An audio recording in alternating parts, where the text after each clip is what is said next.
吴王，我们在坟场发现了他的身影。哦，那家伙终于敢现身了。哼，不怕死吗？库罗德，那就不惜一切代价将他抓过来。遵命。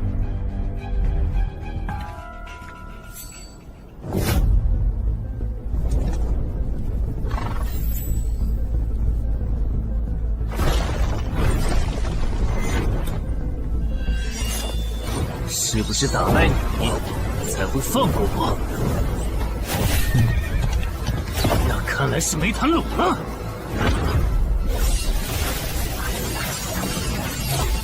这下躲不掉，也来不及格挡。这就是你的实力。还没分胜负呢。敬酒不吃吃罚酒，那就把你变成亡灵，带回去。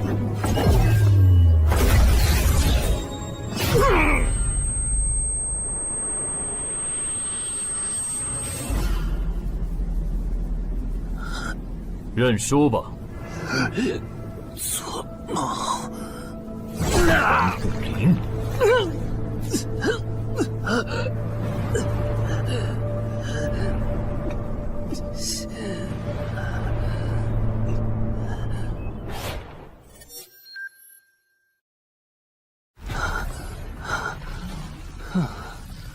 还好只是梦啊！等等，啊！不是，这地下室入口，竟然真的烧到我家里来了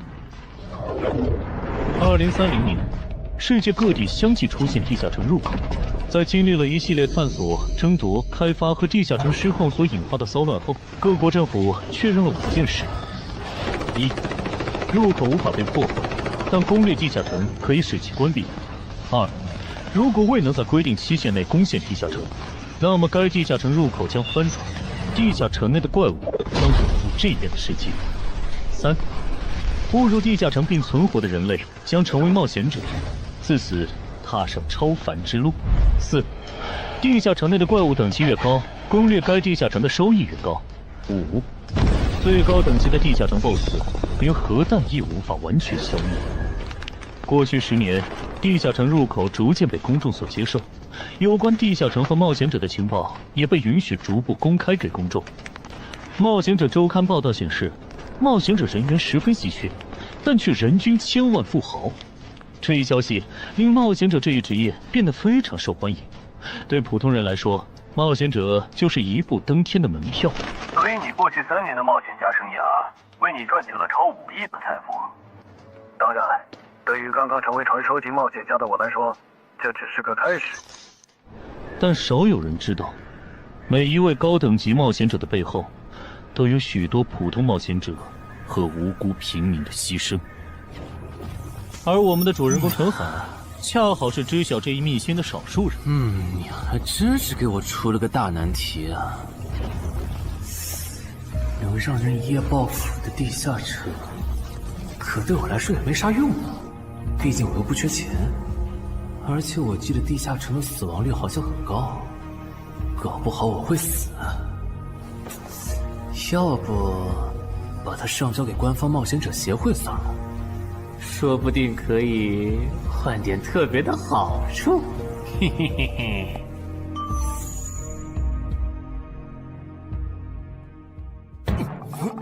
谋杀捣乱，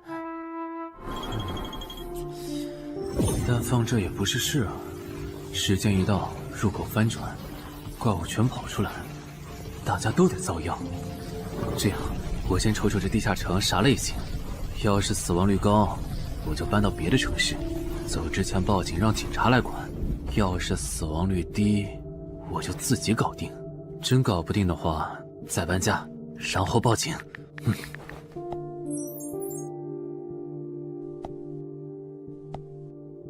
嘿，运气不错，是 Level 2的狩猎型入口。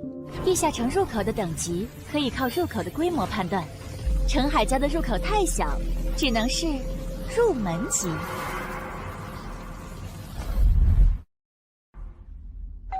你好，有您的快递。来了，是你的快递，在这签字。好的。说起来，小哥，你该不会是发现了野生的地下城入口吧？不然，为什么要网购锁子甲？完了，不会暴露了吧？我玩全甲格斗的，之前的防具换，打算换新的。怎么了？有问题吗？没问题，我就是随便问问。感觉这人很奇怪啊，难道是我虽然早就知道一般市民对成为冒险者这件事有多着迷，但是被人这么生硬的试探，还真是有够惊悚的。还好我伪装的不错。不过这个箱子会不会有窃听器啊？还好没发现窃听器。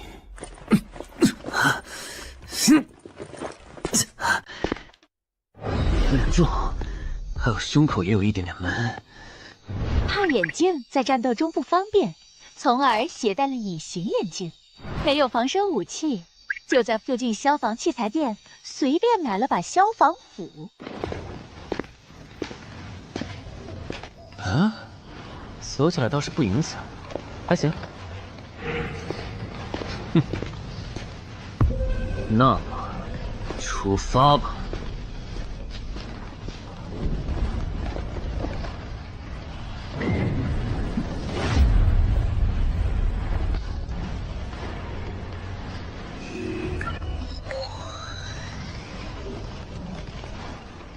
啊，不是地区地形吗？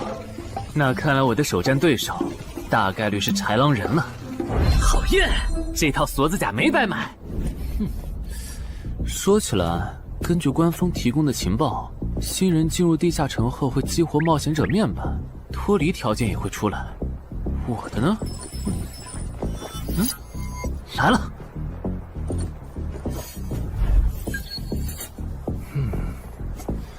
我记得普通人基础属性是10点，8点算弱，14点就很牛了。我不咋锻炼，力量和敏捷才9点，很正常。但智力有16点，真没想到啊！虽然智力和魅力是前期最没用的属性，但16点的智力，就算是协会或者财团内部也不多见吧？膨胀了，冷静，看一下地下城的脱离条件吧。脱离条件：杀死任意一只潮汐鱼人。通关条件是全灭一个潮汐鱼人小队。等一下，为什么是鱼人呢？我血场过敏啊！就不能给我安排点正常的对手吗？啊！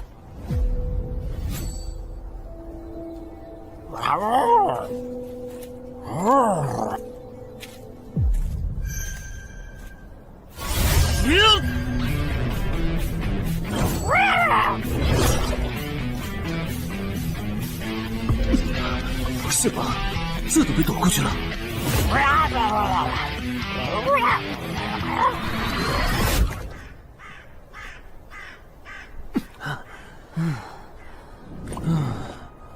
不是，这个地下城的难度标注是不是搞错了？一个落单鱼人就能把我打得差点翻车，如果遇到满编的鱼人小队，我岂不是要就地归西？啊，等级增加了。Level 2菜鸟，我的称号我与潮汐鱼人55开，这玩意儿侮辱人是不是？算了，今天就到这里。还是等我请个健身私教，把基础属性练上来了，再来挑战这个地下城吧。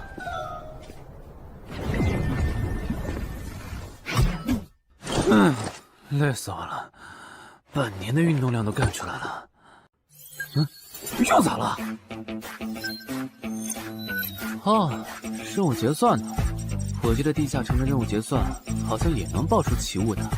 嘿嘿嘿，我的要求也不是很高，给我瓶加属性的秘药就行。菜怎么了？谁还不是从菜鸟过来的？气死我了！罢了罢了，有总比没有好。让我看看这个保温杯有啥功能。该物品每天可以凝聚500毫升纯净水，可升级。这垃圾东西谁要啊？气死我了！你好，我预约了安教练。哈，您就是陈海先生吧？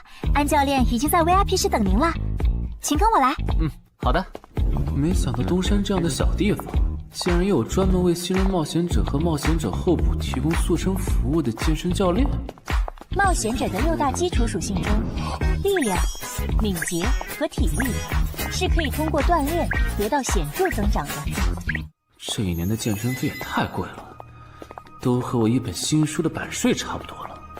不过只要能让我的身体素质在短时间内得到显著提升，陈海先生，这点钱就花得值。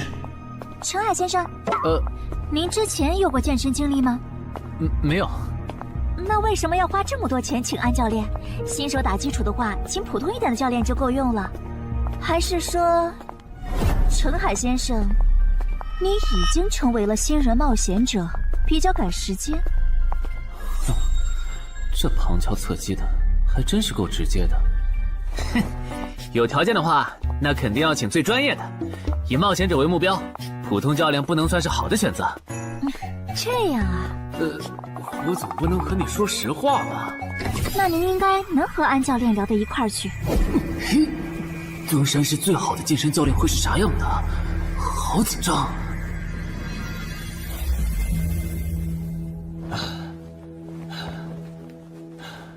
啊！和我预想的完全不一样，我还以为会是个肌肉兄弟，结果到头来，这不是个小白脸吗？课程这么贵，竟然也能预约得出去？开玩笑的吧？就是你想成为冒险者，跟我来吧。3、4。我撑不住了，教练。 5，真的撑不住了。好，你到这里吧。30公斤举了5次，换算一下，你目前的单次最大重量应该在35公斤。作为健身小白，结合你目前的体重，你这个卧推成绩算是偏弱的。什么情况？虽然我知道我的身体能力低于平均线，但是这也太弱了吧？正常老哥们不都是人均50公斤起步的吗？陈海先生的基础有点差呢。35公斤的极限数值换算到冒险者面板上的力量属性，应该只有9吧？普通人的力量、体能和敏捷数值是相对平均的，不会偏差太多。他现在这个状况，要在1个月的时间里变成冒险者，几乎不可能。那一般要多久？这个看你，如果天天练的话，差不多1个季度就能达到3个11了。这个11是你成为冒险者后面板上给出的约束，换算下来的话，就是比普通人略强。明白了。所以，办卡吗？那就先办一个季卡吧。我去哪儿交钱？让给我就可以了。好耶，以后撸铁不孤单了。认识一下，我叫徐茂，是健身馆的签约冒险者，以后多多关照。我叫陈海，畅销书作家，您也多关照。说起来，一般只有家境很好或者跟协会签了长期合约的冒险者，才会找安教练这样的专业教练。因为我不缺钱呀，我写畅销书赚的钱，在东山又花不完。既然以冒险者为目标，那肯定就要找最好的教练，打最牢固的基础。原来如此，我还以为你发现了野生的地下城入口，并且已经成为冒险者了呢。作为前辈，我得教你一些冒险者之间才流通的基础常识，免得你以后被人坑了。冒险者首次下地下城时，表现好能得个称号，带不带都行。要是带了会有加成，但也会被其他冒险者盯着。有些专找低等级地下城入口的猎人，就爱顶着称号，在可疑的人边上晃悠。要是被怀疑的人被称号吸引，表现不自然，那猎人就知道这人是冒险者，接着只要跟着他，就能找到野生地下城入口。啊，这样吗？真是学到了。没啥反应，看来他真不是冒险者，就是个有点钱想当冒险者的弱鸡作家，那就没价值了。幸亏我先和超级任务5开这个称号太丢人了，没装上，不然今天肯定暴露了。安哥那边应该已经快拟完你的健身合同了，咱们过去吧。好的。国内有名的畅销书作者，还是专门写冒险者题材的。怪不得他有财力和动机买我的课，是想把身体数据打磨上去以后进军冒险者行业吧。而且他对课程的学期也没有明确要求，不像是发现了野生的地下城入口需要快速通关的样子。确实，程海是冒险者，或者他发现了野生的地下城入口的概率确实很低。这样，如果徐茂带着他回来的时候，他的注意力没有放在我的头顶，那就走正常流程吧。如果他有异常，那就别怪我了。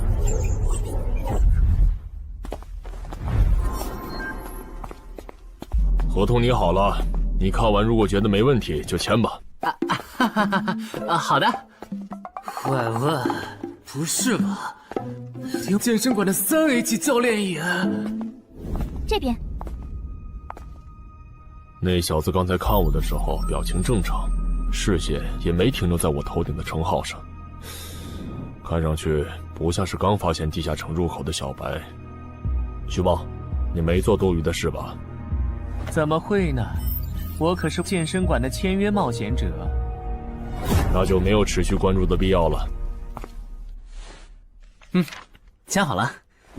这份是您的，请收好。等下安教练会带您做体能测试。好。行吧。和我判断的差不多，你的体能也偏弱，敏捷测试就不做了。接下来的1周，我们主要做力量和体能塑造。你一般什么时候有时间？什么时候都有时间。行，那明天上午10点来健身馆找我，早饭别吃太油的。没想到国内规模最大的健身机构竟然会干这种勾当。依靠对新人冒险者和冒险者候补的身体塑造业务来钓鱼，如果我今天的演技再差一点，就要被他们瞧出问题，吃干抹净了。怪不得东山这种小地方会有3A 级教练常驻，恐怕全国各地……等等，这样看，所有和冒险者沾边的服务应该都有坑，包括我买的锁子甲。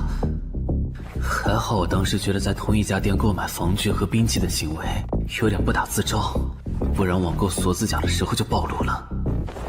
看来我还是低估了冒险者这个职业的潜在风险。得调整一下计划了。原本想着等锻炼的差不多了以后再来挑战这个地下城，但没想到现实世界如此残酷，针对低等级冒险者的坑到处都是。虽然今天运气好避开了一个坑，但我总不会每天都有这么好的运气吧。只能冒险来地下城提升冒险者等级了。这次的脱离条件是鱼人眼珠吗？对了，不知道昨天那只的眼珠可不可以？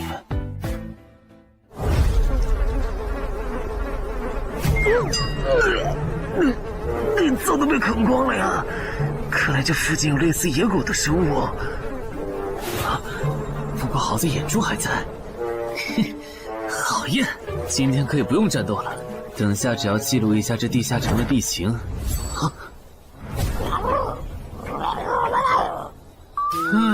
鱼人呢？我还以为是什么呢，吓我一跳。只是一只落单鱼人的话，我根本……意识很好，2只我肯定打不过呀！快润！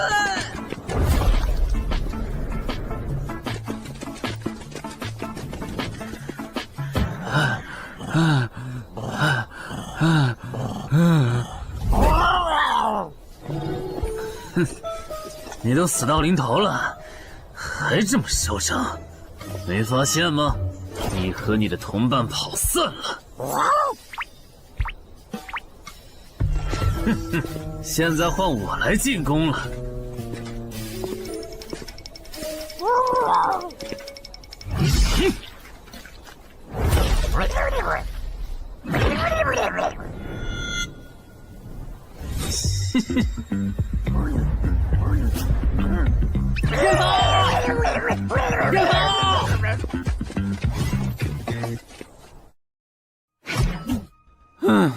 累死我了。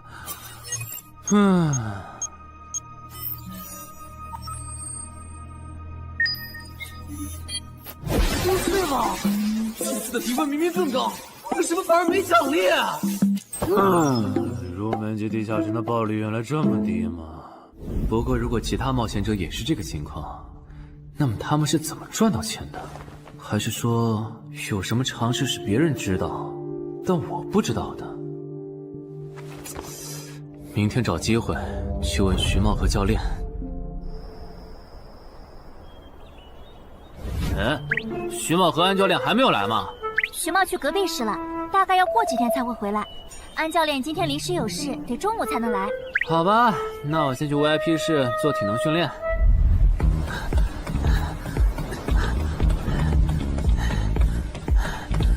我外出的这几天，他都是这个训练强度。对，那可真够拼的。这样看，用不了多久，他就能把力量和敏捷提升到11了。对，如果他能一直保持一个基础下来，力量、敏捷和体质恐怕都能到12。说起来，教练你就没考虑过把他吸收进健身馆吗？这种有钱又有行动力的好苗子，只要不出意外，以后绝对能成为中间冒险者。你回来之前我就问过了，但被他拒绝了。他想通过黑市的路子成为冒险者，然后当独狼。陈海，你这也太拼了，练这么猛很容易受伤的。还是说你打算今年就成为冒险者？能尽早成为冒险者，肯定要尽早。拖久了，以我的财力恐怕就上不了车了。毕竟时间越往后，冒险者名额的价格也就越贵。倒也是啊。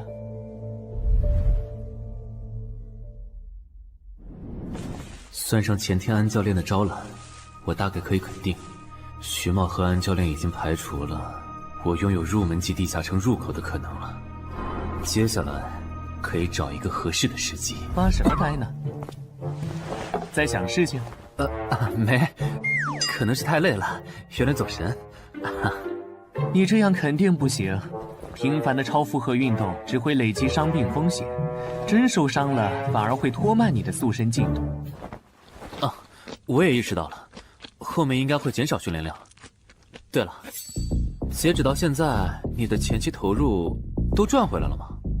还早着呢，照现在这进度，起码得等我到11级才有可能回本。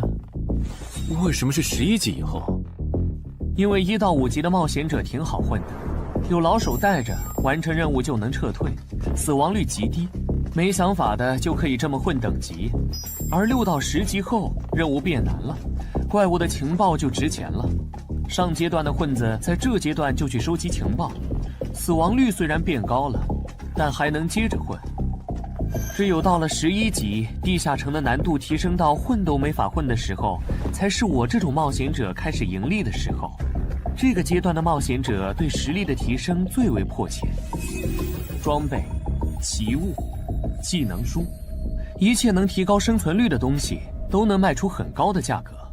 不是，我不明白，11级后的地下城那么危险，为啥6到10级的冒险者不提前准备？不提升有很多原因，一是官方不管民间冒险者攻略地下城的事，好多冒险者到11级就想退回去过正常日子了。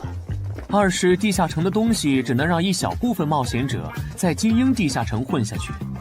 11到15级赚得多，但风险也大，而6到10级有人光靠收集情报和做后勤就能回本了，所以他们也就没必要冒着生命风险去11到15级这个阶段打拼了。原来如此，所以冒险者在6级不，在更早前就已经完成分流了。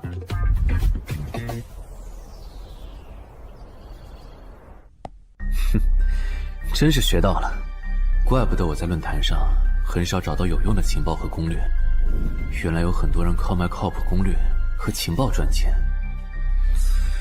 不过更让我惊讶的还是这件事。同一个地下城，冒险者就算反复刷脱离任务，也只能得到1次结算奖励。这样看，这个地下城入口能为我带来的价值，就只有通关奖励，以及将误入其中的普通人转化为冒险者这2点了。考虑到我本身并不缺钱，我还是尽量单刷这个地下城，然后再考虑要不要继续当冒险者了。先用徐猫教我的方法，前期以收集情报为主，有10足把握了，再考虑通关的事。脱离条件找到湖？啊，这次的脱离任务竟然不需要战斗，还好买了一架无人机做辅助，不然纯靠人力搜索找湖肯定是个大工程。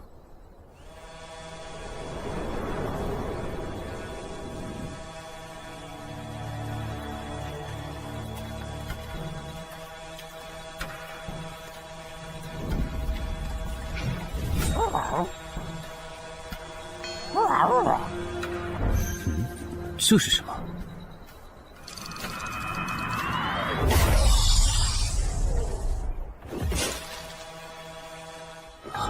刚才那个应该是鱼人吧？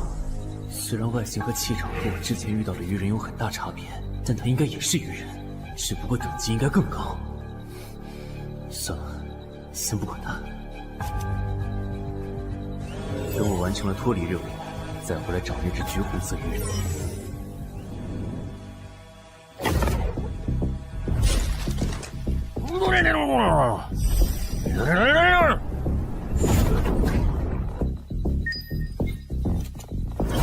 找到了！哼，怪不得森林地形的地下城会刷出鱼人这种怪物，原来森林深处藏着一个这么大的湖吗？这样的话，脱离任务就算完成了，不用和鱼人接触可真好啊！接下来，是那只橘红色的特殊鱼人。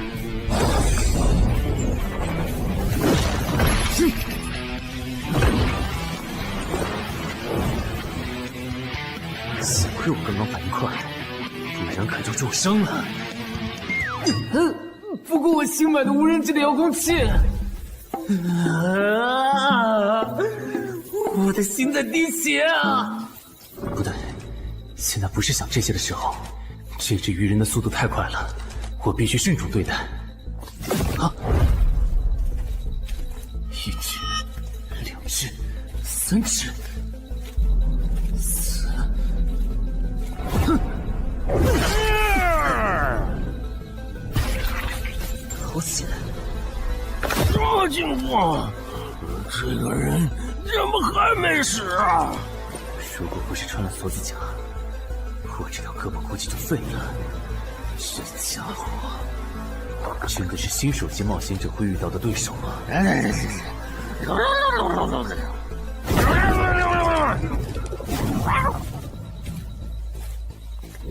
如果只是和这只橘红色鱼人单挑也就算了，关键我还得抽出一部分精力来处理身后这几只杂兵。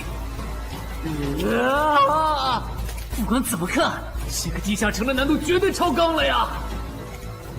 要不逃吧？脱离通关任务重置了。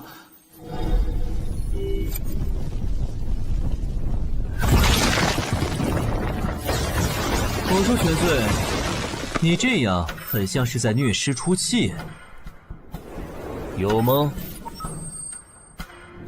归根结底，还不是这只哥布林太弱了，扛不下我的拳头。能扛住才怪呢！明明只是 Level 5，却有着不下于 Level 9冒险者的综合实力。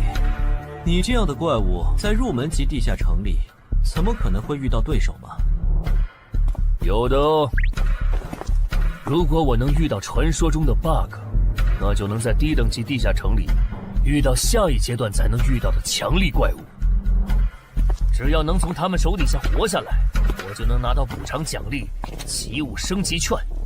到时候我成为传说级冒险者，就更有戏了。果然，我和你们这种明明还只是 level 5，但眼光却已经放在传说级冒险者上的怪物，是真的合不来。不过，奇物升级券和它的获取方式，无论怎么看，都只是博人眼球的谣言吧。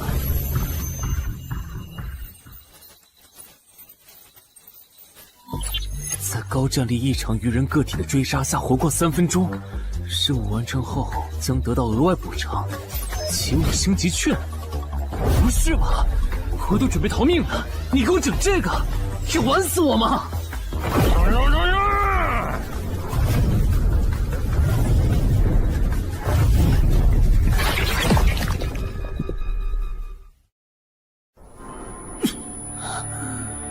我这算是逼上绝路了吧？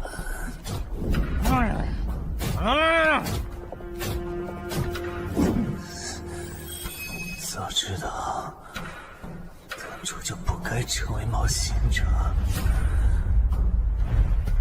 好好当个畅销书作家不好吗？虽然嘴上这么说，但我其实很清楚，这些年因为写冒险小说的缘故，我一直对地下城有向往，向往自己成为冒险者，体验那紧张而刺激的冒险者生涯。是的，虽然我怕死，人怂又不能打，但我的冒险人生绝不会止步于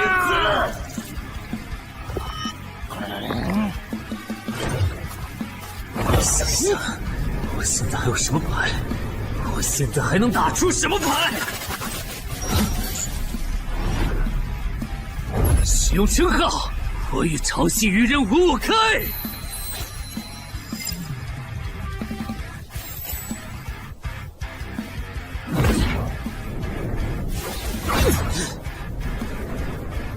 身体变轻盈，力量也变强了一点。不止如此，这些鱼人的动作也变得迟缓了许多。我的动态视力也加强了吗？能行，现在的我能行。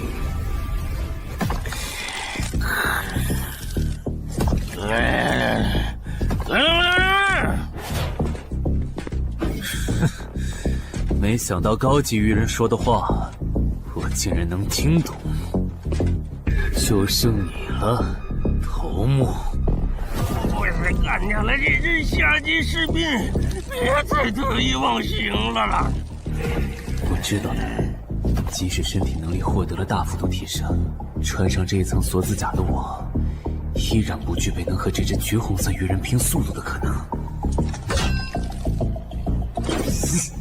机会只有一次，利用鱼人直线攻击和我头部暴露的弱点，对方的进攻方式、路线和目标都已确定。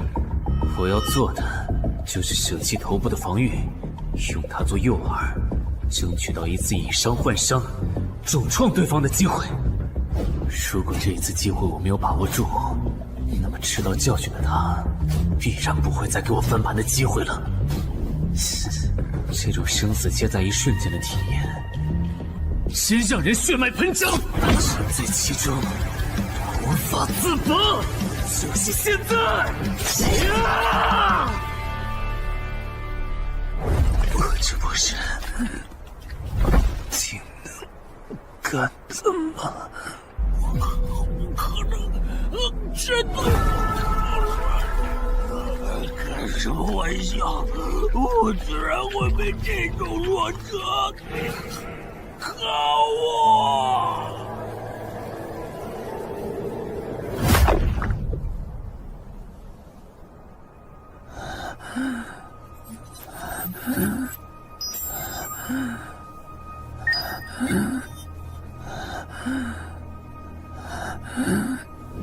这下总不能还判定我是菜鸟了吧？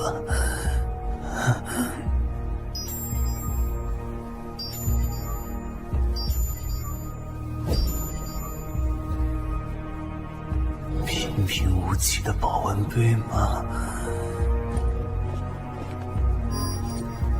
对，平平无奇保温杯是用起物升级券。啊！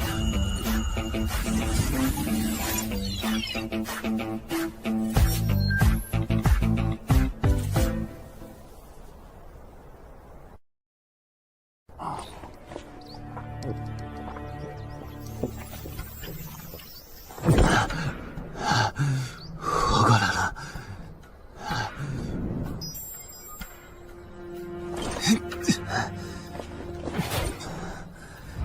已经愈合了。冒险者面板，冒险者等级竟然提升了，不过还是菜鸟。感知也提升了一点，还获得了一个新称号——至死地而后生。哼，倒是个意外之喜。再看一下通关任务重置后变成什么了。挑战等级上升了，脱离任务刚刚也完成了。不过这通关任务，捣毁潮汐鱼人的孵化池吗？算了，这个通关任务明显不是现在的我能处理的。溜了溜了。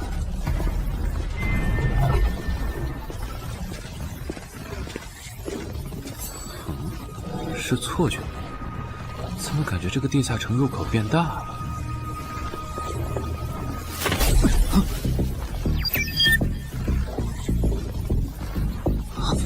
等级不足，这个地下城升级了。这么看来，我刚才完成的脱离任务，其实来自更高等级的地下城。怪不得任务难度提升了那么多，脱离任务掉落的奖励这么丰厚。隐藏职业，我没记错的话，论坛上有个大佬，好像一直在强调这个东西的稀有性和重要性来着。哼，那必须要转职啊！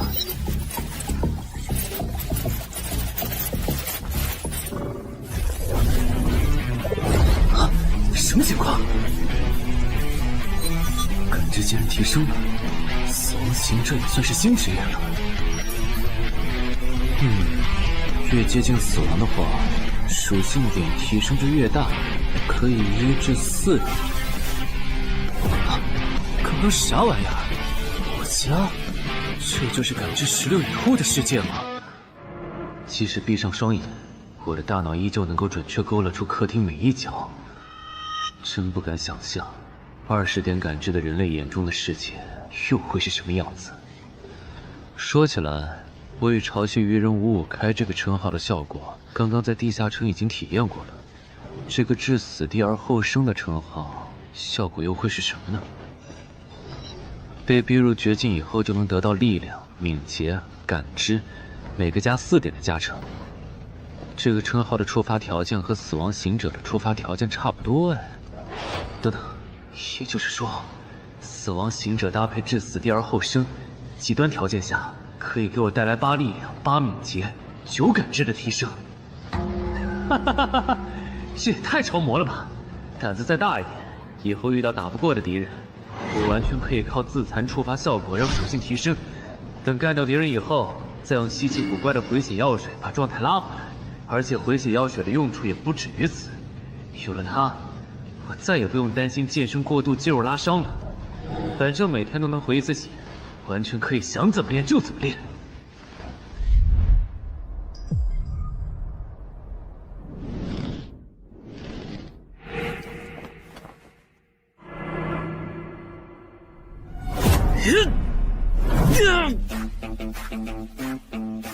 真惊人！谁能想到，不久前还只是个健身小白的他，只用了不到2个月，就达到了正常人要用1年才能取得的成果。就他那训练量，换别人来早就去 ICU 报道了。但他一通瞎练下来，还能活蹦乱跳，这说明他体质很牛啊，至少有16，甚至都有可能17或者18了。安教练，你这次是看走了眼呐。陈海还在练呢。啊，恭喜啊！你现在的力量、敏捷应该已经到达12点了。以你现在的身体素质，准备充分的话，是完全有能力完成新手级地下城的脱离任务的。真的不考虑加入健身馆，成为这边的签约冒险者吗？我可不想当一个会被合约束缚的冒险者。那真是太可惜了，我还以为能和你成为同事，以后一起攻略地下城呢。不是同事，也能一起攻略地下城。对了，我打算从散人手里购买冒险者名额，这方面你有什么忠告吗？忠告嘛。不是同事，也能一起攻略地下城啊。对了，我打算从散人手里购买冒险者名额，这方面你有什么忠告吗？忠告嘛，那我推荐你去找散人联合。散人联合？我没记错的话，他们好像是国内最大的散人集团吧？对，如果你想走黑市的路子购买冒险者名额，那么我只推荐你选择由散人联合提供担保，或者他们自营的低等级地下城入口。为什么？我感觉找独狼冒险者明显更好啊，省钱又省力。因为涉及到冒险者名额买卖，无论买方还是卖方，其实都存在巨大的交易风险。卖家怕遇到伪装成萌新的入口猎人，买家怕交了钱对方不办事。但有散人联合的介入就不一样了，虽然他们的佣金很高，但是作为冒险者资格、地下城相关产出生意的龙头，他们为买卖双方提供的契约书还是很值得信赖的。原来如此。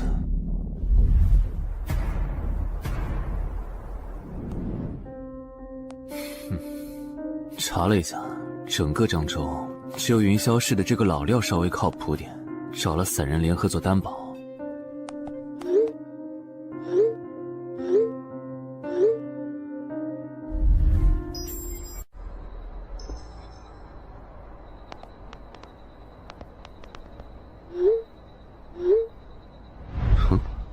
这边，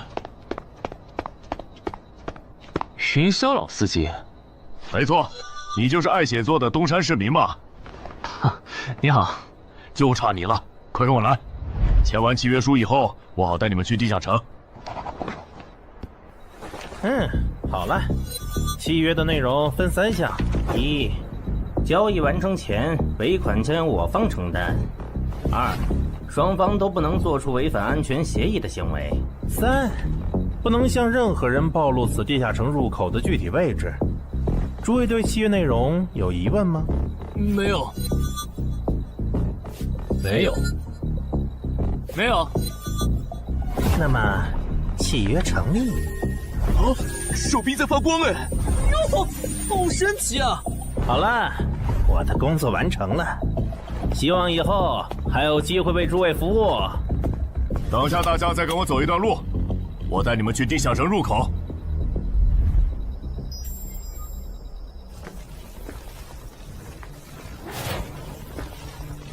这个地下城入口的位置确实隐蔽，难怪没有被官方和云霄市的资本发现。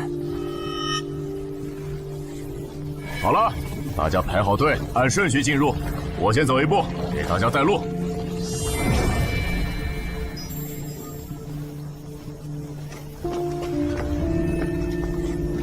这批新人怎么样？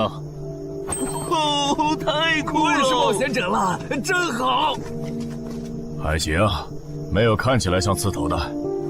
那就好，等会儿记得我们之前说的。卖家原来有2位吗？好了，大伙儿看向我这里，学着我的样子对空气喊：“冒险者面板！”冒险者面板。大家可以在冒险者面板的个人信息栏查看到自己的基础属性，往下滑动，可以在任务栏查询任务。不是吧？我的基础属性原来这么低的吗？冒险者面板上的内容只有冒险者本人才能看到，所以不用担心个人信息暴露的问题哈。麻烦大家把你们的脱离任务报一下，我这边做一个整理。任务？标？这个物种，论坛的入门级地下城怪物图鉴里好像没有。这个地下城有问题。这个地下城该不会和我家里的那个一样，存在某种致命的设定吧？基于幸存者偏差，如果一个入门级地下城的怪物没有被收录进论坛的新手常见怪物图鉴，那只有2种可能：要么它确实很罕见，要么就是遇到它的冒险者基本都死在地下城里了。警告！警告！此人违反了安全条例，未说出正确的脱离任务。那个眼镜男说谎了？不是吧？这才哪儿到哪儿啊？就有人触发安全条例了？你听我解释，肯定是他出 bug 了。契约式的契约当然不是绝对的，但对你这样的菜鸟来说，它是不会出问题的。你的脱离任务绝对不是采集高价值草药，你骗了我们。他刚进冒险者圈子，不懂规矩，做错事也情有可原。您大人有大量，再给次机会吧，是不是啊？对，再给我次机会吧。下不为例。大家再说一遍自己的脱离任务哈，这次别搞错了。我的任务是找到湖中女妖。我是聆听女妖之声。我的是凝视女妖10秒。我的也是找到女妖。接下来我会带大家去女妖出没的林中湖泊，大家跟紧一点，别掉队哈。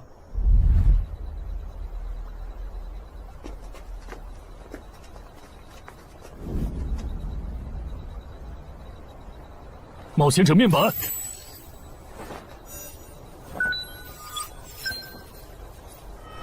他在干嘛？呼唤湖中女妖。他怎么知道这样做可以召唤湖中女妖的？这就涉及到商业机密了。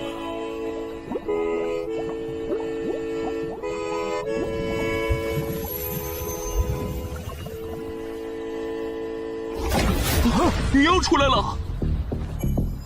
我的脱离任务完成了，我的也完成了。8、9、10。大家把耳塞戴一下，女妖马上就要唱歌了。不戴的话会怎么样？女妖的歌声会破坏你的大脑。刚成为冒险者的 Level 1萌新，一整首听下来，大概会当场暴毙吧。什么？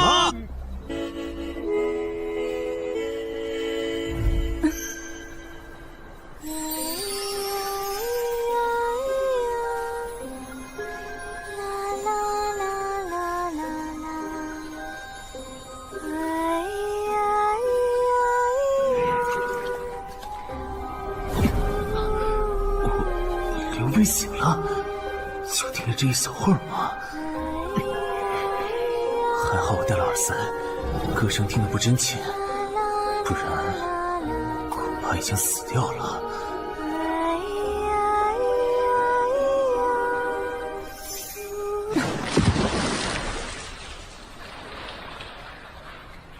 大家的脱离任务都完成了吗？都做完了，那咱们就原路折返回去了哈。搞笑，让我们原路返回？来之前我已经查过了，地下城里的植物和矿产都是很值钱的。你这么急着赶我们走，不会是想要独吞这个地下城的产出吧？我们可是付了钱的，为什么不能在这个地下城采集高价值草药和矿产来回血？等一下，咱们的契约书里可没有这条。但也没有不准我们完成脱离任务后采集高价值草药和矿产的条例吧？原来冒险者还可以在地下城内采集草药和矿产的吗？你不知道吗？其实大部分冒险者并不具备通关能力的，他们主要的盈利方式就是搬运地下城内的物资和收集怪物情报。你是觉得脱离任务已经完成了，我们又碍于契约不能对你出手，所以可以发难了是吗？不然呢？真是笨蛋。但有一点你没考虑到，那就是我并没有和你们签订契约啊。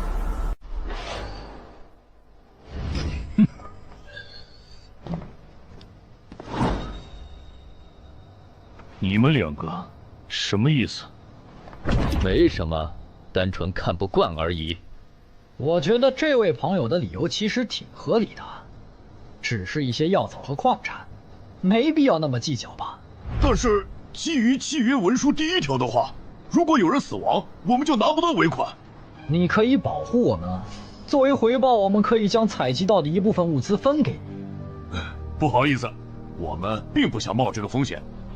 真的只是因为不想冒这个风险吗？难道不是因为这个地下城藏着别的秘密，你们怕我们发现它吗？我明白了，你不是新人冒险者，你是奔着通关任务来的。老六，你应该能感受到吧？咱们之间谁更强？可恶！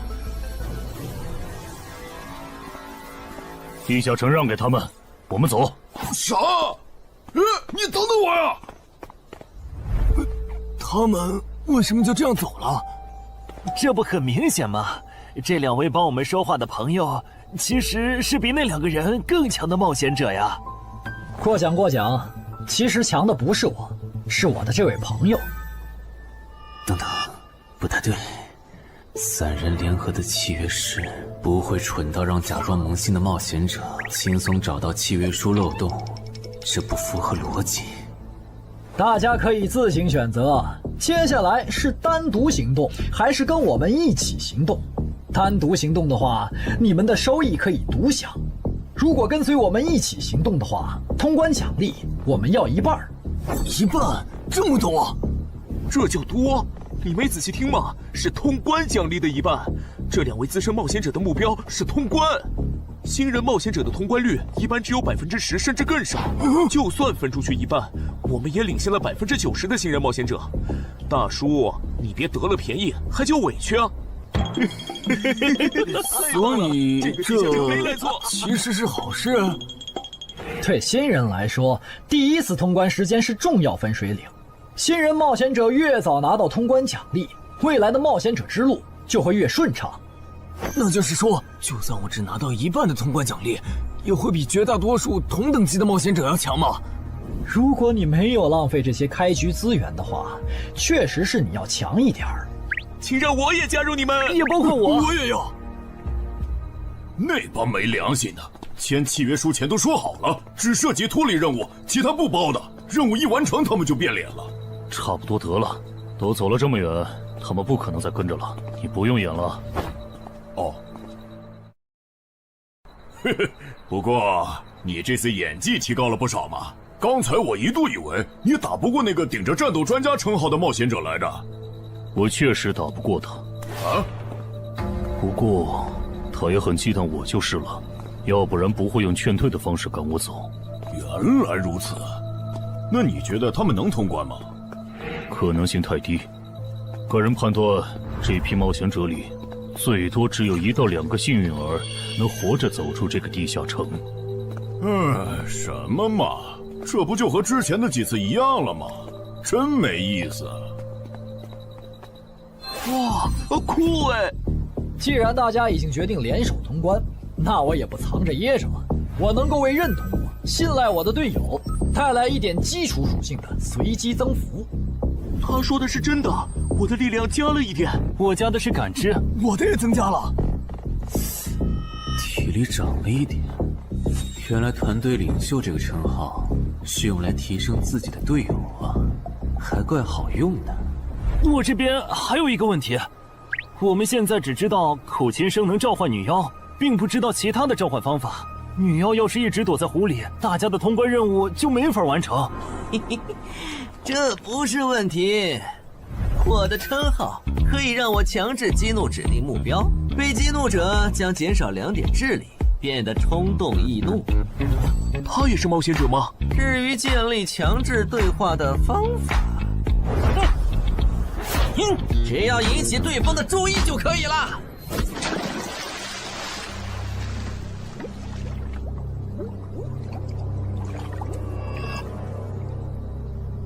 蠢货，你过来呀！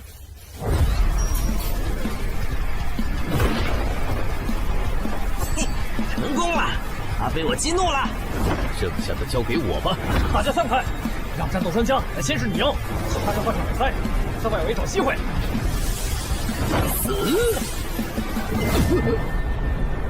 穿过去了。开什么玩笑？竟然是灵体！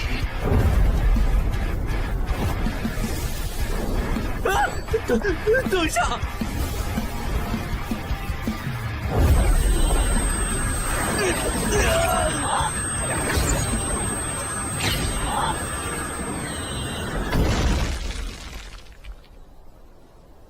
还好有2-3，只是鼻子出血。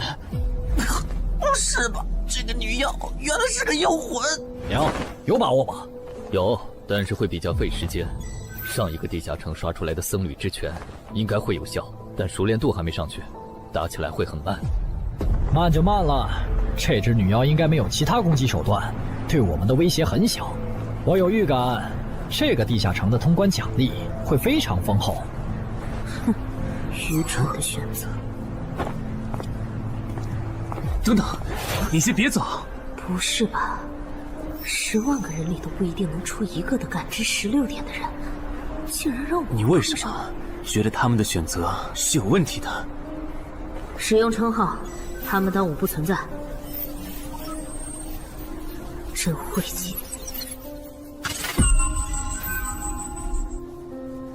喂，你搁这对空气自言自语什么呢？不是，我刚才……不是没人吗？幻觉吗？有东西过来了！什么东西？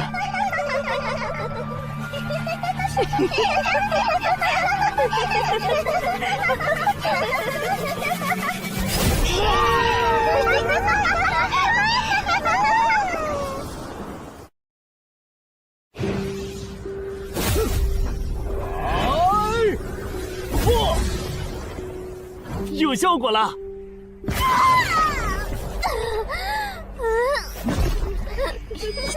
什么声音？我们搞错了，这个地下城不止一个女妖，那2个卖家没安好心。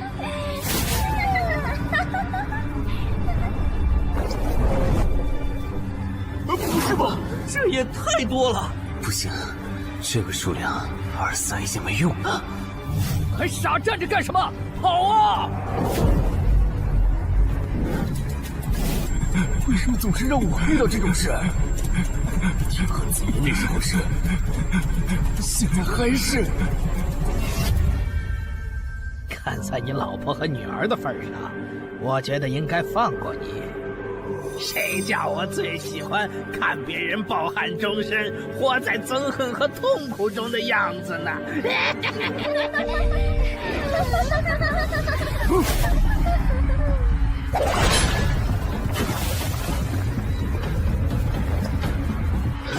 你们以为我是谁？给我滚开！妈妈，我错了。来呀，也不怕你们，来呀！被摆了一道啊！怪不得那2个入口持有者的契约没限制3级以上冒险者进来，原来是想引4到5级的冒险者来通关。等我们团灭后，就进来捡我们的通关奖励，真是好算计。关于如何杀死这些女妖，你有建议吗？这声音，有建议就赶紧说。女妖不光靠声音攻击，还有别的攻击手段。我费了听觉才勉强躲过第1轮奸笑。你是爱喜做的东山市民？对，真是看走眼了。没想到你一介新人竟然比我们这些老手反应还快。但是你不是听觉被废了吗？怎么还能听到我说话？好，我感知16，可以读唇。原来如此，这个地下城我认为是无解的。那些女妖能免疫一切物理攻击，老实说，这根本就不是正常4到5级的冒险者小队能处理的。哦，所以你也没有办法。还有一个办法，除了僧侣之拳，阿良还有一瓶被僧侣祝福过的神油，涂抹长剑后，应该也能伤到那些女妖。不过，这也就给你能伤到他们的力量。我不信新手冒险者能从这么多幽灵的围攻里杀出去。但总不能坐以待毙吧？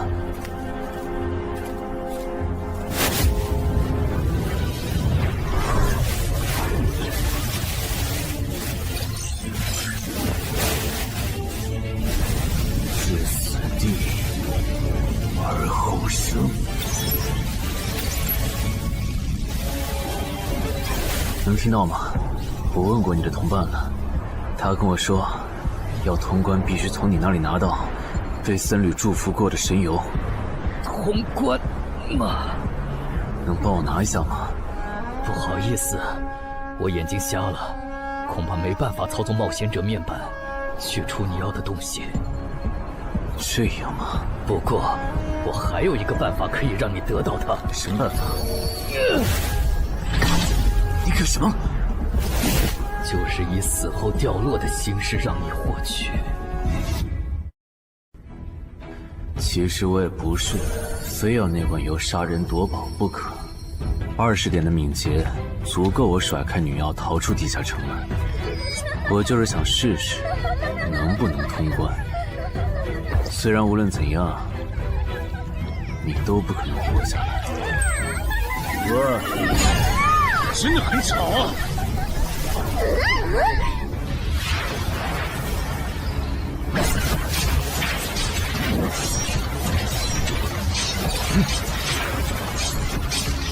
对邪恶生物伤害加点点，那么还是反击吧。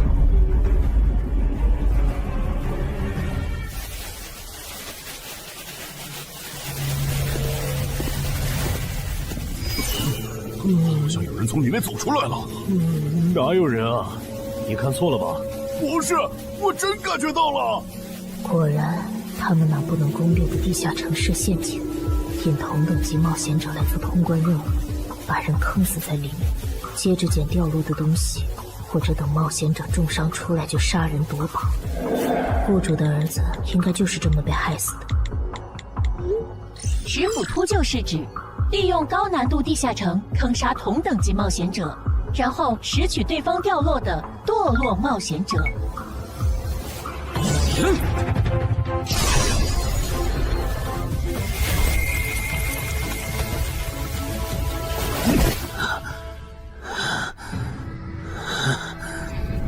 好险！如果再多几只女妖，我恐怕就要被逼出回血药水这个点牌了。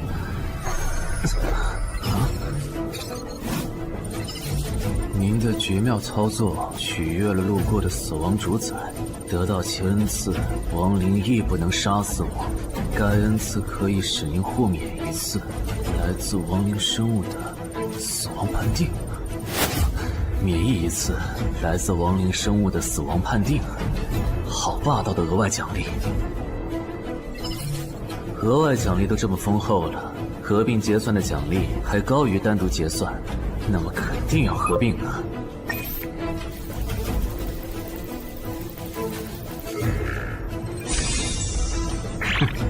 果然，除了稀有级奇物和新称号以外，还给我报了2个专属技能。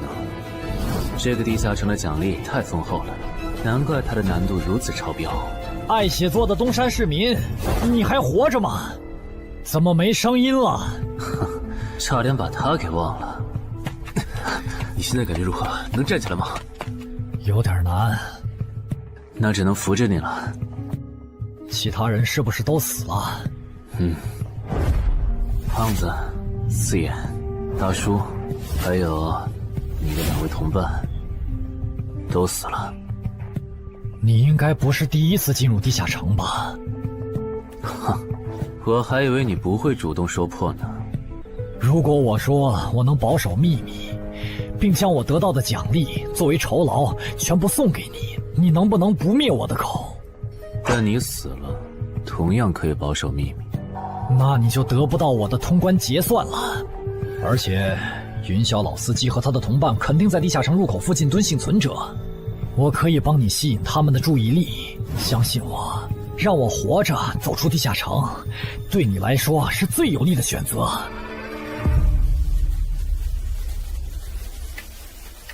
看到了吗？这才是真有人出来了。哎呀，刚才那次算我看错行了吧？等等，地下城在坍缩，他们通关了。不对，小心右边的冒险者，他绝对不简单，肯定是狼。先干掉一个弱的，接下来到你了。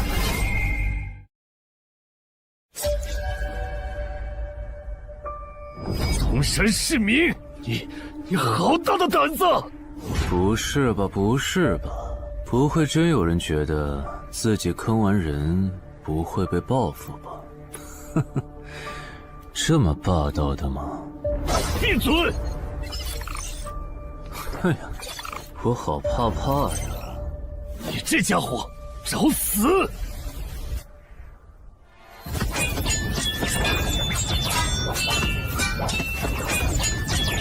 这俩人相互厮杀的程度，有些7级甚至8级的冒险者都没这么夸张的速度。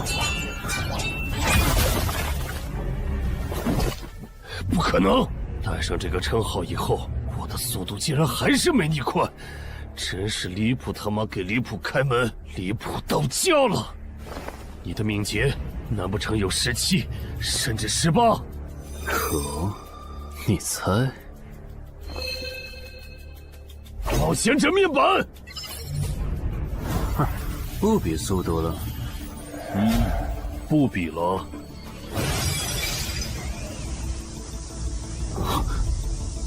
这本来是为那个战斗专家准备的，不过给你也没差了。来好好感受一下我从黑市高价购买的变种蜘蛛毒素吧。什么嘛！你这毒抗完全不行啊，比普通人还差。连反击的力气都没有了吗？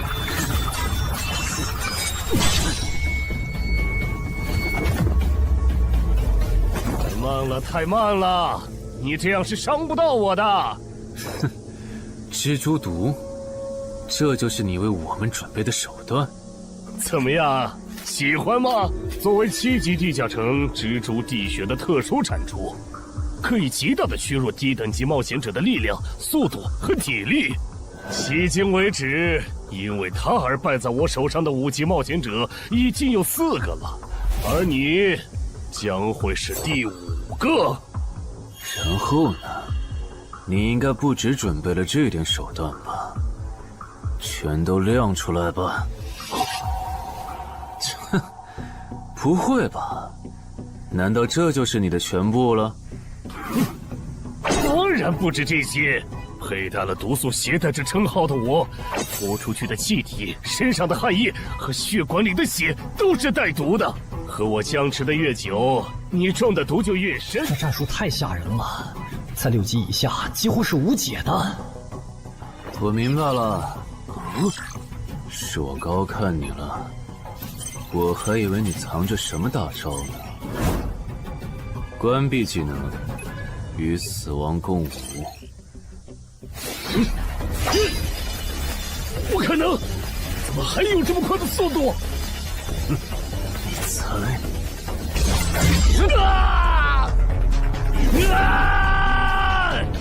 别太得意了！太慢了，太慢了！你这样可是伤不到我的。不可能，绝对不可能！你明明只是个独狼，怎么可能比杀了大量5级冒险者的我还强？没什么不可能的，在舒适区里泡着的你，永远也看不到与死亡同行之人所看到的风景。但是，溺死的往往都是会水的，散人只有劣势更弱小的散人，才能积攒出大量的财力和武力。我的路才是正确的。对普通人来说，或许你才是对的。不过，在我看来，与死亡同行之人，如果走到了极致的话，未必不能超越死亡。不是吧？那么强的人，竟然这么轻易的被……啊！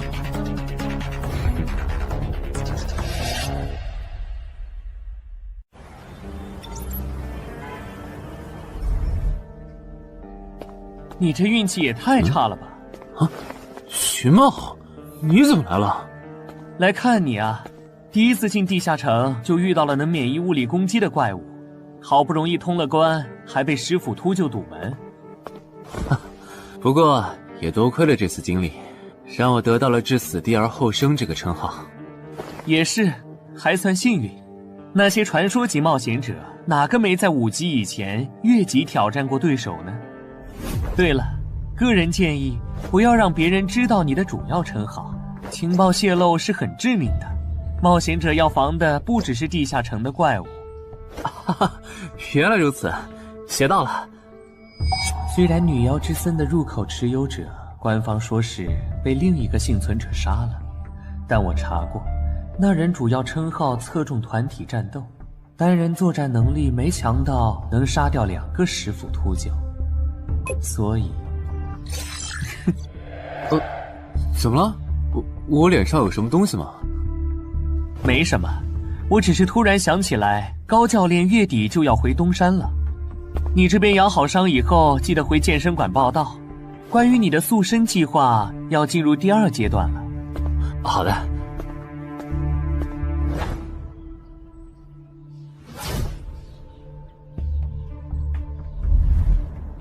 你不打算做攻略型冒险者了？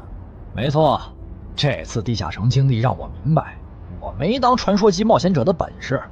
与其在这阶段的地下城拼命，还不如到6到10级的地下城多弄点钱，然后就隐退。哎，不过你和我不一样，你有成为传说级冒险者的潜力，但前提是你得改掉独狼的习惯。为什么这么说？独狼玩法在10级前的地下城能提高任务结算评分，多拿奇物、称号和技能，但11级到15级的地下城难度大增，光靠个人根本过不去。如果你想成为传说级冒险者，10级前就得组建自己的攻略团队，不然在11级到15级时，要么会掉队，要么就会被官方财团收编，就没机会再往上提升了。团队嘛。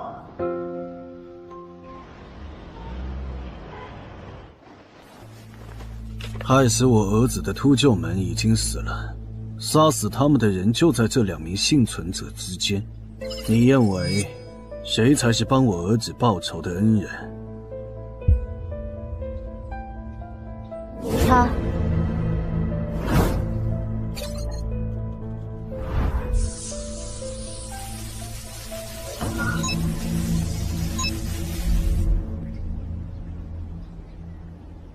小矮，你就是女妖之森的通关者程海吧？我们对你在女妖之森得到的通关掉落很感兴趣，你开个价吧。不卖。他说不卖，他不会真的以为我们是在跟他商量吧？那我换种说法，把你在女妖之森得到的东西交出来，立刻马上，不然有你好看。你们在干什么？不许骚扰我们医院的病人，走开！烦人的家伙来了，哥，我们走。哼，真晦气。下次他们再来骚扰你，你就来找我。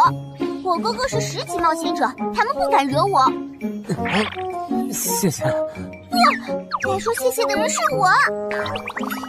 我的好朋友死在了女妖之森，银河王先生攻略了这个地下城，还铲除了用它钓鱼害人的秃鹫。原来还有这么一层关系啊！我和我死去朋友的家属都很感激你。总之，这是地下城暴走后的随机拉人现象。怎么还会拉我呢？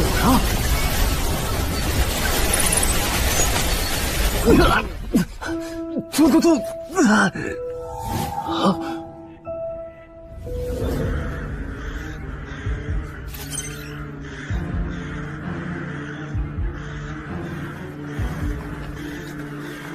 大家不要惊慌，我们只是被拉入了翻转后的入门级地下城。不是吧？我就来医院看个牙的功夫，怎么就被拉入地下城了？现在请大家跟我一起打开冒险者面板，确认你们的脱离任务。展开面板。5级的生存类地下城，哇，这次可能要死很多人。啊！云霄市医院发生入门级地下城翻转现象，有20人因此凭空消失，周德也在这20个人里。情况如何？失踪人员名单已经整理出来了。被卷入地下城的一般民众有17人，冒险者3人。我们还找到了失控的地下城入口。不过什么？你的脱离任务和通关任务是什么？消灭10具骷髅士兵，存活1小时。你的呢？我的也是。那看来大家都一样。老弟，咱们的脱离任务难度和他们的不一样啊。还有那个叫陈海的小子也被拉进了这个地下城。正常，生存类地下城的脱离任务是根据挑战者实力的强弱划分的。至于那个叫陈海的，等咱们做完了脱离任务再去找他。那个，大家听我说，这个地下城非常危险，请大家捡起地上的兵器，3到5个人为一组，凑齐脱离条件以后，尽快离开吧。完成脱离任务以后赶紧离开，你算老几啊？在这指挥本大爷？说不定是人家想把咱们忽悠走了以后，独吞地下城的宝藏呢。不是，这个地下城真的很危险。是他蠢货脑子有坑吧？对地下城的危险没有认知也就算了，还在这带节奏。这位先生是非常强大的冒险者，他前几天刚通关了一个难度非常高的地下城，还和同伴联手除掉了10府秃鹫。真的假的？就是锦城家园那栋烂尾楼，听说害死了好几10人。哦，想起来了，请大家相信他的判断。这个护士干嘛一直夸我呀？好烦呐！不过好在效果还行，能引起这些新手的重视就好。等一下，如果这个地下城真的那么危险，那你觉得就凭我们这些普通人，真的有能力完成脱离任务吗？先不说消灭骷髅士兵有多难，就按你说的，3到5人一组去猎杀骷髅士兵，最后肯定是青壮年组队，老弱被抛下。请问，你考虑过被剩下的人的死活吗？有道理。分开行动的话，骷髅士兵听起来就很大批骷髅士兵，那就死定了。很多人就是因为单走，才被地下城里的怪物杀死的。姐夫说的没错，被拉入地下城后，一定要拉拢人心，来拿到话语权，再利用话语权来强迫冒险者当我的保姆。能通关高难度的入门级地下城又如何？当你开始在意这些渔民死活的时候，你就注定得当我的保姆了。你们能信任我吗？那跟我走吧，我带你们去完成脱离任务。好的。谁允许你们走的？作为在场唯一一个有地下城攻略经验的冒险者，你难道不应该留下来保护我们吗？对呀，能力越大责任越大。我看他就应该帮我们把脱离任务给做了。对，送佛送到西嘛。第一，我不是官方冒险者，我没有义务来保护你们的安全。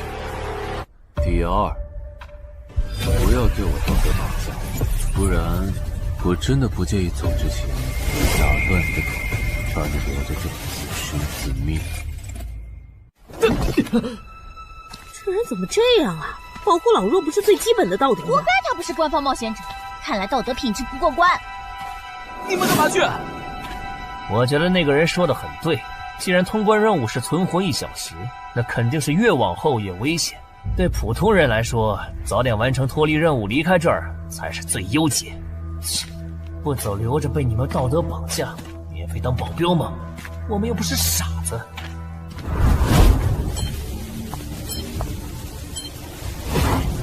是他。这个地下城有什么问题吗，尚科长？这个地下城最大的问题在于，接下来的1个小时，能有几个人活着走出来？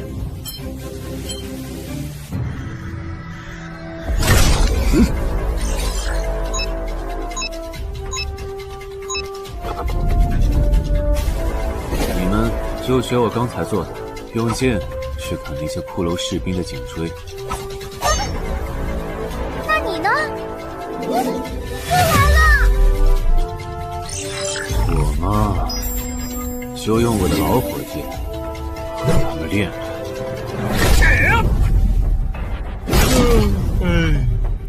打完 GP 记得换班啊，老哥。好嘞。骷髅士兵不刷新了，看来并不是无限的。好消息是新人的压力小了，坏消息是我这样的老手完成任务更难了。这周围的骷髅士兵被咱们刷光了，换地方吧。好。受伤的人往后退，剩下的2人一组，交替清理从地里爬出来的骷髅士兵。再战40分钟，大家就可以回家了。好。亏我之前以为当冒险者有多难，结果就这儿啊！是啊，这些骷髅根本就没有那个老手渲染的那么危险。等这次结束，你也是个有名的冒险者。这些骷髅虽然弱，可不代表这地下城难度低。正相反，骷髅越弱，越说明地下城有极厉害的 BOSS。更让我烦的是，这地下城怪物也太少了。虽然我以老弱不宜参战为由，劝退了近半的冒险者，但是分到我这的怪物才4个。最后10分钟，这地下城难度肯定飙升。要是接下来10分钟都没有新的骷髅士兵刷出来，我就得自己想法子凑够剩下的6个骷髅士兵了。脱离任务做完了。嗯。你呢？还差几个？8个。把机会都让给他了吗？那你先回去吧，我们继续刷骷髅。等做完脱离任务以后，咱们3个在外面集合。10年来没有一个人通关。不止如此，这个地下城的幸存者们也非常奇怪，几乎所有的都是新人。怎么会有这么奇怪的地下城？正常不都是冒险者越强大生存率越高吗？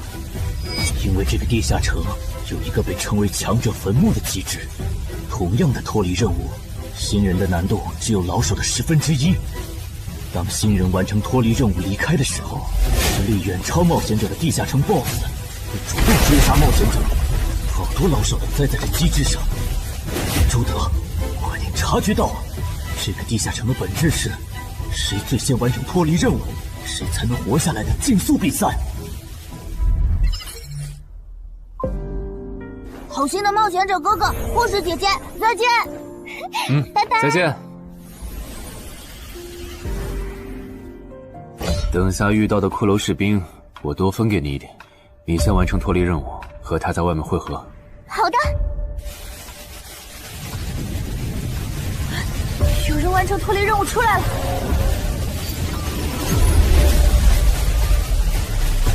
怎么是小孩子？有人离开这个地下城了。这个第2阶段是什么意思啊？原来是这么回事吗？这个地下城的本质是竞速。李明、王志勇，你们2个跟我来。老弟，有个人完成脱离任务离开了，是不是那个叫陈海的人呢？不可能，先不说他还带着2个累赘，光冒险者们要杀的100个骷髅士兵就不好找。那会是谁呢？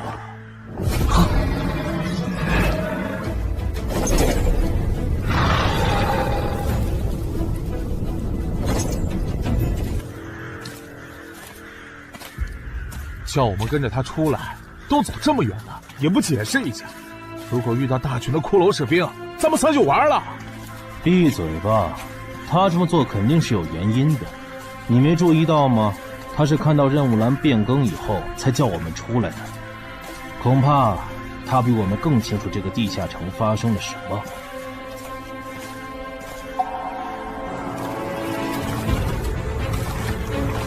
准备战斗！他们3怎么走这么久才会回来？周德当初就不该弃走那个冒险者。脱离了。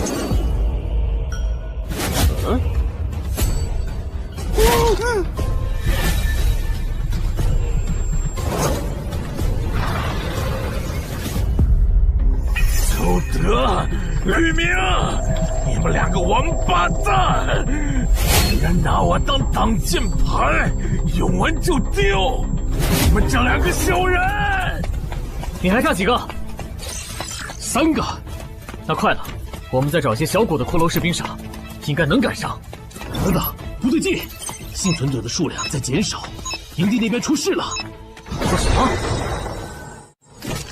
陈海哥，这个阶段是什么意思啊？可能是难度提升，接下来会出现更强的怪物的意思吧？这个你别管。你的脱离任务做到哪儿了？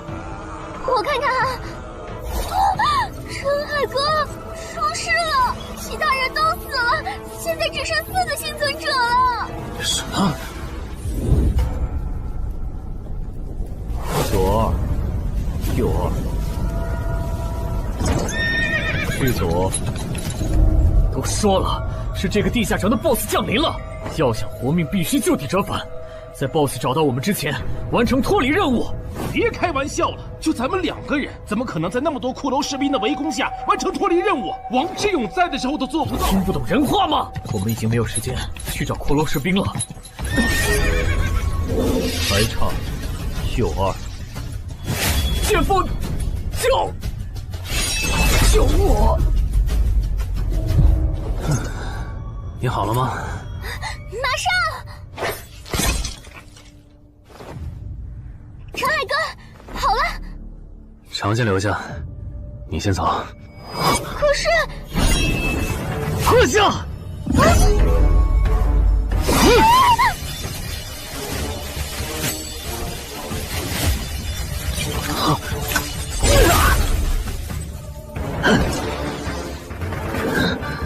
好强！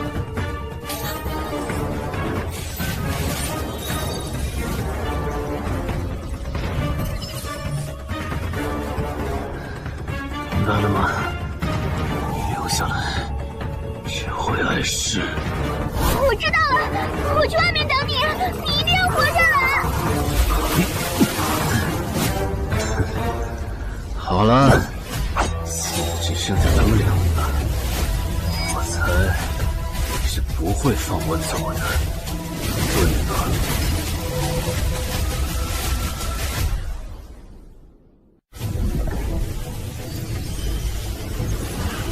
是护士姐姐，对面还有幸存者吗？有，但是陈海先生他……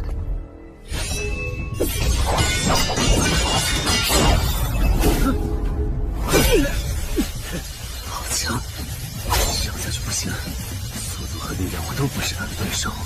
就算能大概猜出他下一步动作，肯定会一直忙着抵挡。一次出错的话，就得死。要走！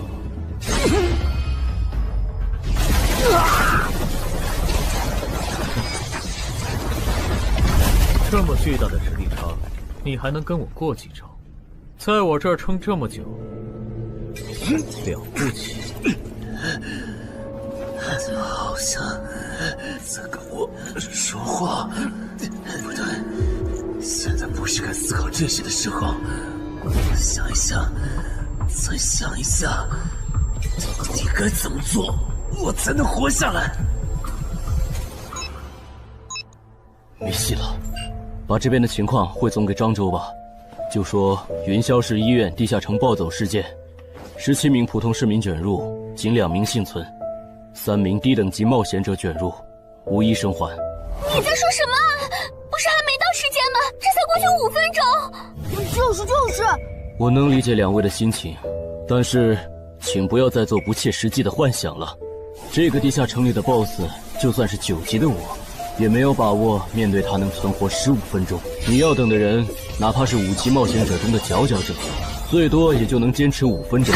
你从地下城出来到现在都过去5分钟了，他还是没有脱离地下城，这意味着什么？你应该清楚吧？怎么这样？如果不是因为我们拖累了他的进度，护士姐姐，陈海先生肯定能活着离开这个地下城。都是因为我们。是啊，全都是因为你们。如果没有那个多管闲事的冒险者帮你俩完成脱离任务，周德才是最有可能活着离开这个地下城的人。我出去冷静一下，这2个新人的登记工作交给你了。那这个地下城入口怎么办？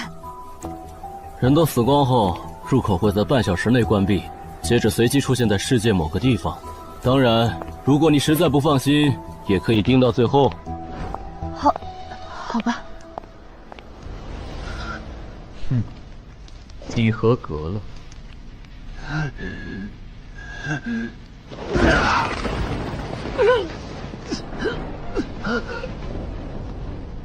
我很期待你成为亡灵后的那天。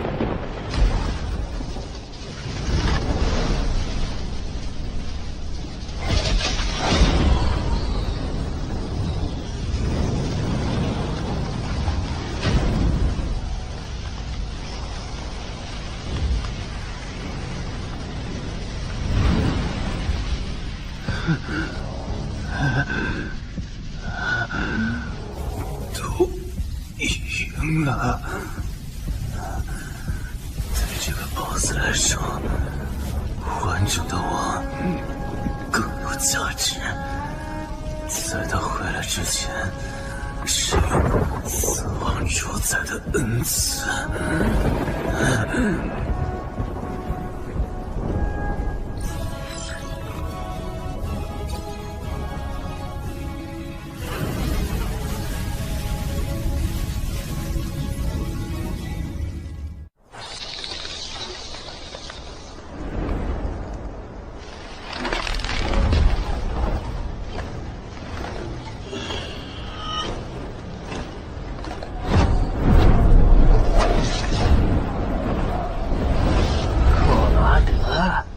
不是被大军派去坟场征兵了吗？怎么回来了？切，白跑一趟！我还以为是谁激活了骸骨大军发出去的晚宴邀请函呢。我发现了一个有资格成为我同僚的新人，让他从零开始太浪费，我打算让大军把他变为预备役。同僚，坟场的冒险者最高才5级。这阶段的新人连合适的职业和称号都没确定，你就肯定他能跟咱一样成为传奇？他已经找到了合适他的职业和称号。这次真的太险了，如果不是那家伙主动走了，就算再给我一条命，我也完全没机会。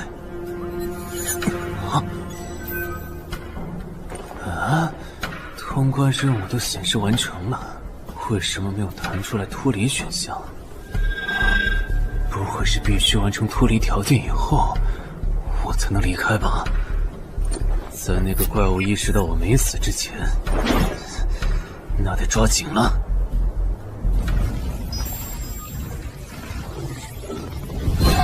没有关闭，这个地下城的入口还没关闭。陈海先生还在战斗，他还活着。我去找尚科长。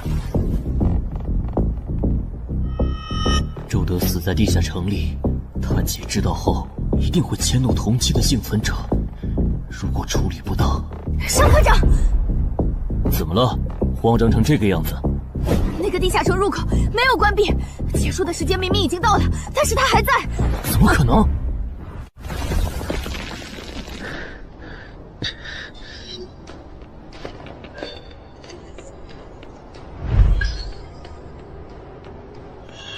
合并结算。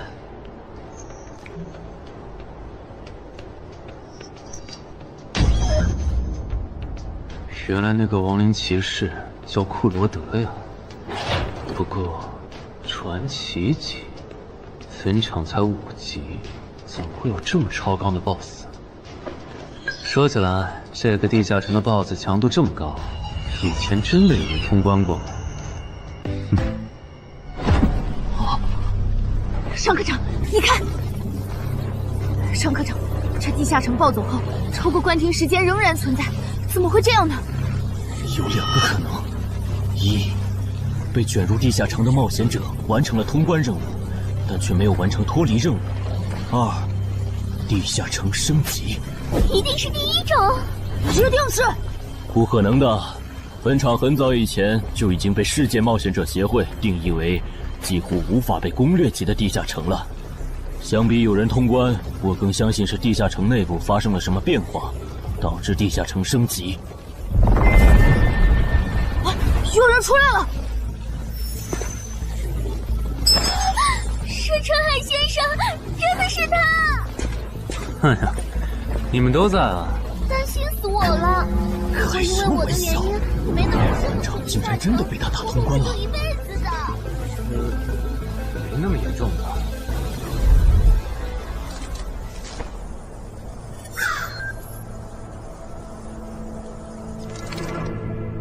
吴王，这是你驻守坟场以来第一次主动觐见吧，库罗德？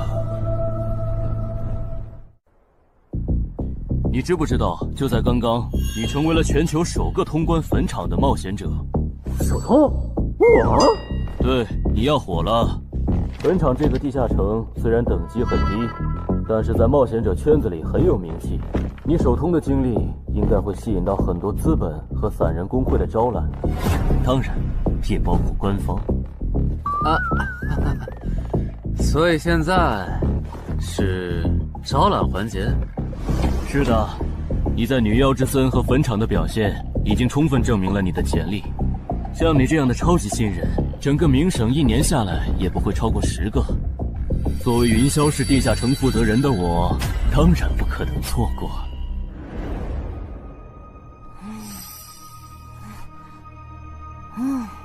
恩姐，你说那个叫商礼的，是不是想抢走陈海哥的通关奖励啊？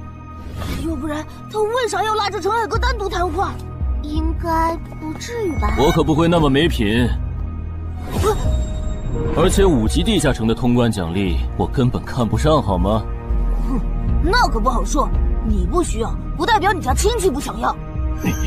这死小鬼！啊，别乱说。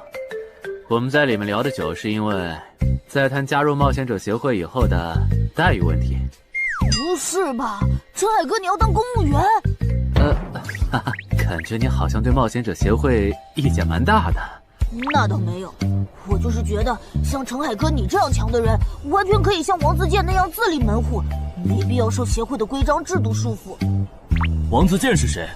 是不死冒险者里的男主。不会吧？你明明是个冒险者，竟然没看过这个吗？我是冒险者，和我看这书有什么必要联系吗？这个死小鬼！要不要告诉他们，这本书其实是我写的？你是陈亥？你真的是不死冒险者的作者陈亥？不会吧，不会吧，不会吧！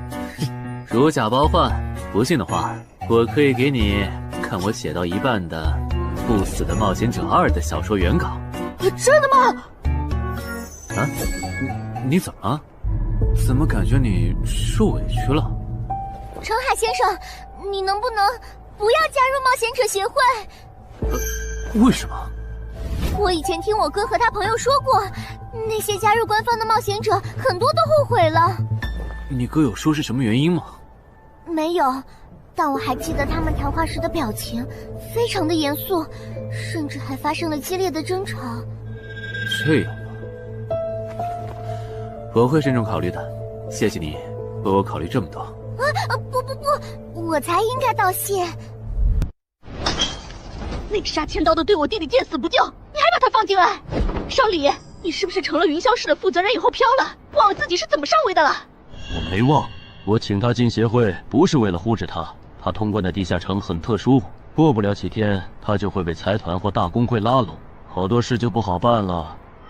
要是有潜力的成了官方冒险者，等他们跨过15级大关以后，到时候他们面临未知的危险，你是知道的。不行，那样太久了。他虽然有潜力，但不一定能突破15级变成传说。我要他下周就死。好吧，我知道了，那只能借刀杀人了。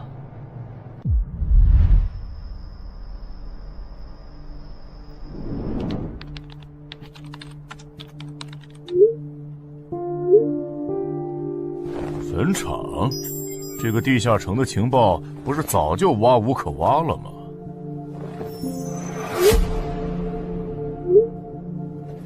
这样就可以了。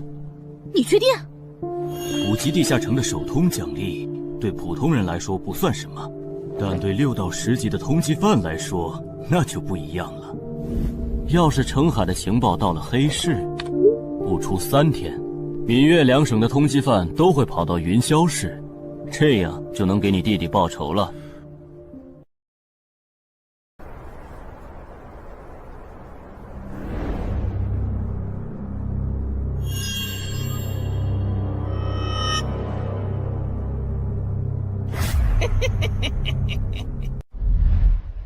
我的个人信息要3天后才能录入官方的冒险者系统吗？是的，我记得程先生你是东山人吧？要不我这边先给你安排一下暂住的酒店，这样你这几天就不用两边跑再折腾了。不用，刚好我要回东山办点事，那我3天后再来云霄。好的好的，那咱们3天后再联系。前提是3天后你还活着。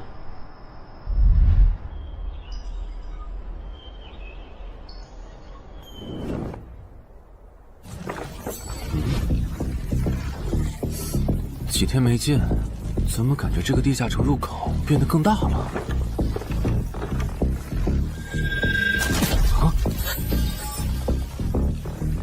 准入等级6级，也就是说，这个地下城的等级现在介于6到10级之间了。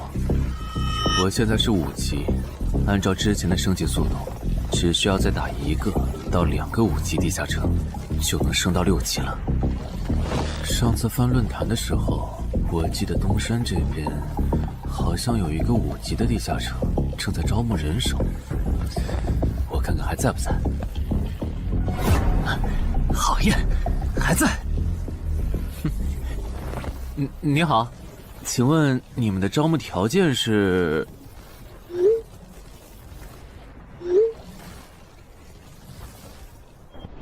黑市金币？你问这个干嘛？我闲着没事翻论坛，发现论坛上的冒险者彼此之间做交易时使用的货币不是现金。冒险者之间做交易，除了用地下城入口和掉落物，就是用黑市金币当货币。黑市金币有什么特殊之处吗？为什么不能用现金交易？黑市金币是挑战10级以上地下城的主要收获。我以前问过安教练，他说这东西10级后有大用处，可具体咋用没跟我细说。原来如此。对了，等级没到10级的冒险者，一般是从哪儿弄到黑市金币的？我也想搞一些。新手的话，你可以试试把不用的掉落物拿到鬼市去卖。你要卖吗？要的话，我晚上可以带你去东山的鬼市。要，谢谢徐哥。东山这边的鬼市只有每周一的凌晨2点到4点有。你别看这边人很多，实际上只有1/10是冒险者，甚至更少。这些摊贩也是卖的东西真真假假，很容易上当受骗。听起来有点像古玩市场。差不多吧。总而言之，东西先别急着卖，多转转，弄清楚物价后再卖东西。我这边还有点事，就不陪你继续逛了。好的。看不出他这人还怪好的。好了，到我来扫荡了。小哥，来看看这件，可都是宝贝啊！瞧一瞧，看一看喽！精品装备，仅此一天，价高者得。小哥，来看看我的矿石啊！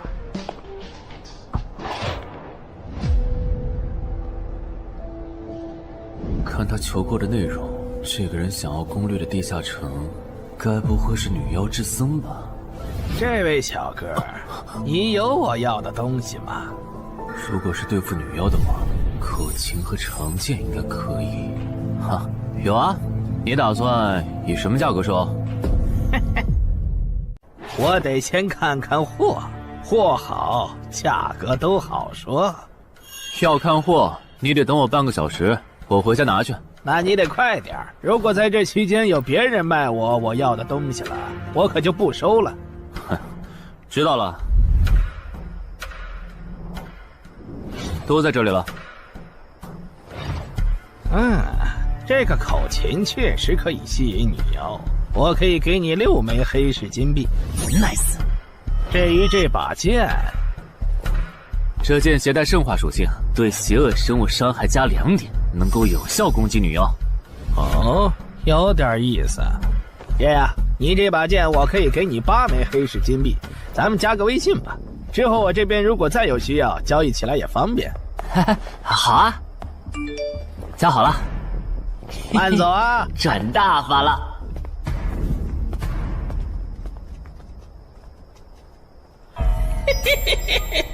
疏于防范了哟，坟场通关新人。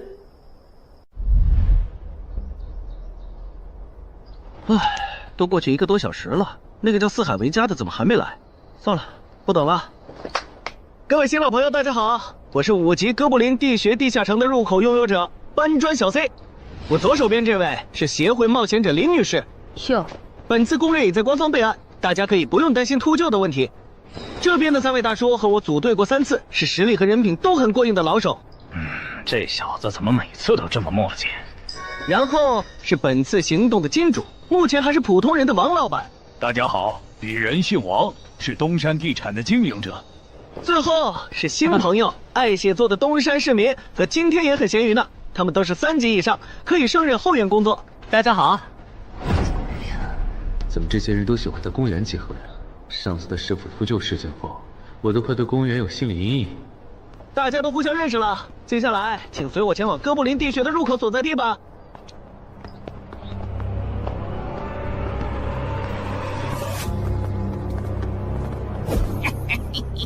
我就知道，他没用黑市金币购买装备，一定是用来换东山这边的低等级地下城的攻略门票啦。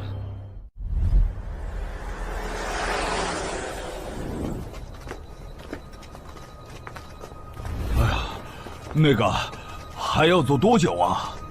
啊，快了，入口就在前面。小三，这入口你是怎么发现的？这也太偏了。不是我发现的，是本地的一位驴友发现，然后卖给我的。真的假的？这年头还有发现地下城入口以后自己不攻略，反而拿去换钱的傻子？因为哥布林地穴对新手来说太难了，当时发现这个入口的驴友不止1个，但最后完成脱离任务活下来的就只剩下1个人了。人家已经是冒险者了，这地下城在开放期又攻不下来，还不如卖了，换点能用的东西，剩下的钱分给死去同伴的家属。这选择挺合理的呀，不是吗？合理是合理，但我觉得事情应该没那么简单。喂，你这人真是的，咱们都合作好几次了，你还怀疑我？到了，形状、颜色、大小完全一致。没错，这个就是5级的地下城，风险评估过了，可以进。讨厌，这一下你放心了吧？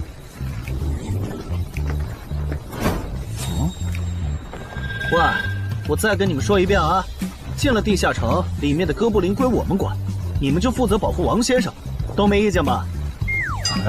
我这200斤肉就交给2位了。脱离任务呢？通关任务大家都一样，但如果我的脱离任务是狩猎哥布林，那我们会优先满足你的脱离任务，然后再考虑通关。这么容易就能拿到通关奖励，那我更没意见了。我也是。你们脱离任务是什么？杀死2只哥布林。哦，我的也是。看来咱们的任务类型都一样，只是数量上有差异。王老板，你放心，脱离任务是按冒险者等级来的。2到3级冒险者得进入地穴，4到5级冒险者要干掉一些哥布林。你是新手，只要找到哥布林地穴就行，很简单的。原来如此，怪不得我和他的任务不一样。哎，大家听我说，考虑到东山市民和咸鱼小姐的工作是保护王老板，所以等下遇到哥布林，优先让给他们完成脱离任务，没问题吧？没问题。那好，咱们出发。只用交手就行了，感觉也不难呐。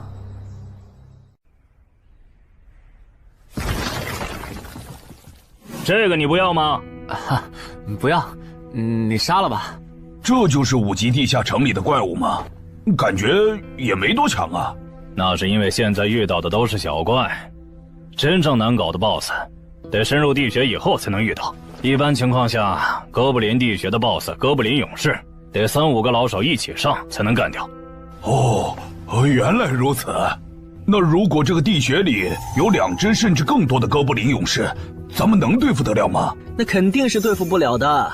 不过一个哥布林部落只会诞生1只哥布林勇士，目前全球就1对冒险者遇过双胞胎哥布林勇士，这种小概率事件，咱们肯定碰不上。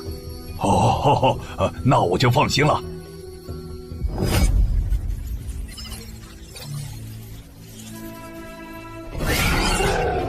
速战速决，别让他们逃回去报信。麻烦了。啊？你指哪方面？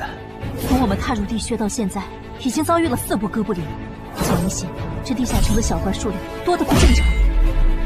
我们可能中大奖了。搞不明白你们这些富人究竟在想什么。你都这么有钱了，为什么还要成为冒险者？说来惭愧，鄙人成为冒险者主要是为了减肥。减肥？等等，减肥和成为冒险者有什么必然联系吗？这联系可大了。我特意托人问过，目前已知的职业里，有一种不需要锻炼，只要打坐消耗多余的体质，就可以不断变强的。你不觉得这种职业很适合我这种有钱，但是又下不了苦功去锻炼的人吗？花这么多钱竟然只是为了减肥，你们有钱人的世界真难懂。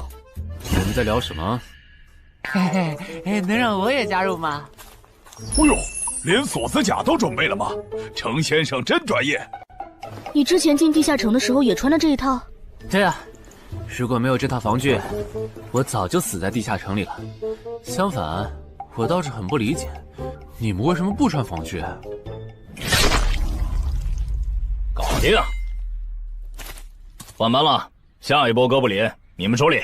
行，接下来我们负责打头阵。评分机制，你不知道吗？在地下城内借助的外力越小，完成任务后得到的结算评级就越高。原来还有这种设定呢！我说你的脱离任务咋比我简单？原来是靠全副武装过了地下城。我看你到现在也没有几个有用称号，说白了，你就基础属性等级高些，跟新人比也强不到哪儿去。其实难搞，虽然知道野队不靠谱，但是没想到会这么不靠谱。8人组里竟然有2个新手要保护。你们3个等会儿再聊。拦路的哥布林小队已经清理掉了，可以继续前进了。好的。怎么有3个岔路？正常的5级地穴不是最多只有2个吗？看来我之前的担忧没错，咱们遇到了 bug。这是还不能透露给大众的地下城情报。平均每50个低等级地下城就会有一次实际挑战难度比当前等级高，甚至高很多的特殊情况，也就是 bug。bug 主要分3种情况，第一种是小怪数量的提升，第2种是 BOSS 数量的提升，第3种是 BOSS 强度的提升。比如我们现在遇到的，按照他这个说法，就很接近第1种。我之前经历的地下城，好像多多少少都有点问题。请问，出现 bug 的地下城，结算奖励会比平时多吗？这个要看地下城的实际攻略难度提升了多少。听说运气好，能出14、15级冒险者都眼馋的宝贝。所以，我们如果继续深入，可能会遭遇更多的哥布林。是的。听起来有点危险呢。要不这次就算了，咱们回去吧。反正我也成为冒险者了。不能回。这个地穴的哥布林数量虽然变多了，但 BOSS 的强度没变化呀。我们只要把 BOSS 解决了不就行了？只要速战速决，在大多数哥布林发现我们之前，找到并杀死这个地下城的 BOSS， 其实和正常通关没多大区别。BOSS 的强度没变化，只是你的猜测。要是 BOSS 强度大幅提高，无法快速击杀，等他的援兵一来，咱恐怕就得被困死在这地下城了。所以就要放弃啊？这点风险都不肯担，那还不如尽早转职当后勤算了。这是一点风险？情报不足就去挑战等级比自己高的地下城，简直就是找死！那个，要不这样好了，咱们举手表决，想要继续的留下，想退出的就原路返回。这主意行，2不耽误。来去自如，这你满意了吧？现在开始举手表决，要留下的举手。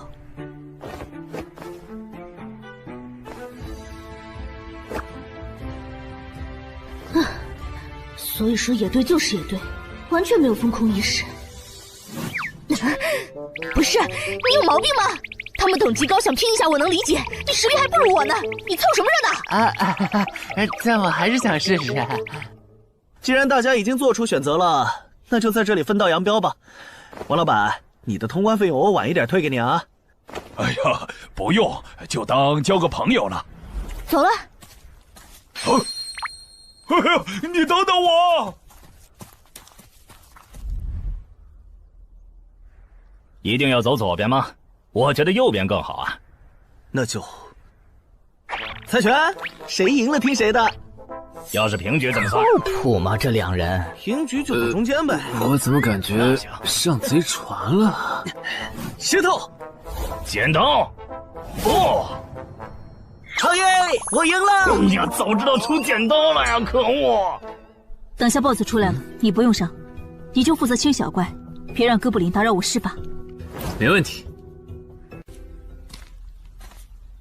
那个，你为什么那么不看好他们呀？这个地下城真的有那么危险吗？你怎么知道我不看好他们的？啊，我毕竟是做生意的嘛，基本的察言观色还是会的，所以，我选择退出主要是因为这个称号，它的效果是为佩戴者指出前方的危险。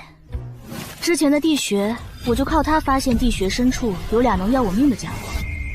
我听了官方冒险者给的消息，我认为这个入门级地下城是少见的双 BOSS 地下城。一般单 BOSS 地下城要3到5个同等级冒险者才能打通，那双 BOSS 的话，咱们这点人肯定不行。你信不信？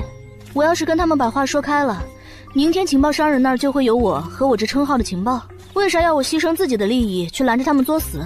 大家又不熟。再说了，作为临时队友，我在保证自己安全的情况下，都尽力劝他们了。不听那是他们的事。那你为什么肯和我说这些？你不用担心，我不会害你。你又不在冒险者这行混，没必要为点情报费招惹我这种有潜力的人。说出来也没啥。哦，这样啊。怎么了？不能再继续前进了，外面有更致命的危险。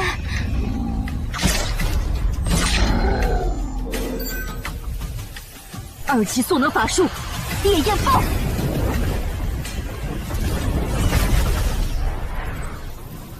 原来林开战前套给我的元素护甲是干这个用的呀！不愧是官方冒险者，虽然同为5级，但他的称号、职业、技能和装备都已经毕业了，而且还是最难凑齐的一套法系职业。干得漂亮！换班，下一波哥布林你们来处理。好的。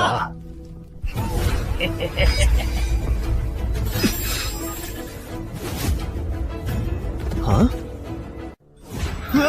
你们看，那是不是 BOSS 啊？怎么感觉有点不太一样啊？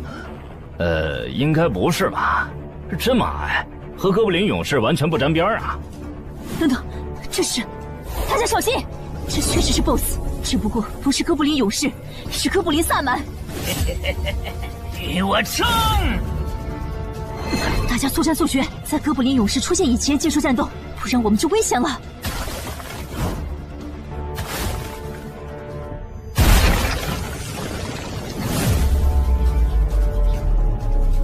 开什么玩笑？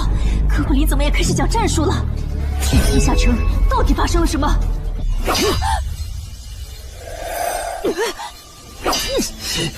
快走！我来会会这家伙。林那边好像遇到麻烦了，你们出个人去帮忙。你在开玩笑吗？这么多哥布林，我们哪抽得出人手？快去帮他们呀！这边我一个人能行。可是，走啊！待在这儿，影响我发挥。我会尽快解决掉哥布林萨满，然后来帮你。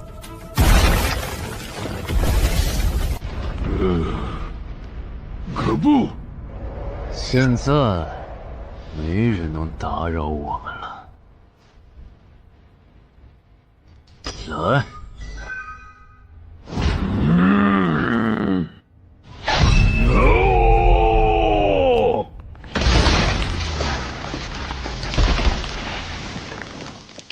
这个 BOSS 力量惊人，但太笨拙了。就算不用一步一杀，我应该也能躲过他的大部分攻击。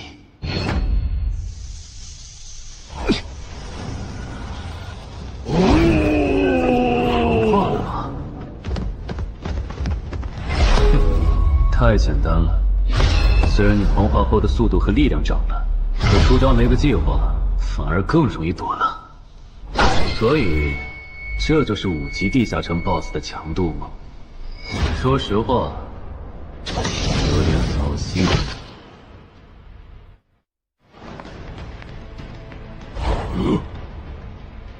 你这种程度，连当我的开胃前菜都不配。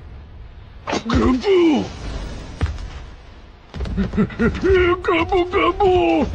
连死战到底的勇气都没有吗？这样看，我以后不用对5级地下城抱有期待了。这个地穴到底还有多少哥布林啊？再这样下去，我可顶不住了！再用一次那个火焰魔法！你以为我不想吗？这个哥布林萨满一直在用低级法术看让我施法。等一下，通关任务怎么完成了？我的也是。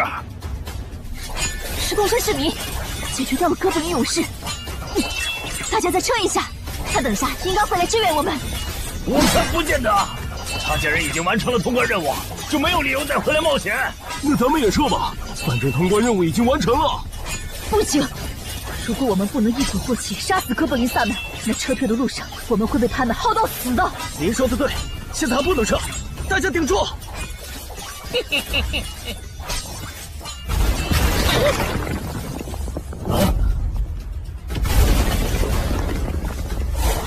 石头山市民。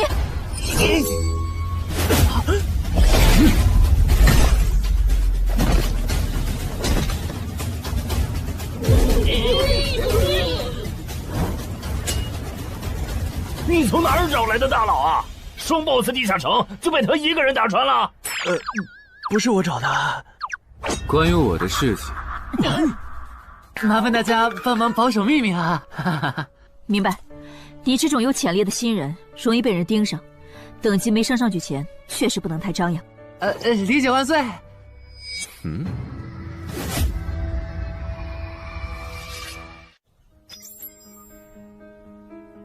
不能出去，外面有更致命的危险。啊，更致命的危险？就是有一个危险程度远比双 BOSS 大的冒险者守在外面，我们出去就会被杀。那怎么办？回去找其他人，说服他们一起抱团冲出去。你们竟然把2个 BOSS 都杀了！这俩可都是他一个人干掉的，我们都没出多少力。怎么是他？我之前明明用称号确认过，他威胁不到我。等等，你怎么知道这个地下城有2个 BOSS 的？难道你刚刚一直躲在我们身后偷看？那倒没有，在你们遇到 BOSS 以前，我们就已经走到出口了。之所以知道这个地下城里有2个 BOSS， 是因为我的这个称号，他能帮我找出前面对我有威胁的存在。我就是靠他才知道这地下城有俩 BOSS 的。不是吧？你有这么好用的称号，你之前不提醒我们？我是没有直接提醒，但我有劝过你们不要继续深入地穴吧。那你为什么又折返回来？因为出口那边有一个比双 BOSS 更强、敌意更浓的高等级冒险者在堵门。啊！外面有高等级冒险者在堵门，你确定？确定。先是地下城难度超标，再是高等级冒险者堵门，可疑的地方太多了。说，是不是你搞的鬼？不是我，不信咱们签单项契约确认。等等，堵门的高等级冒险者，不会是那个爽约没来的四海为家吧？那个，我想问一下，你的称号可以预知危险，那如果我对你流露出杀意，你能判断我和堵门的人谁更强吗？能。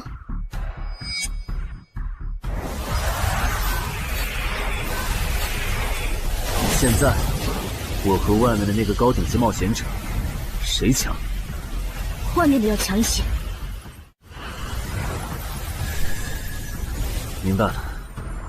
那摆在我们面前的，就只有一条路了。大家先去结算各自的脱离和通关任务，等提升完，咱们就去和出口的堵门者拼命。也只能这样了。早知道买这个地下城会出这么多事，我当时就不该手贱。事已至此，后悔也没用了。再说，咱们这么多人，未必打不过。这都多久了，怎么还没人出来？那个通关坟场的小子不会死里边了吧？你有没有兴趣？不好意思啊，我想再考虑一下。没想到第一次进入地下城，就让你遇到这种事，实在不好意思啊。计算出来了，这次没有掉落史诗级奇物，看来双 BOSS 的地下城难度也远不如坟场啊。感觉下一个地下城可以跳过6级，直接尝试7级了。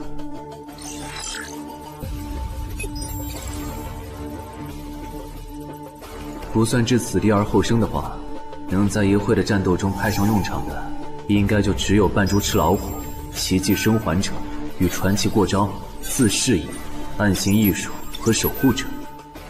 与传奇过招这技能比置死地而后生差点，能让我状态拉满，但要扣4力量、4敏捷、2感知。至于暗行艺术，应该是和扮猪吃老虎搭配，靠扮猪吃老虎走到目标的视野盲区，然后换暗行艺术逐渐接近目标，最后再切到置死地而后生，从而打出完美的偷袭。至于守护者，最合理的应该是依靠与传奇过招的感知+2，提前确定目标的下一步动作。要是目标跑去攻击别人，就切换称号守护者去阻拦他。围绕这2个称号展开的战术，感觉都还可以，但如果硬要选一个，还真不太好选。先瞅瞅新得的职业技能和奇物有啥效果，再决定下一步。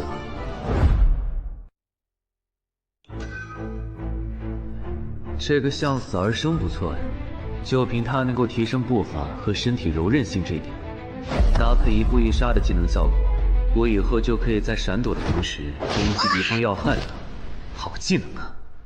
还有这个假死技能，考虑到在现实世界，冒险者死后是不会产生掉落的，我完全可以利用这个技能装死，然后找机会偷袭反杀，兵不厌诈。只要那个堵门的不是脑子有毛病，非得跟尸体较劲，我就能狠狠地阴他一把。当然，这是万不得已的选择。要是可以的话，我肯定想光明正大的赢。哇，这次掉落的东西都很棒啊！骨笛、萨满旗帜和传承之书，以后去地下城就能有个哥布林跟班了。而且这个哥布林的秘药搭配上骨笛，运气好的话，能拉来一只哥布林勇士当打手。保险起见，我就不继续囤升级券了，先把战斗力拉到最高再说。我目前持有的奇物中，等级最高的就是这家伙了。把奇物升级券用在他身上，肯定是最优解。就这样，对传奇亡灵库罗德的头盔使用奇物升级券，只能升到史诗级。那算了，先用装备熔炼炉把这几个用不上的给熔炼了，看能出什么好东西，再决定奇物升级券用在哪儿。不是装备型的奇物不能熔炼吗？那我手里没用的装备，估计也熔不出啥好东西。没办法了，用奇物升级券提升被污染的名剑吧。使用奇物升级券，好酷的剑！头盔和武器确定了，那装备祈愿券就用在防具上吧，正好替换掉我买的锁子甲。厉害！这套铠甲穿起来比我之前用的锁子甲还轻便。东山市民，你那边完事了吗？差不多吧。你们整理完了吗？完事了，再给你们上一轮 buff，就可以出发了。你的装备好酷啊！这些都是你在这个地下那再等我一下，我招个怪物随从。啊！喂，别无视我呀！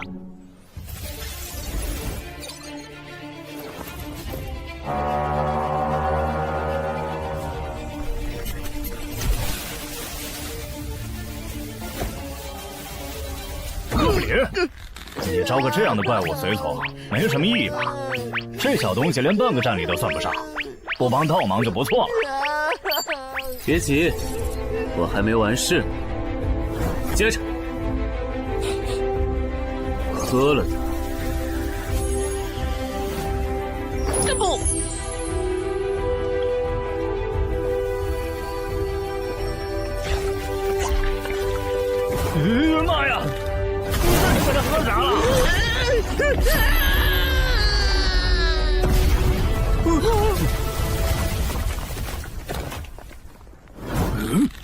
天哪，他变成 BOSS 了！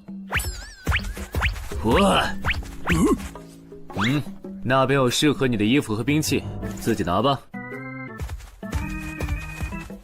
你的随从不会失控吧？毕竟是 BOSS 级别的哥布林。不知道，不过你可以让他用称号看看这只哥布林对我们有没有敌意。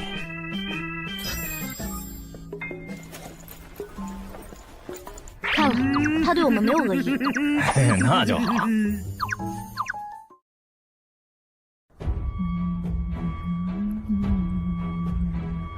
法师护甲1级，属性强化，雄之坚韧。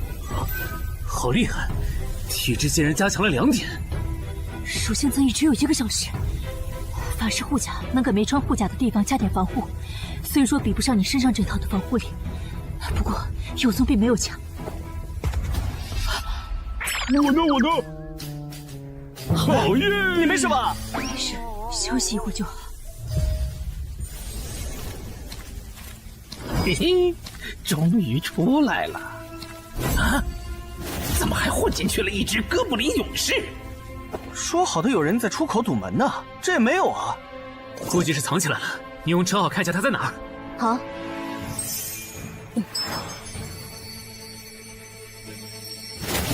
找到了，他躲在1点钟方向最粗的那棵树后面，大家小心，他在入口前面放了很多捕兽夹，注意别踩到了。捕兽夹？哪里有捕兽夹？哼，有探查类的称号吗？真是够讨厌的。原来是他，这么一来就全明白了。女妖之森刚通关，他不去那儿的黑市买通关物资，却来东山碰运气，肯定有猫腻。知道我在东山的没几个人，团队领袖跟我签了保密协议，肯定不是他。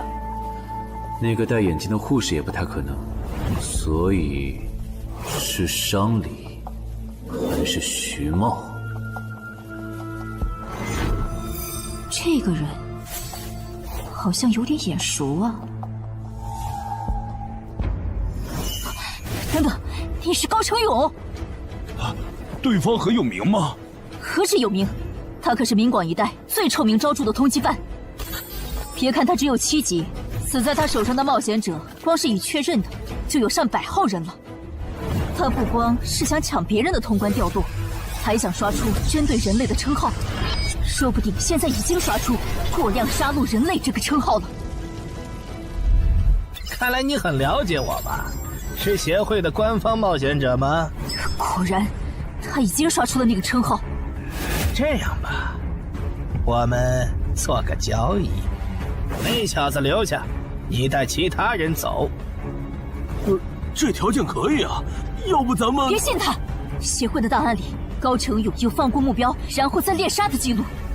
要是你们真的信了他的瞎话，等他干掉陈海，再用追踪手段把你们一个个找出来，你们连还手的机会都没有。没错，虽然他嘴上说放过我们，但对我们的恶意一直没有降低。他在说谎。连恶意也能侦测吗？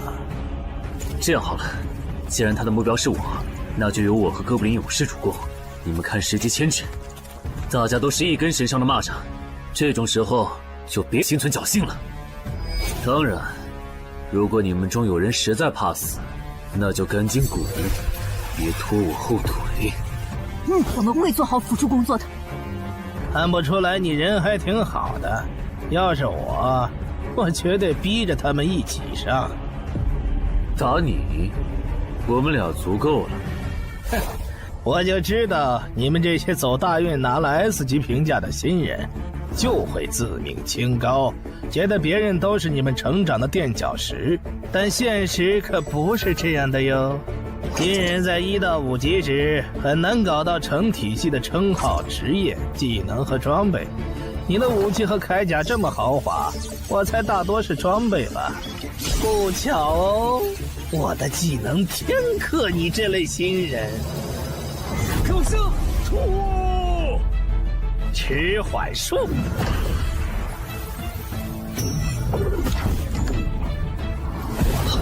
速度变慢了。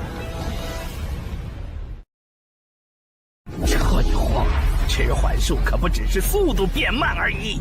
遇到使用长镰这种冷门兵器的我，谁上了迟缓术的你，也根本接不住你的招。你是这么想的吧？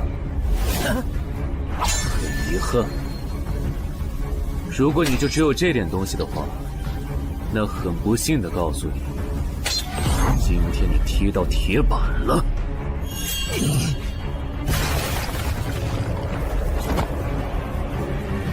开什么玩笑！我百试百灵的组合技，竟然被他这么简单的破了吗？这真的是只经历了3个地下城的新人该有的水平吗？嘿，那个高成勇也没有你说的那么厉害啊！一上来就被澄海大佬没收武器了，感觉澄海大佬都用不上咱们了。不是高成勇不厉害，是澄海太强了。现在的他，恐怕和明省分部重点培养的那位超新星是一个水平。如果我说我认栽，那把长镰我也不要了，能放我一马吧？换位思考的话，你会吗？说的也是。消失了，那件披风的效果是隐身。唉，一想到超新星要死在我手里，我就感到惭愧呀。如果你没遇到我这样的新人杀手，大概会成为传说级冒险者吧。可惜，今天你就要死在这儿了，是你选择的死战。澄海小心，那人没走，就在你周围。你这娘们儿！你在看哪儿呢？你不可能！你怎么知道我在这里的？因为我感知20，你的一举一动在我这儿都是明白。蛮感知吗？这个人你来上。好嘞。老天，真是不公平！我想问一下，3人冒险者如果要加入协会，录入个人信息大概要多久？工作日的话，半天。这么看来，就是云霄市协会泄露消息的。我申请加入东山的官方冒险者协会，不过我前天口头上答应要加入云霄市的，他们还没录入我的个人信息。现在换到东山，程序上合规吗？当然，我代表东山市冒险者协会欢迎你的加入。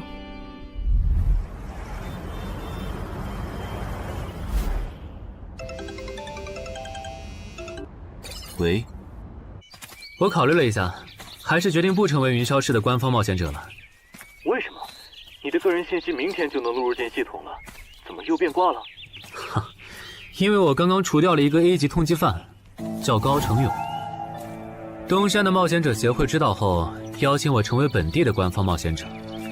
这样嘛，也挺好，成为家乡的官方冒险者，做事会更方便一些。对，我也是这样想的。那我挂了。以后常联系。废物，都是废物！你那边说完了？说完了。哎，你怎么还没走？因为林姐也邀请我加入东山的冒险者协会了，等下要和你一起录入个人信息。这样啊？说实在的，你也被协会邀请加入，我都有点怀疑官方冒险者头衔的含金量了。我不就是在地下城的时候嘴了你几句吗？至于这么阴阳怪气吗？小心点。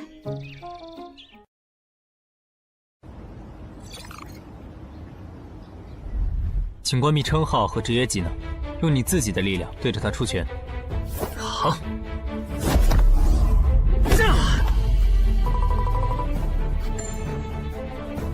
不愧是官方，测技出属性的工具比健身馆的强太多了。12点，那我呢？他们测完了吗？测完了，他的力啥玩意儿都是12。17点，只有12吗？这跟他之前的表现差太远了，我以为他至少14甚至15呢。只有12点却能杀掉9级的高成勇，主流的职业称号肯定够大。等我激活了职业和称号，再测一次，肯定压过你。澄海先生，你的个人信息已经录入了，这是你的证件。这么快？特事特办，你可是以一己之力打穿了双 BOSS 地下城，还单枪匹马完胜高成勇。另外，6到10级官方冒险者每年得通关2次协会指定的同级地下城，不然就得从攻略组调走去情报或资源采集组，把时间花在身体塑造和实战训练上，半年通关1个地下城就行。没问题。还有就是，总部时不时会有借调任务，借调时你表现出色就有奖励，奖励能换协会里的称号线索、转职证书和奇物。不过一般只有9级以上的冒险者才会被借调，你暂时不用考虑这些。有一个问题。你说。称号线索是什么？称号线索是总结好的称号获得办法，你回去用证件 UID 登内网，看看协会称号图鉴里有没有你喜欢的。要是手里有没用的奇物或图鉴里没有的称号线索，就卖给协会，换自己想要的东西。了解。对了，你打算什么时候遣散你的随从？不能在这边养吗？我这只哥布林骨笛是随机召唤哥布林啊，送回去的话，下次召来的可能就不是这只了，那我不就亏了一瓶秘药吗？这你不用担心，除非你的哥布林勇士在那边的世界战死，或者你打算随机召唤别的哥布林。原来如此。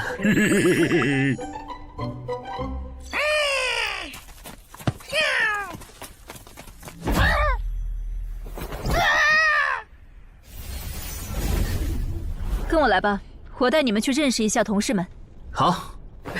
大佬好，我叫梁家坤，是东山这边的冒险者候补，目前的利米分别是。你别每次见到厉害点的冒险者都跟报菜名似的，把自己的利米数值甩出来啊，这样很得罪人的。有什么关系嘛？我的数值总不可能比澄海大佬的还高吧？不，你的就是比他高。你是东山这边的入口管理者？在东山专家级地下城没打通前，干不了入口管理者的活。好，所以入口管理者另有其人是吧？那他没来是因为在攻略东山这边的专家级地下城？那倒没有，他没来是因为在处理昨天突然涌入东山的通缉犯。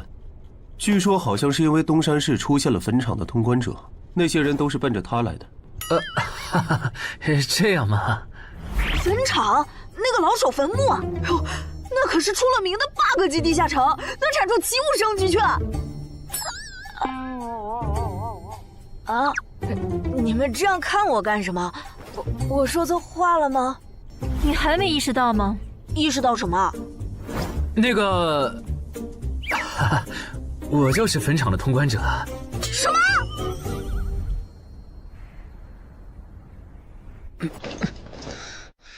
虽然已经说好这段时间把精力用在属性提升和恶补地下城知识上，但家里这个入口，我还是想有始有终。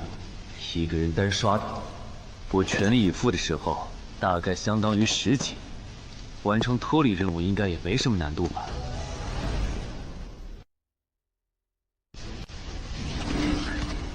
感觉也没怎么变。咦？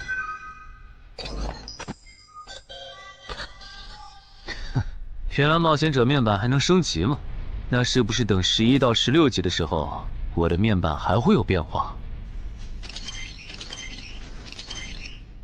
怎么感觉升到6级后的限制反而变多了？等升到11级，不会还来一些新的限制吧？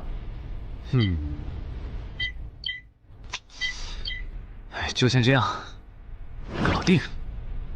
账弄完了，让我看看这次的脱离任务是什么。脱离任务从单选变成2选1了，这对不打算通关的冒险者来说倒是个好消息。不过，豺狼人，原来这片森林除了鱼人以外，还有别的怪物吗？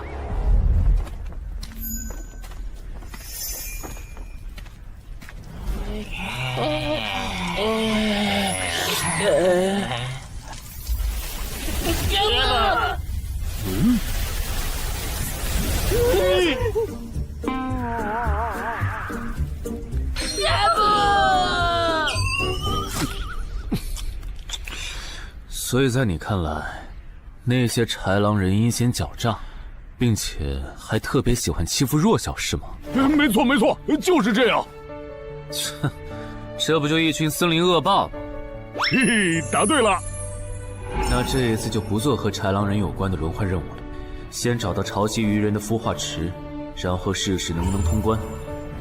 好了，我要问的问完了，你可以回去了。什么？我不要。你不想回去？是的。好吧，你留下来也行。好耶好耶！但我先说好，这个地下城的挑战等级是7级，你悠着点。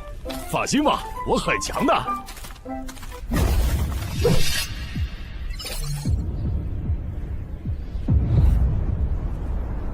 结果你还真组了个野队，让人家带你通关。嘿，还是5级的地下城，你这胆子够大的。嘿嘿，其实还好啦，虽然中间出了一些意外，但也因祸得福，认识了2位很有潜力的冒险者。你这就是幸存者偏差。那些散人如果靠谱，我儿己就不会死在地下城里。我知道，所以我是确认有官方冒险者兜底以后，才决定下去的。说起来，前几天的新闻我看了，你儿子的死好像不是意外。怎么可能是意外？我儿子下去之前，我给他准备了2件保命的奇物，可他还是死了。那2个弱鸡入口拥有者却活着。开什么玩笑！可惜那2个杀千刀的没撑到我出手，就栽在别人手上了。不然，我一定要让他们后悔来到这世上。那这人也算间接为你儿子报仇了，咱得报答他呀。他叫什么名字？叫陈海。我这次来东山，就是要当面感谢他。陈海，你认识？我组的临时野队里也有一个姓陈的，可能就是他。什么？团长，都打起精神来！那些豺狼人斥候说不定就藏在附近的灌木丛里，你们这样懒散很危险的。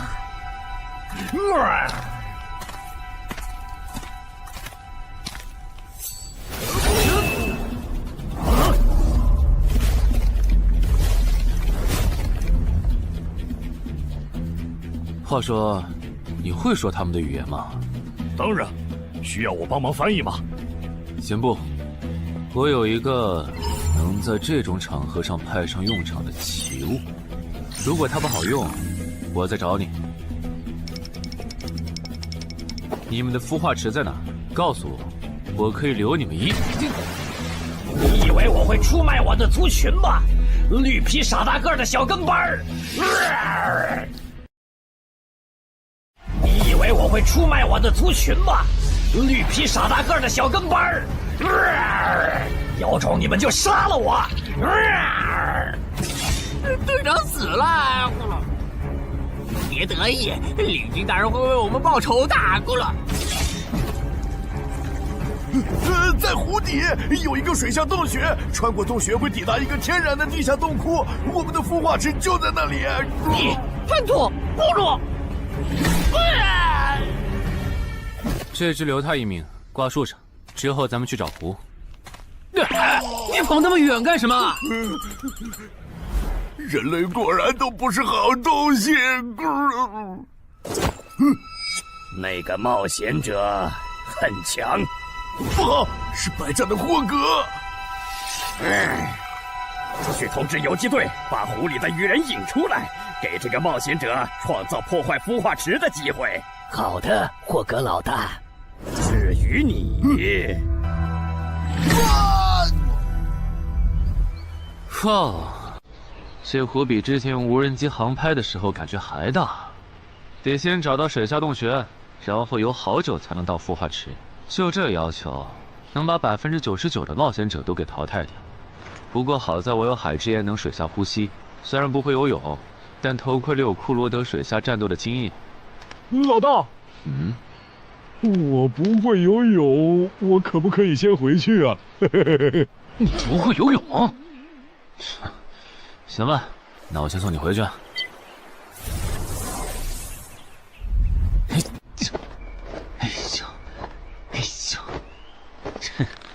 好了，热身完毕，那出发了。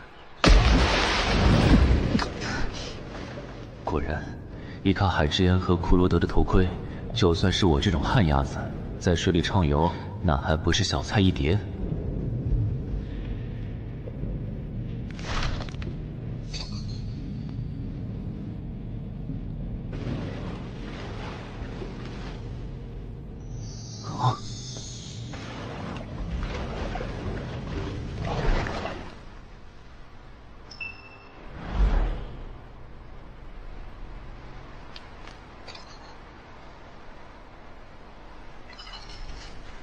常驻脱离任务完成了，看来这里就是鱼人的孵化池。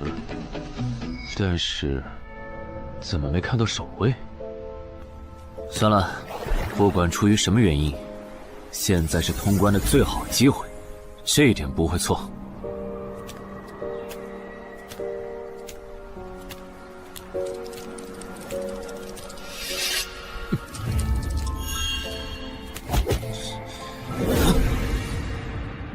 就一个咕噜，有点不够分呐，咕噜。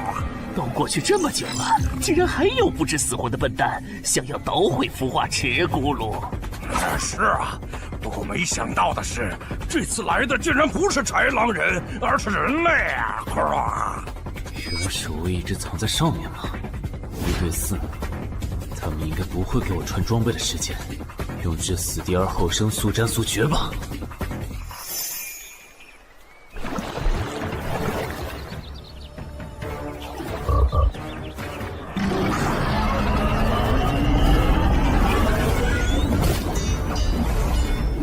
有人类闯入孵化池！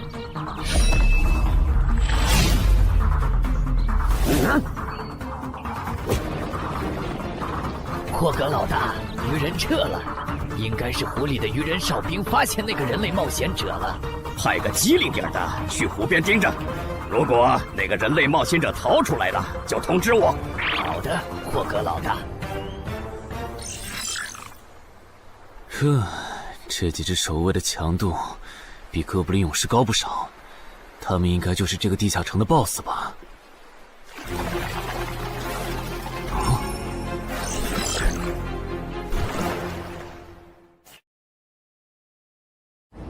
？6到10级这个阶段的地下城 BOSS， 通常可以划分为团队增益型和个体高战型2类。前者实力一般，但可以为同种族个体提升综合实力。独狼面对这种类型的 BOSS， 几乎很难靠一己之力通关。每次上我的课，你不是翘课就是打哈欠，怎么？我的课有那么无聊吗？但你今天讲的内容之前不是讲过吗？你要是说点11级以后的常识，我说不定会认真听。你以为我喜欢讲这些？还不是因为你们这些莽夫 ！CJ 的超新星不自大，不单人去调高等级地下城，就不会被 BOSS 弄死。公司也不会把我临时叫过来给你们突击补课了。什么？顺朕死了？是啊，你这几天没上论坛吗？大家都吵翻天了，说他的死浪费了 CJ 对他的投资。哼，这我还真不知道，到底怎么回事？你快和我说说。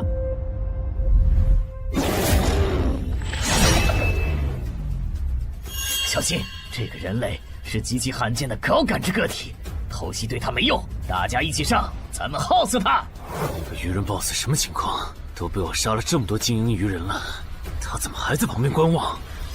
难道这些实力比哥布林勇士还强的鱼人，在他眼里都是小喽啰吗？这个人类的实力和霍格好像差不多，好在他是一个人来的，可以用数量耗死他。这种的杀戮速度，等精英怪把他体力耗得差不多了，剩下的精英种恐怕也没多少了。到那时，霍格如果察觉到我方兵力空虚的话，恐怕……算了，还是冒一点险吧。终于感到心疼，要亲自出马了吗？奇迹生还者，这个很久了。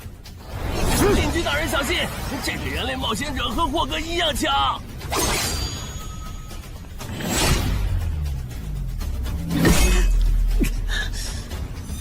很好。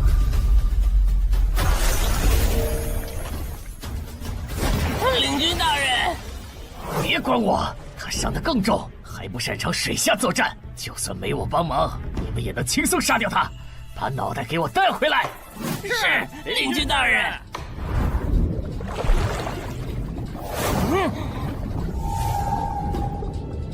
那个人类不是重伤了吗？他咋能这么快逃到这儿，还迅速干掉鱼人哨兵的？他是被人潜到身后，然后一招毙命的。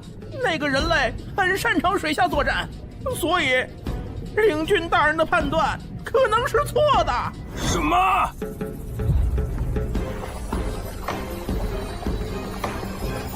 该死，总算活着逃出来了，多亏了这个奇迹生还者呀，不然我就得交代在这儿了。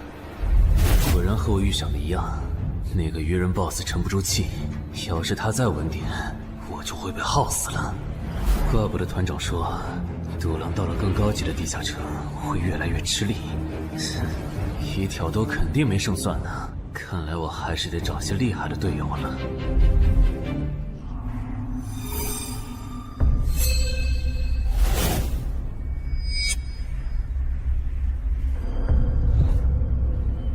那个人类冒险者活着回来了，他现在是什么状态？我不敢靠得太近，怕被发现，但可以确定他伤得很重。嘿嘿，重伤的冒险者嘛。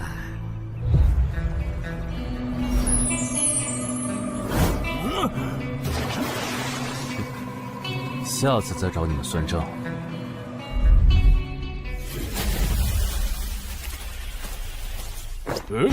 已经结束了。失败了，孵化池里的鱼人太多了，我一个人杀不完。我刚才翻了下你们的传承之书，如果你的战斗累积到一定场次，会升阶为更高等级的百战哥布林。以后你就用这把剑斩杀和你实力差不多的地下城怪物。等你成为了百战哥布林，这剑对你没啥用的时候再还给我。那您用什么？哼，我用这个。啊，对了，你以后得练一下游泳了。后面我还要再打一次这个地下城，到时你得出力。好吧。这一定是豺狼人干的。激活技能，与死亡共舞。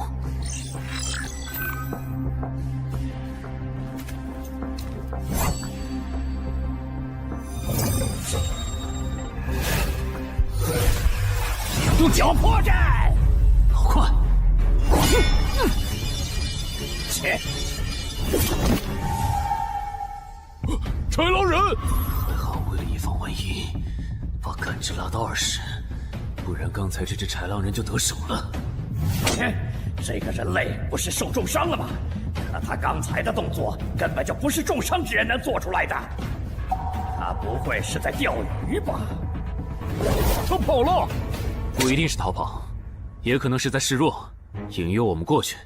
那咱们还追吗？如果追过去的话，感觉很可能会进了他们的包围圈。算了，不追了。等找到足够强的队友，做了充分的准备以后，咱们再回来和他算账。好的。哎呀，没想到6到10级的地下城的难度会比5级的高那么多。下次得提前掌握好情报再去通关，不然风险确实太大了。是任务结算呢。哼，说起来，这一次我虽然没有通关，但宰了那么多鱼人，怎么说也该有个 A 吧。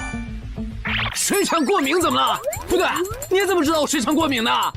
还有啊，我是人，你给我一袋动物口粮是什么意思啊？就算他吃不完，这会难吃。什么？他加入东山的冒险者协会了？你给我站住！你当初是怎么信誓旦旦的跟我说他死定了的？连高成勇都栽在他手上了，我能怎么办？听你这意思，我弟弟的仇你是不打算管了呗？哼，也是，你已经靠我爷爷成了云霄市入口管理人，上了岸的你哪能冒着被革职的风险对隔壁市的超新星下黑手呀？我真是看错你了，早知道爷爷当初留下来的资源就该用在周德身上。你干什么？专守我爷爷留下来的遗物啊！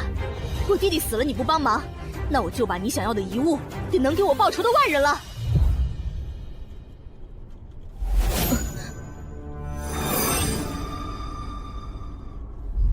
361、362、363。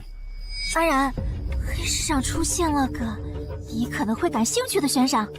内容。有人用传说级冒险者的遗物作为奖品，悬赏东山市某位超新星的命。徐茂又惹到谁了？不是徐茂，但这个人咱们都认识。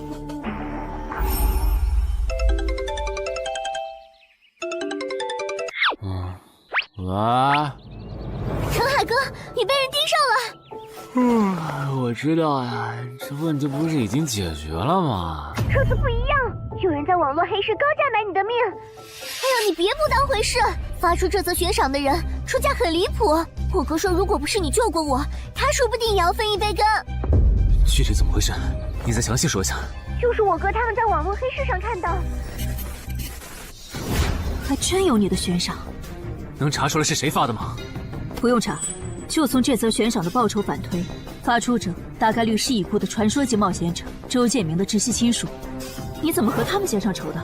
他们为了你把遗物都掏出来了。不知道，我都没听过这个人。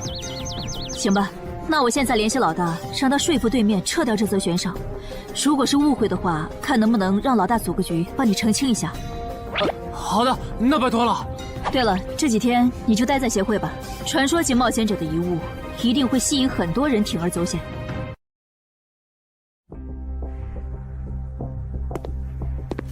被人捷足先登了？不对，这里似乎没发生战斗。看来那个叫程海的，当时应该在攻略自己家里的地下城。真不知道他是幸运还是不幸。虽然因为家里的地下城躲过了第一波袭击，但被堵在地下城里的话，他连逃都没地方逃。除了我和目标以外，这个地下城还有4个人，不知道是敌是友。你卑鄙！哪有你们人类有病？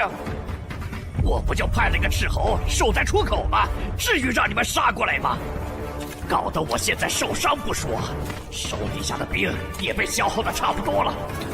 如果昨天那个冒险者又回来了，不行，留得青山在，不愁没柴烧。这点不能待了，得赶紧走。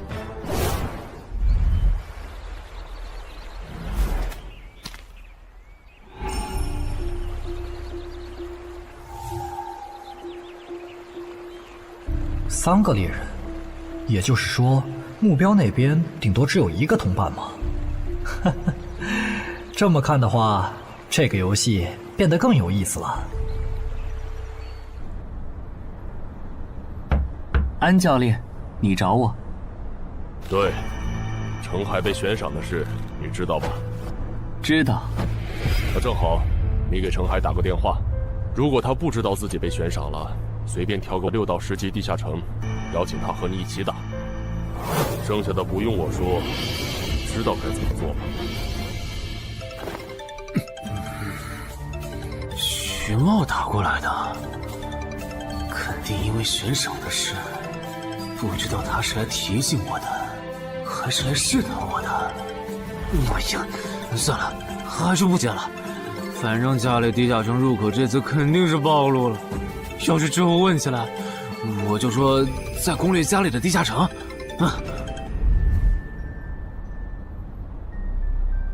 咱们来晚了，那个叫程海的，应该是被前面的人逼进这个地下城里了。我们还进去吗？进。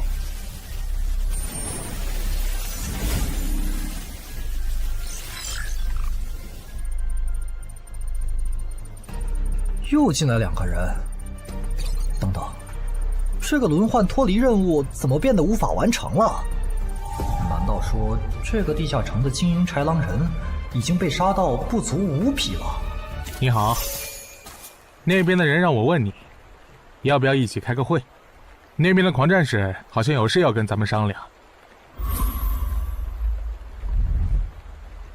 也就是说，你和你的同伴是最先进入这个地下城的，程海不在这里。对。那我不明白了，你们没堵到人，为什么不离开，反而在这儿扎堆守着湖呢？因为我同伴的主职业是海兽祭司，他因为职业特性的原因，发现这个地下城刚刚诞生了一只英雄级鱼人，他想趁着对方还未成长起来，和他签订主仆契约。那你们呢？你们为什么不去做轮换脱离任务？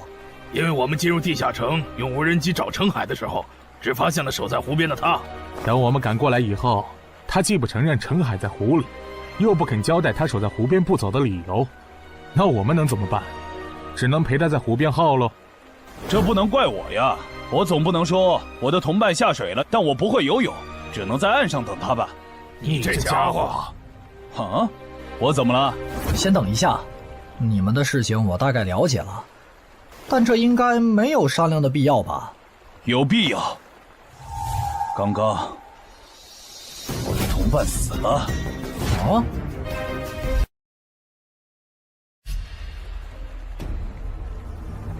力量涌上来了。这样的食物外面有很多吗？除了偶尔出现的人类冒险者，附近的森林里还有一批豺狼人。很好，把他们带过来。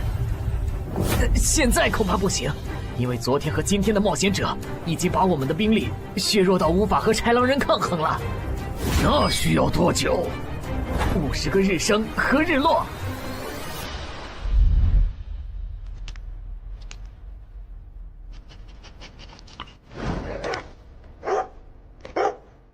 没想到独狼闪悟竟然死在了这个地下城。他不是一直这样忙吗？遇到克制自身的地下城，就会因为没有人帮他兜底而陨落。是这个道理，但这白痴为了断其他人的后路，单独猎杀豺狼人，结果把自己给玩死，是我没想到的。那我们之后怎么办？鱼人的孵化池大概率在水中，我们的职业和奇物都不适合在水下作战。完不成脱离任务的话，我们会被困在这个地下城的。这个地下城的最大挑战者数是15，除了我们和这个白痴以外，还有12个名额。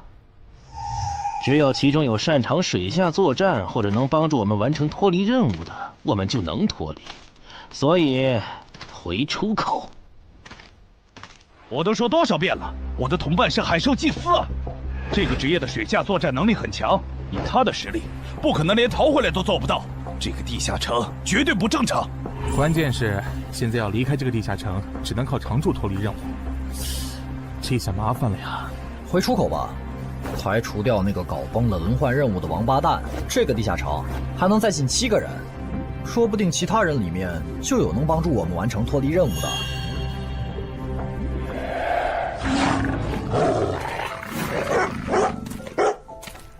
自杀者王二，他不是去月省了吗？怎么会出现在这里？你们得手了？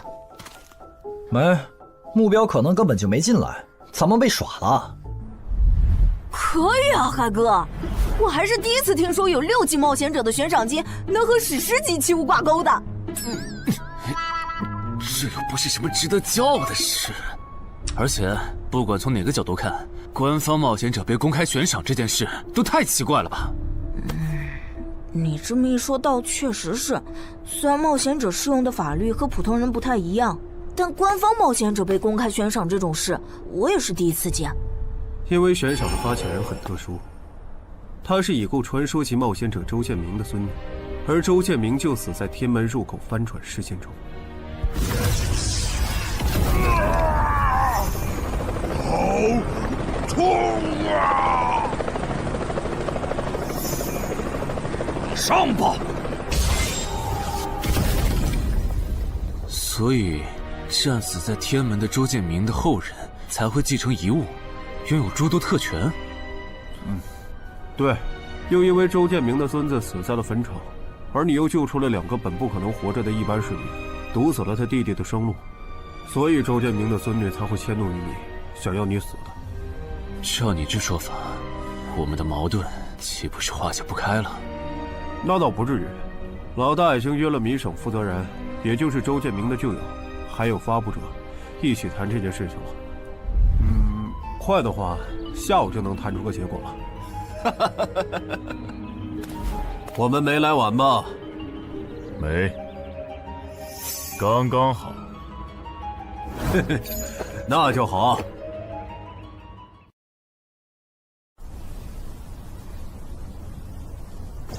啥情况？怎么进不去？刚刚那个人还可以的，不会刚好到我就满员不让进了吧？我觉得我们现在得团结起来，一起完成任务。话说，你们找到程海了没？他根本不在里面。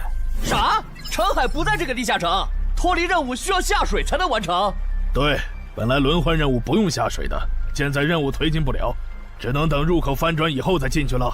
关键是这片森林里的物资，可能不够我们撑到入口翻转的那一天。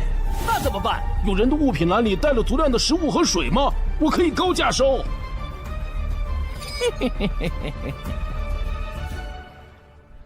本来也没抱多少希望，不过没想到连刺杀者王二那样的高手都被困在这个地下城里。这样看，少了这些竞争对手，等我完成脱离任务出去以后，说不定真的可以燃制周建明的史诗级遗物了。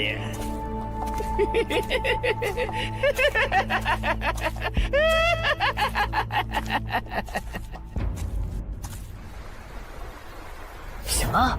有远方的鱼人部落派使者来拜访我们？是的，对方自称是寇涛鱼人的大祭司。大祭司？吞噬者大人，要和他见一面吗？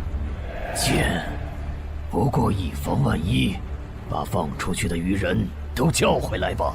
口头鱼人嘛，呵呵，我还真挺想知道他是怎么找到我这里的。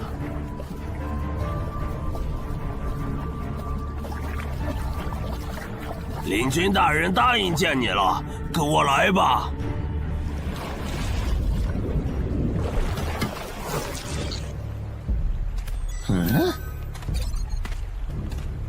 这就完成脱离任务了，真是得来全不费工夫。你在看什么？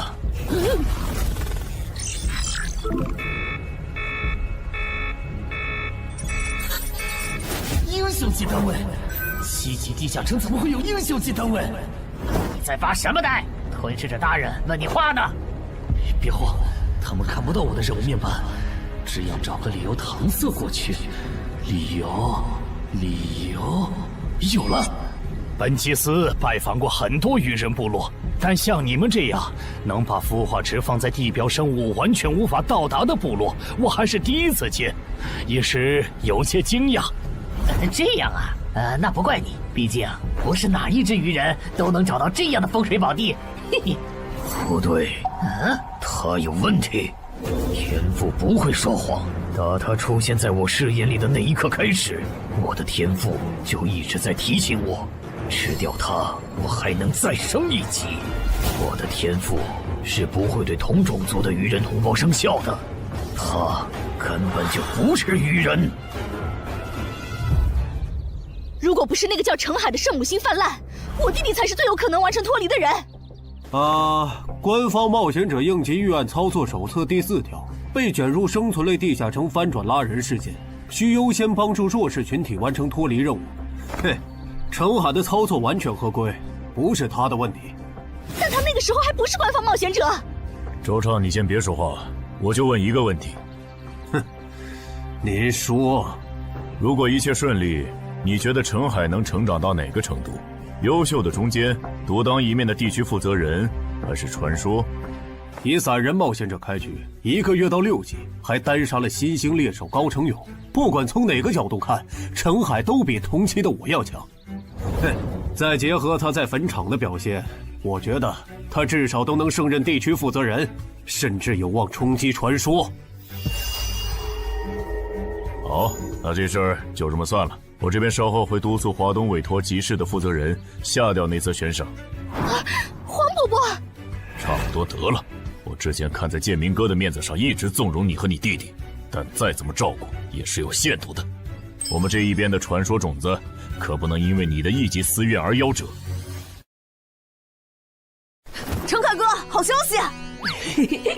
啊，你的悬赏被撤掉了。好呀！哎，澄海的悬赏没了，这才24小时不到吧？谁这么效率啊？看来只是悬赏被撤回，不是有人有事。他刚微信回我了。所以是郑仁君出面私保了吗？没想到他这么看好这个新人。洪伯伯，那则悬赏是您点头了以后我才发的，为什么那个郑仁君说几句您就改口了？他郑仁君的面子有那么大吗？如果只有东山方面的施压，我其实还能帮你扛几天。但现在是除了协会内部，还有别的方向的压力也给到了我这里。那个叫澄海的人脉比你想的要广。别打了，我知道的我都说了，给我个痛快吧。大人，已经审完了。哦，森林里有12名冒险者，实力和豺狼首领差不多。他们不擅长水下作战，不用担心会打过来。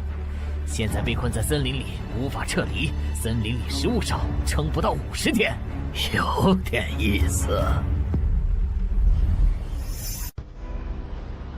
这位就是东山市的入口管理者邓仁君，你的事就是他出面说和的。谢谢郑哥。客气。虽然华东委托集市已经撤掉了针对你的悬赏，但保险起见，未来2个月你还是别出这栋楼了。外面指不定会有高等级通缉犯冒险来杀你，然后找悬赏发布者领赏。有道理，那我不出去了。等一下，那悬赏澄海哥的人呢？这种坏规矩的事儿，他难道就没有处罚吗？发布者毕竟是周建明的孙女，官方不太好处罚的。不过对她丈夫伤礼的处罚，过段时间会下来。她应该当不了云霄市的入口管理者了。周建明遗物的保管权现在归民省负责人黄雪了。虽说所有者还是周畅，但以后交易赠与都得在黄选监督下进行，这样他就没法再给你使坏了。对了，我家有一个7级的地下城入口，距离反转还有50天。既然未来2个月我都要住在这里，那我用不上了，我选择上交。什么？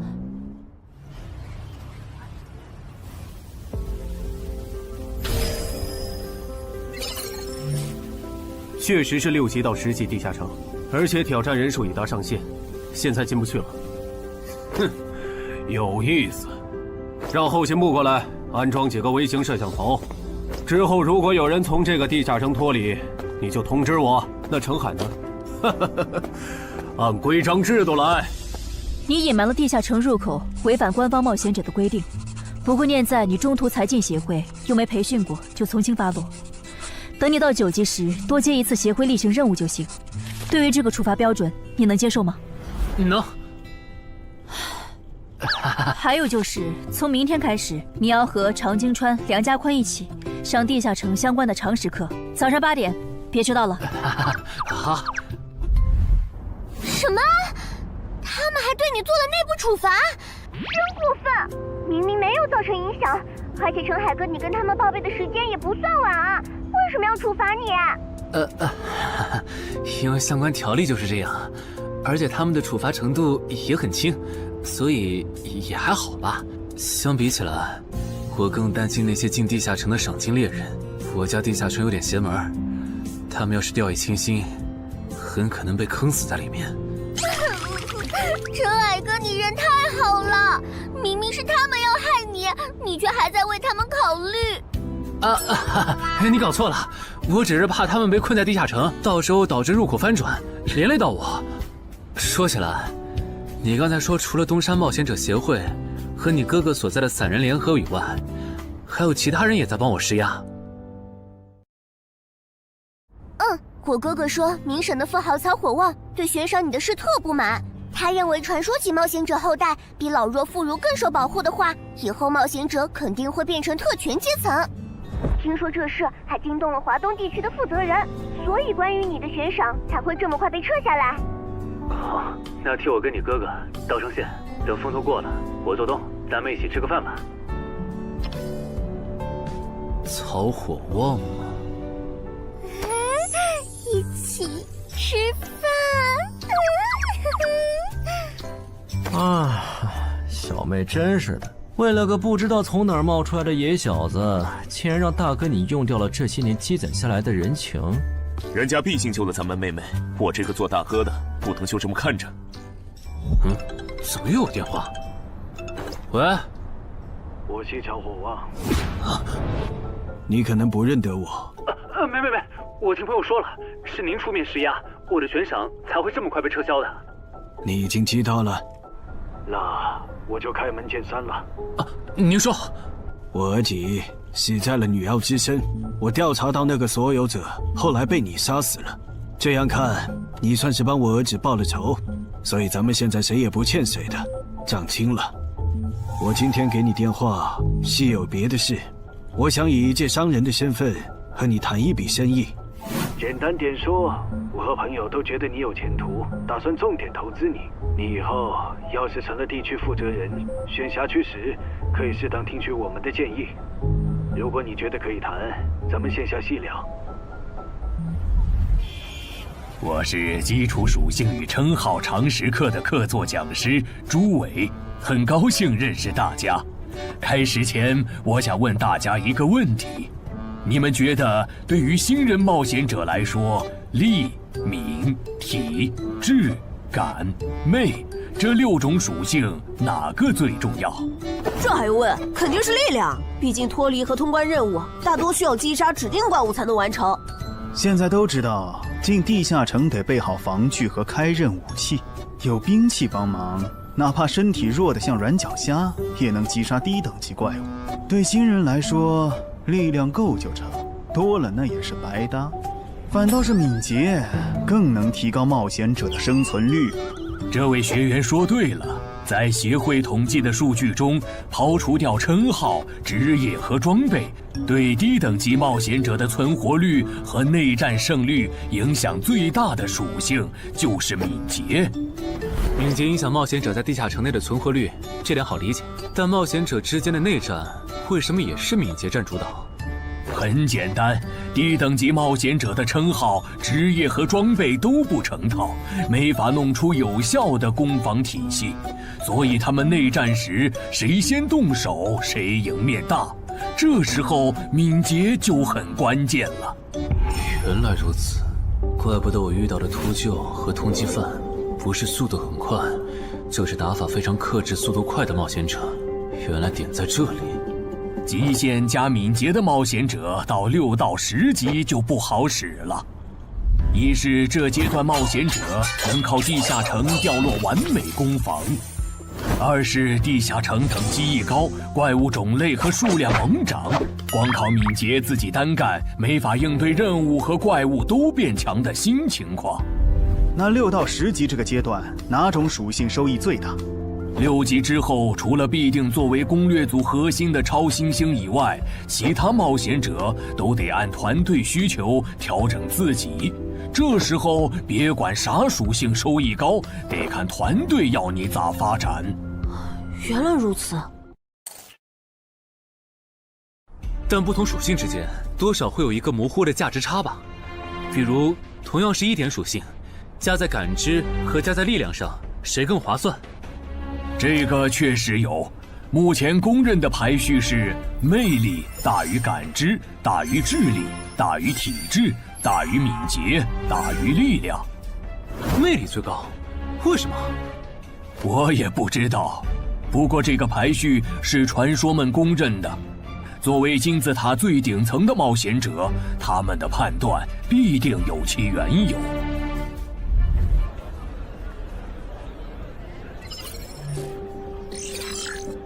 这英勇骑士转职成功，加1点魅力，还是隐藏职业。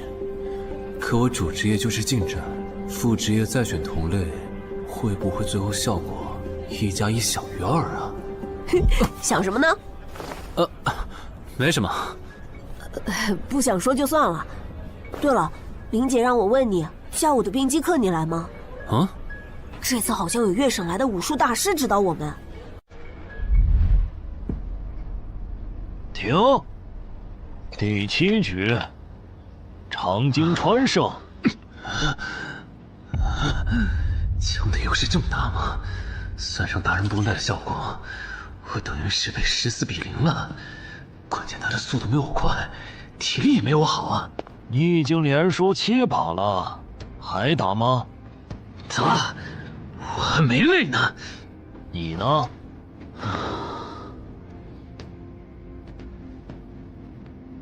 打。好，休息3分钟，然后继续。怎么感觉不用称号和职业技能的陈海哥表现还不如我啊？你说的没错，他做了个基础身体塑造，就去女妖之3了。靠着地下城和坟场暴走事件，成了华东新星。要是光论基本功，他确实比不上你。啊，这样吗？哼，不过作为冰姬的门外汉，他的表现已经足够出色了。他现在已经能一步步跟上长京川的节奏了。我估计5局之后，他应该就会开始赢了。停，第8局，长京川胜。开什么玩笑？这才10局不到，他就变得比梁家坤强了。他的智力到底有多高？感觉不是打法的问题，如果我的爆发力再强一点，刚才那一局说不定能赢。陈海，啊，下一局你用称号和职业技能吧。你确定？哼，确定。我想更直观的感受我和超新星的差距。长京川亮称号了。什么？他们好像要来真的。行吧，老爷爷，您往旁边站一点，我怕待会儿打起来会碰到您。不用顾及我。好吧，那我尽量快点结束。置死地而后生，看起来好像是增加爆发力的称号。我准备好了，你先攻吗？不用。好，来吧，让我领教一下超新星的含金量。那你不要眨眼哦，现在的我可比之前快多了。好快！我出手更快。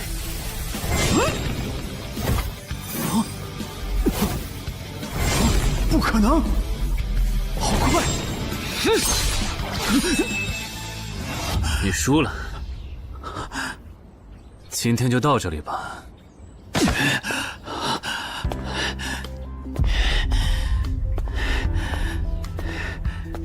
喂，我完事了，换班换班。我和他的差距原来这么大吗？其实你枪练得不错，出手的那一下，就算是我年轻那会儿，也不见得能躲掉。别灰心，你只是运气不好，遇到了能阅读你下一步动向的特例。阅读下一步？展开来说就是，人在出招时破绽最大，能抓住这个瞬间的人，轻松就能无招胜有招。使用者必须要在对手出招前阅读到对方的下一步动作。有这份眼力的武术家呀，还在世的不超过5个人，所以你输得不远。陈海哥，你刚才那招叫啥？好酷啊！没想到一个没练过武的门外汉，竟然也能掌握这一招。他真的只是个普通的冒险者吗？陈海哥，你也太牛了吧！你是没看到，败给你以后，长京川的臭屁男的脸色有多……臭屁男？长京川，我可以坐在这里吗？当然可以。其实，我原本是把你当做我的竞争对手的，但现在看来是我没眼力见了。以你的实力和潜力，东山这种小地方根本就留不下你。这不明摆着吗？坟场那种全球公认的 bug 级地下城都被陈海哥打通了，他肯定不会自降身份来跟咱抢下人东山市入口管理者的位子呀。说不定到那个时候，他已经是1手负责人了。喂，等一下，你说他以后能成为传说级冒险者，我不反对，但1手负责人，这人真吵啊！啊，你问我副职业怎么选？哎，对，我这不是6级了吗？之前探索地下城的时候，发现冒险者面板升级了，除了在用的职业以外，我还可以再激活一个副职业。但我不知道副职业该怎么选，所以来问问你。哦，这个在主副职业常识课上会讲。不过你既然问了，那我就简单说下。一般来说，冒险者主职业分常见和隐藏两种，常见职业很多，进阶方法也大都搞清楚了。你的主职业要是常见的，去内网一搜就知道和哪个副职业最配了。那如果主职业是隐藏职业呢？果然，你是隐藏职业。隐藏职业因其获取难度，目前协会只掌握了个别职业的最优路径，其余的就只能凭感觉来了。啊？凭感觉？那如果选错了，后续不就完蛋了？谁也打不过了呀？不一定。毕竟常规职业冒险者，就算是成为传说，实力也只能排到中等偏下这样。如果你真是隐藏职业，只要没选和主职业互拖后腿的副职业，那上限就不会低。说起来，有一些隐藏职业，甚至不需要副职业就能直指传说，甚至还是上位传说。这样吗？不过这种，就算在隐藏职业里也是非常稀有的，就像8美元的骑士。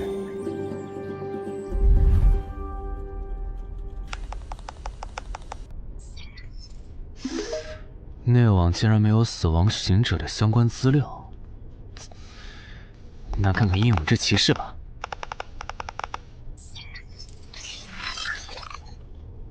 没想到我手痛坟场得到的转职道具，竟然在全球冒险者圈子里被无数人追逐。看他们的评论，这个转职徽章除了挑战难度高的离谱以外，没有别的缺点，而且挑战次数也没有限制。那么只要转职成功，就必然能成为上位传说。嘿嘿嘿。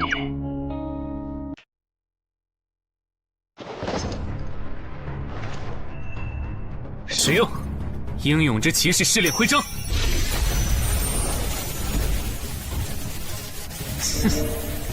那么，出发吧。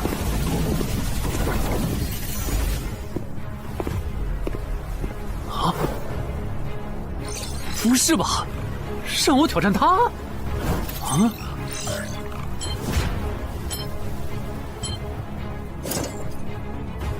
直接开始了这个任务描述啥意思呀？是要撑过10分钟吗？还是用10分钟得到他的承认？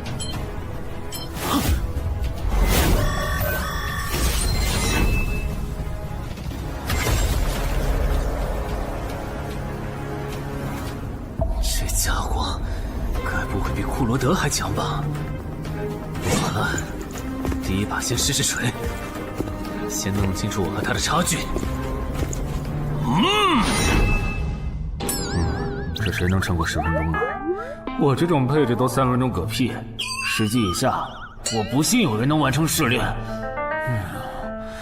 感觉得换个能保命的称号，但那样感知就不够18点，没法开一步一杀的隐藏效果。这么搞下来，说不定输得更厉害。等等，我不是还有那个吗？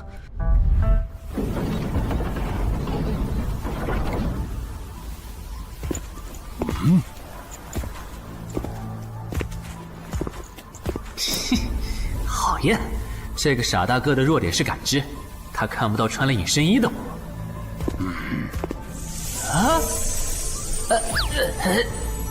那是什么？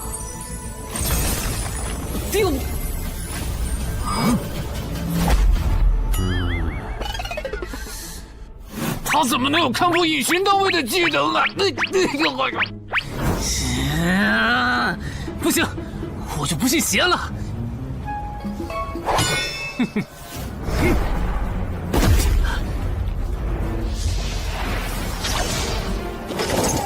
混蛋！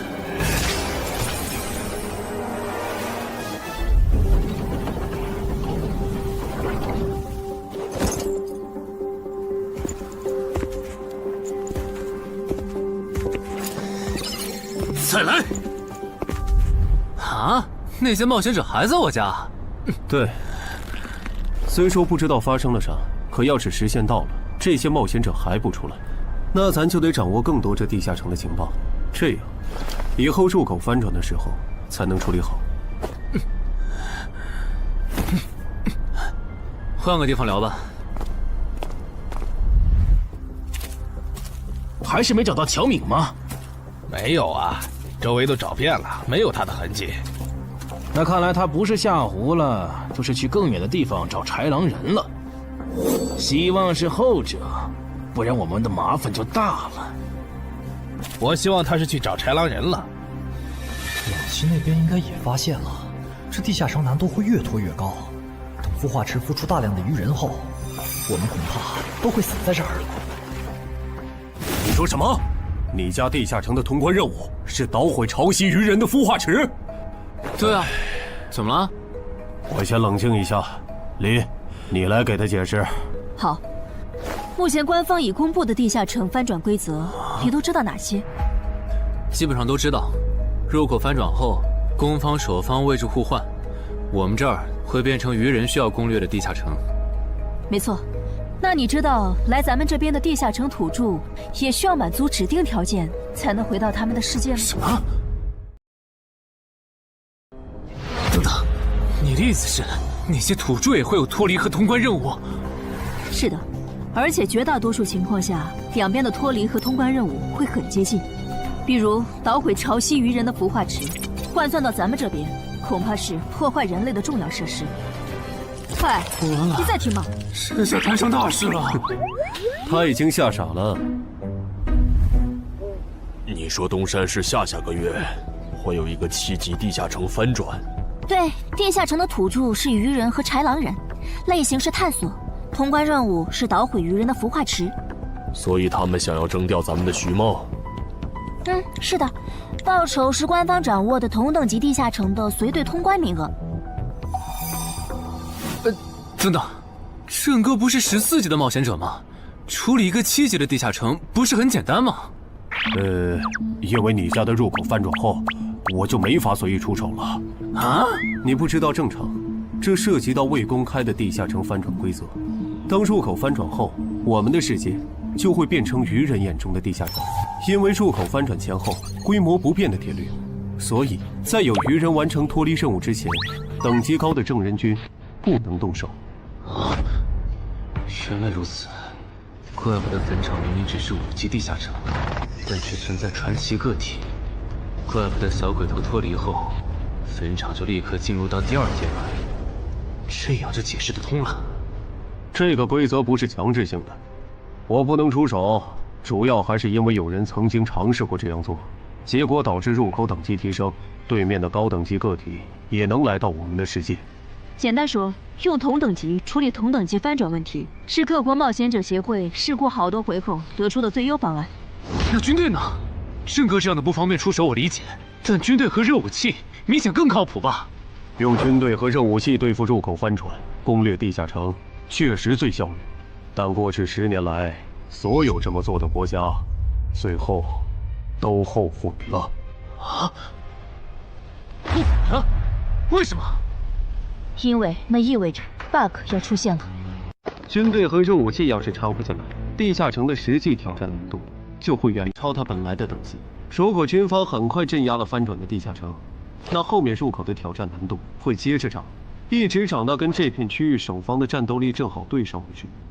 再说了，从11级地下城开始，枪就不咋管用了。再往上，16到20级的地下城，里面有些怪物甚至得用核弹才能干掉。总结一下，军队插手，问题只是被推迟了，并没有真的解决。等到问题彻底爆发的那一刻，我们得直面那些能跟最厉害热武器硬刚的怪物。现在你明白了吧？不是我们不能用军队来解决地下城翻转问题，而是那代价对于人口众多的我国来说，有些过于沉重了。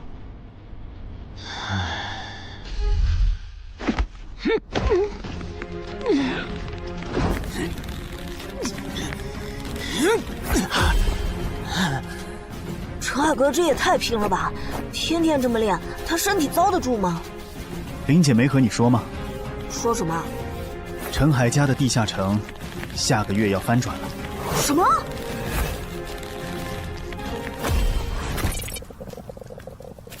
你那边怎么样了？老样子，湖里的鱼人不肯上岸。我猜这个地下城的 BOSS 已经察觉到我们被困了。正常发展的话，那些鱼人应该会在最后几天发起总攻吧。其他人呢？他们怎么看？都蛮乐观的。小敏的失踪并没有引起他们的警觉。唉，那这下不好办了。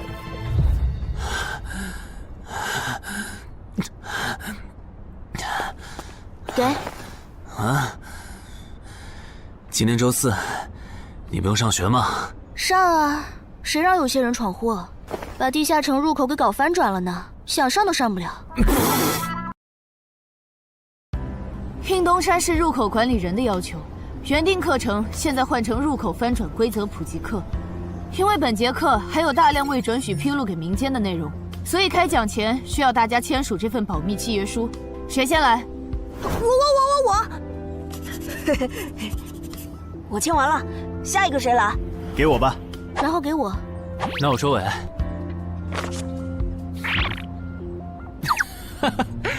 原来你叫苏玉啊！哎，你爸是不是三国迷，喜欢荀彧啊？闭嘴，快点签！最后重复一遍，我接下来讲的内容，你们不可以透露给协会外的人。一旦违例，协会的档案师和守密人就会针对违反保密协议的人进行内部处罚。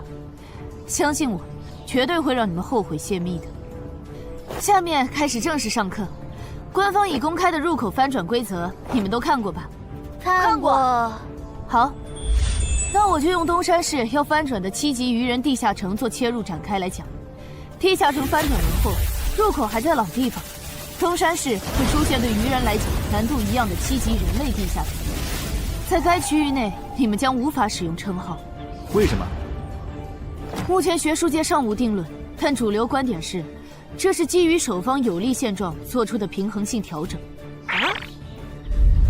其实很好理解，攻方鱼人们初入城市，不了解地形，处于压倒性的劣势。要是这时候守方战斗力还不限制，攻方可就太吃亏了。有一个问题，还是用这个鱼人地下城做例子。如果鱼人来到我们的世界，那他们的实力会变强吗？在他们完成脱离或通关任务前，实力并不会有明显的提升。也就是说，鱼人完成脱离任务后，因为有好处拿，就更想把通关任务也给完成了。这机制，不就是让人等死吗？我有一个问题，这次的入口翻转事件就不能用枪来解决吗？用枪的话，地下城难度会高得多。要是不想以后碰上更多入口翻转的事儿，就别想用枪解决问题。那找2个9到10级的大佬堵门怎么样？来一个杀一个，这总行了吧？地下城入口翻转后，以入口为中心那一片，攻的一方占大便宜，守的一方在这地儿，称号没法用，职业带来的基础属性也没了。多找几个人呢？如果来5个9级堵门，应该就稳了吧？5打1的话，咱们经验更多，绝对是咱们这边优势更大。是，之前确实有人这么做过，而且效果也不错。但对攻方不利的地下城，也会因此变更为生存型。按照镜像法则，要是咱们守着的地下城变成生存型，这世上某个地方就会出现同样等级区间的生存型地下城入口，来和它平衡。比较典型的就是坟场和恐惧之墓。所以，至少在我们国家，现在是尽量避免这样做的。哎呀，好恶心啊！这里不允许，那里又有限制的。难道入口翻转，我们就只能安排附近居民撤离，然后一波接一波的处理跑来咱们这边的鱼人吗？倒也不是，其实我们已经快找到可以快速解决地下城翻转事件的办法。哦，是什么？只要入侵我方世界的同批次地城土著里，有人被我们捕获，且在该地下城入口时间归零前，我们一直保住他的命，那就不会再有下一批次的入侵者。这次喊大家过来，是想和大家一起讨论我们最后几天的安全问题。能有啥安全问题？不就是个靠机制恶心人的7级地下城吗？要不是我的职业不适合水下作战，他早被我攻陷了。不懂就闭嘴，好好听。这个地下城没你想的那么简单。啊，搞得你好像很懂的样子。你懂你说呗，我洗耳恭听。没看这个地下城的名字和任务内容吗？摧毁潮汐鱼人孵化池，这么明显的暗示你都没反应过来，我真是服了。照现在这样下去，最后几天活里的鱼人能多到数不过来。如果他们的 BOSS 是团队增益型的，那某些不抱团的蠢货绝对死定了。你骂谁呢？所以召集我们过来，是要商讨最后几天鱼人上岸时咱们怎么自保吗？对。上个月我去粤省处理当地10级地下城翻转的事，知道了一些不能透露给民间的情报。官方察觉到翻转后的地下城有个对攻方有利的规则，以入口为圆心的特定范围里，守方的战力会被严重限制。所以我认为现在这个地下城作为守方的鱼人们，应该也存在类似的规则。具体点呢？会限制到什么程度？以我们为例，鱼人作为守方，我猜就算他们的 BOSS 是团队增益型，进入我们攻方有利的区域，这个增益效果也会被压制。称号不能有也就算了，连职业带来的基础属性加成也会被抵消吗？这限制未免也太大了吧！我原本还想着，如果称号不能用，就选一个感知+2的副职业，凑出一步一杀第2个效果，未来式的最低要求。但现在肯定没戏了，算了，到入口翻转前，我先用英勇之骑士来适应没有未来式的战斗吧，看看实力会折损多少。早啊，骑士。啊？不是吧？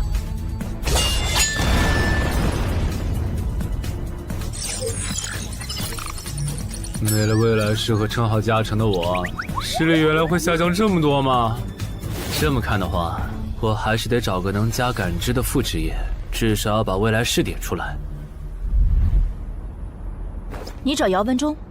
对，我想找一个能加2点感知的副职业，想问他有没有推荐。还有，协会内部是可以用贡献点兑换副职业的转职道具的吧？能是能，但这种和智、感、魅有关的副职业转职道具，所需要的贡献点有点多。你除掉高成勇得到的贡献点肯定不够。我知道，我来之前已经查过了。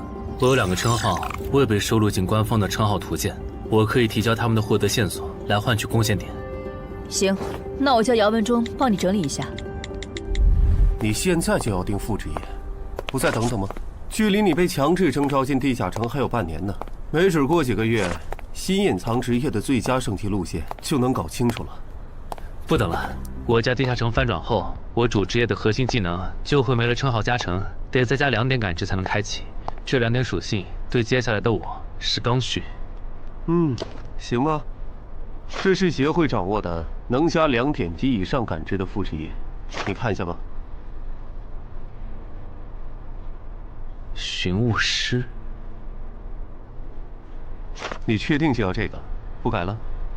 啊，就它了，寻物师。行吧，那我现在就去联系福州的冒险者协会，让他们派评估师来东山看一下你手里的称号值多少贡献。如果价值大于寻物师的职业证书，我就向总部打申请。那麻烦姚哥了。啊，您就是陈海先生吧？你可以叫我太极，我的副职业是评估师。接下来由我为您评估至死地而后生和与传奇过招这2个称号的价值。好的。算完了，这2个称号虽然效果惊人，但他们的获取难度和激活所需要的前置条件太苛刻了，所以价值相比于同等级称号会有很大的折损。具体会折损到什么程度？请你放心，足够您兑换寻物师的转职证书了。和上次一样，别用称号和职业技能，对这个设备来一拳。好。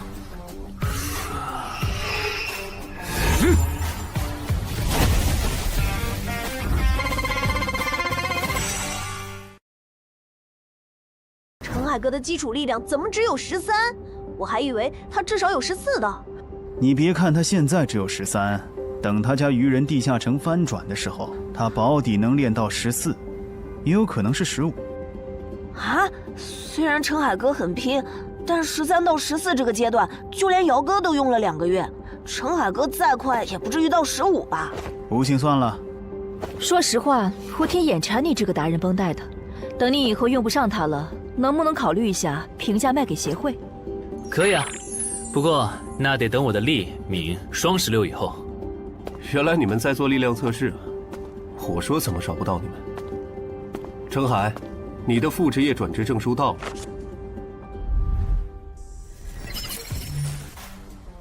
这还用问？当然是选是啊。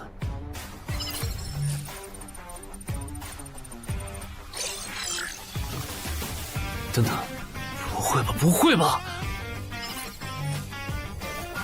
蒙对了，死亡行者的最佳搭配竟然是寻物师。我原以为死亡行者的效果1和效果2已经够超模了，没想到他的效果3更加离谱。考虑到大多数人靠锻炼得到的力敏的极限数值是16至17，如果到达极限以后再去挑战这8项试炼的话，发了，这下发了！明天不，我现在就去健身房撸铁，以后只要练不死就往死里练。至于英勇骑士那边就暂时不去了，反正我现在也完不成那个转职任务。有没有搞错？他东山市的地下城翻转事件，为什么要拉我这个云霄市入口管理者去帮忙？因为你老婆在我这边的人情已经用光了。还有，你下个月就不是云霄市的入口管理者了。身为官方冒险者，被附近的协会征召，不是很平常的事吗？而且，别告诉我你不知道，东山市的愚人地下城是因为谁才闹到要翻转这一步的？11121、11122、11123。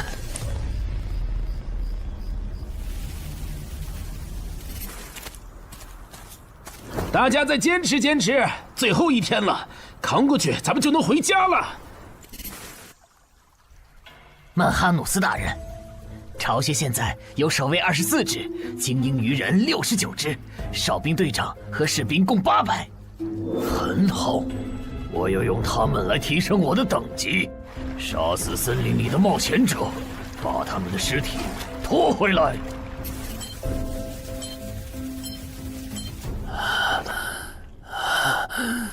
冒险者面板。你这人真怪，明明再过几个小时地下城就翻转了，你不养精蓄锐，却在这里做力量训练，临阵磨枪也没你这么磨的吧？其实这2个月，我一直都是这么练的。啊？倒是你，大晚上的不睡觉找我干什么？如果我说我的称号在催促我尽快离开这个城市，你信吗？什么？我有一个想法，如果那些鱼人真的会在最后几个小时上岸，我们要不要试着做掉他们的 BOSS？ 只要 BOSS 死了，剩下的鱼人就算数量再多，也不过是一群小喽啰。不是，你有毛病吧？明明已经说好了，大家守在出口，等任务时间到了就一起回去，你加什么戏啊？而且任务没完成，你杀 BOSS 也没奖励啊！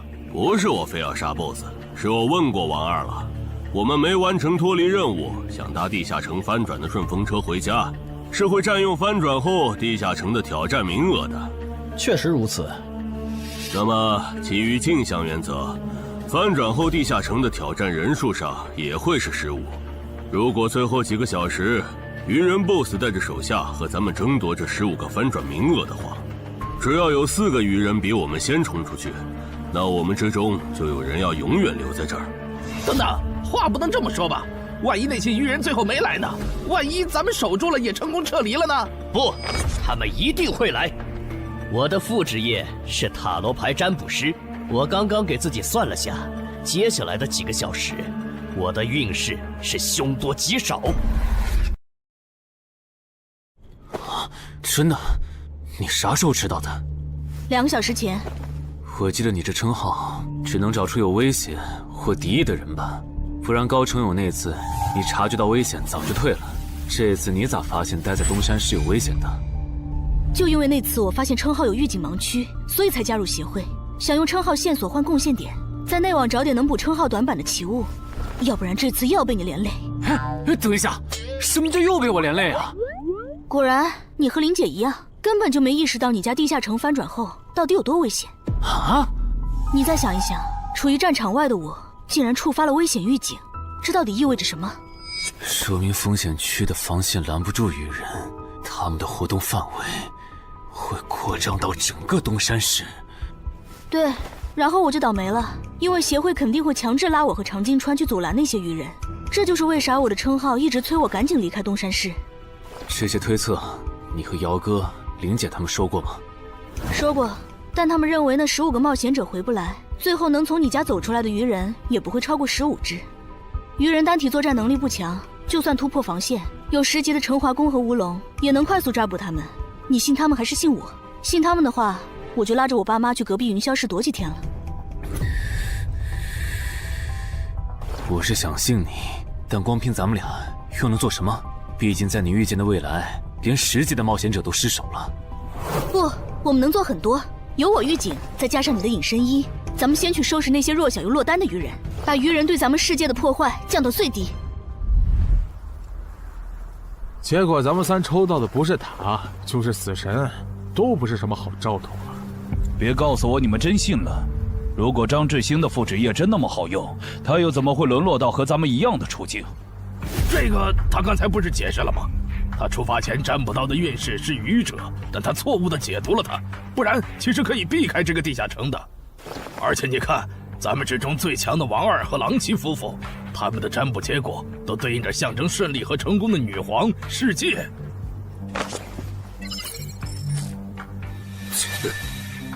我抽到的牌和你一样，也就是说，如果我保持现状，最后下场也会和你差不多，对吧？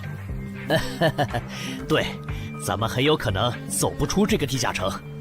那你再占卜一下，如果按我的计划，大家合力干掉 BOSS， 把剩下的鱼人赶回湖里，我的运势会不会好转？行，等一下，先别占卜。你的计划还有完善的空间。这地下城里的鱼人现在估计已经繁殖到好几百甚至上千了。如果他们的 BOSS 是团队增益型的，那我们和他们贸然开战，绝对会死很多人。所以你的意思是，咱们干脆什么也不做，就在这儿等他们打过来喽？哼，也对，反正你们俩抽到的都是安全牌。不，你理解错了。我的意思是，普通 BOSS 按你说的来，团队增益型 BOSS 就得先引走大部分鱼人，再集中精锐力量斩掉 BOSS。前期侦查、辨别 BOSS 和发射信号弹也得有人做。侦查部分最好由我来负责，我有潜行技能。没问题，这样就可以提前确认 BOSS 的类型，然后按照事先准备的预案来执行了。感觉朗奇的方案要更可靠些，我按他说的占卜吧。可以。这么做确实能低风险地解决掉一部分落单鱼人，但如果可以的话，我还是不想让失控之事发生。我打算再劝一下姚哥，但这需要你配合。你能和我一起去我家，用称号确认一下入口对面危险鱼人的数量和质量吗？没问题。没事的，我们大家都在呢，最后肯定都能出去。那个女生好像又抽到死神牌了，连续2次了，看来她大概率会死在这个地下城。愚者牌怎么解读？眼下这个情况，抽到它，意味着你将利用你和你身边的力量来达成你的目的。哼，目的嘛。大家听我说，占卜的结果出来了。除了个别人抽到死神、塔牌，大家整体的运势其实是变好了的。这说明主动出击会带来好的转变。既然这是让大多数人都受益的决策，那我的建议是执行。至于抽到死神和塔牌的，就麻烦身边的人分精力照顾一下了。王二，了解，我现在就出发。要是这 BOSS 是团队增益型，咱就得派一半人去当诱饵，让其他人找机会干掉 BOSS。有人自愿去诱饵组不？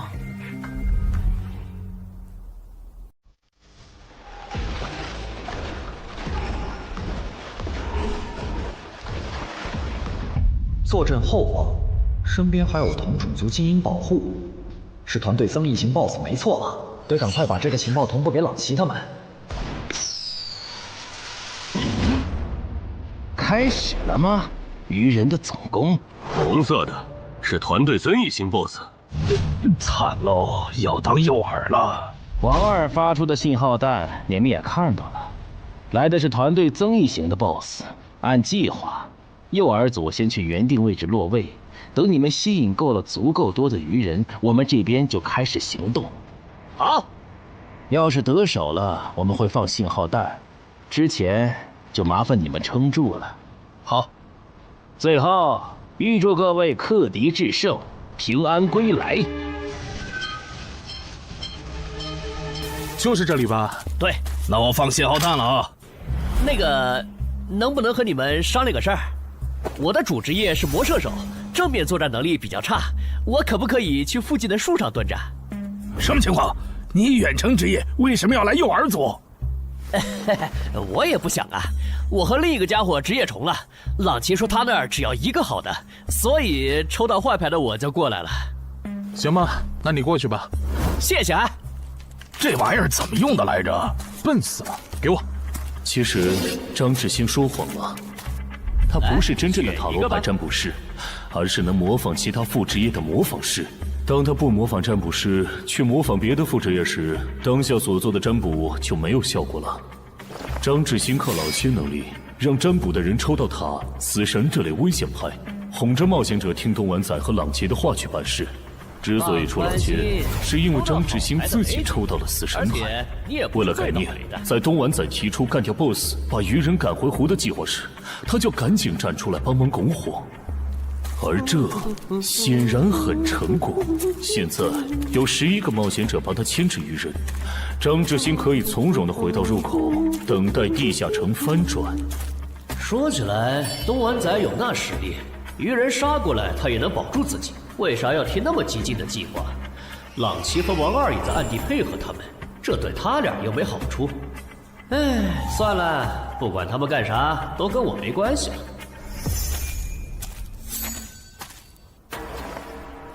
这好像是个一次性的异世界奇物，林军。这个就是刚才发送红色的发光物的武器，其作用八成是提醒他的同伴们我们上岸了。林军大人，你看天上，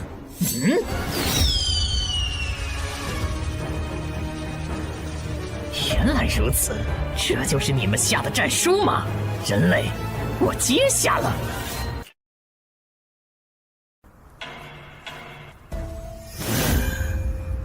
过去这么久了，怎么还没有冒险者的尸体被带回来？可能是因为那些冒险者藏得很深，领军大人光是找到他们就要费一番功夫。您再等一下嘛。那就再等一下，如果还是没有，我就亲自上岸狩猎。愚人怎么还没来？你说他们会不会没看到我们发出的信号弹呢？应该不至于吧，毕竟这玩意儿这么显眼。护住我身后，愚人来了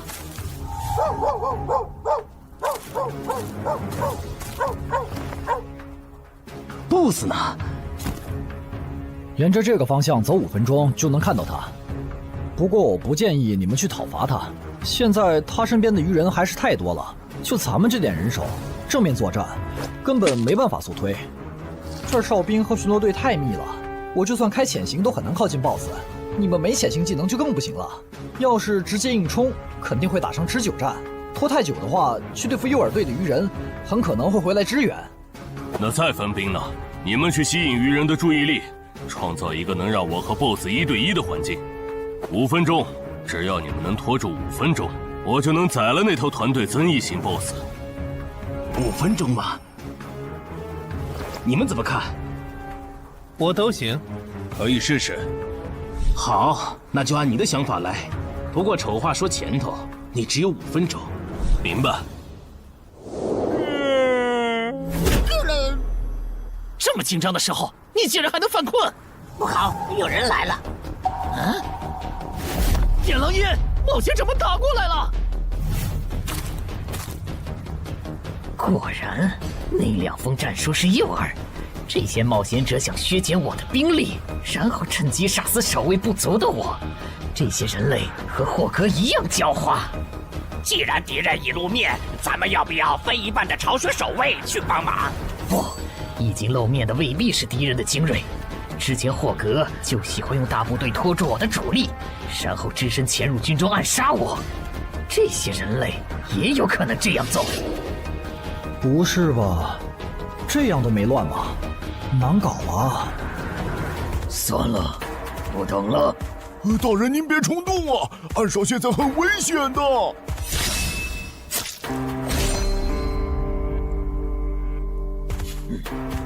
危险？难道你认为我不如那些冒险者吗？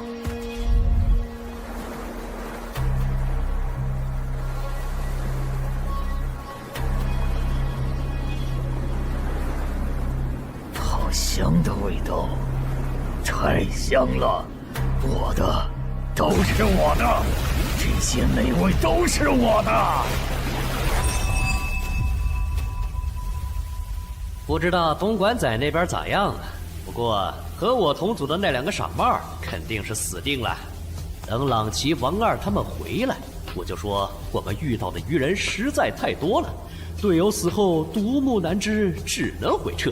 嘿，这样应该可以应付过去。嘿嘿嘿，死神牌又如何？还不是被我找到机会改命了。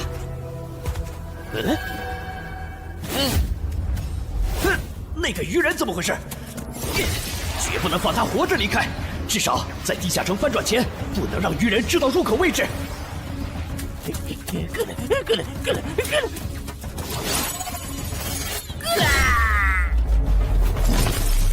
有没有搞错？这样都没死，这鱼人该不会再次吃到团队增益的 buff 了吧？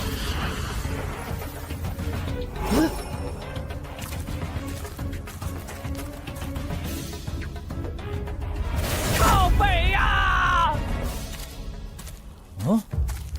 你干什么 ？BOSS 身边的护卫可还没有被引走呢。无所谓，大不了一起杀了。联军，不用提醒，我看得出来，他很强。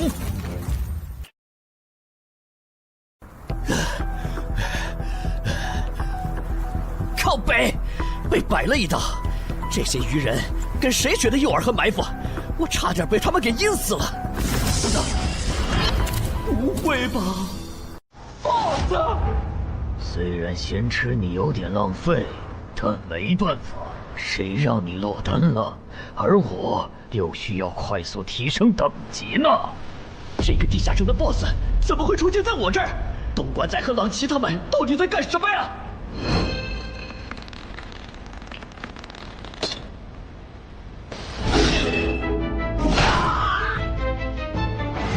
什么玩笑！他的霸气魔射手竟然会栽在一只低等的鱼人的手上！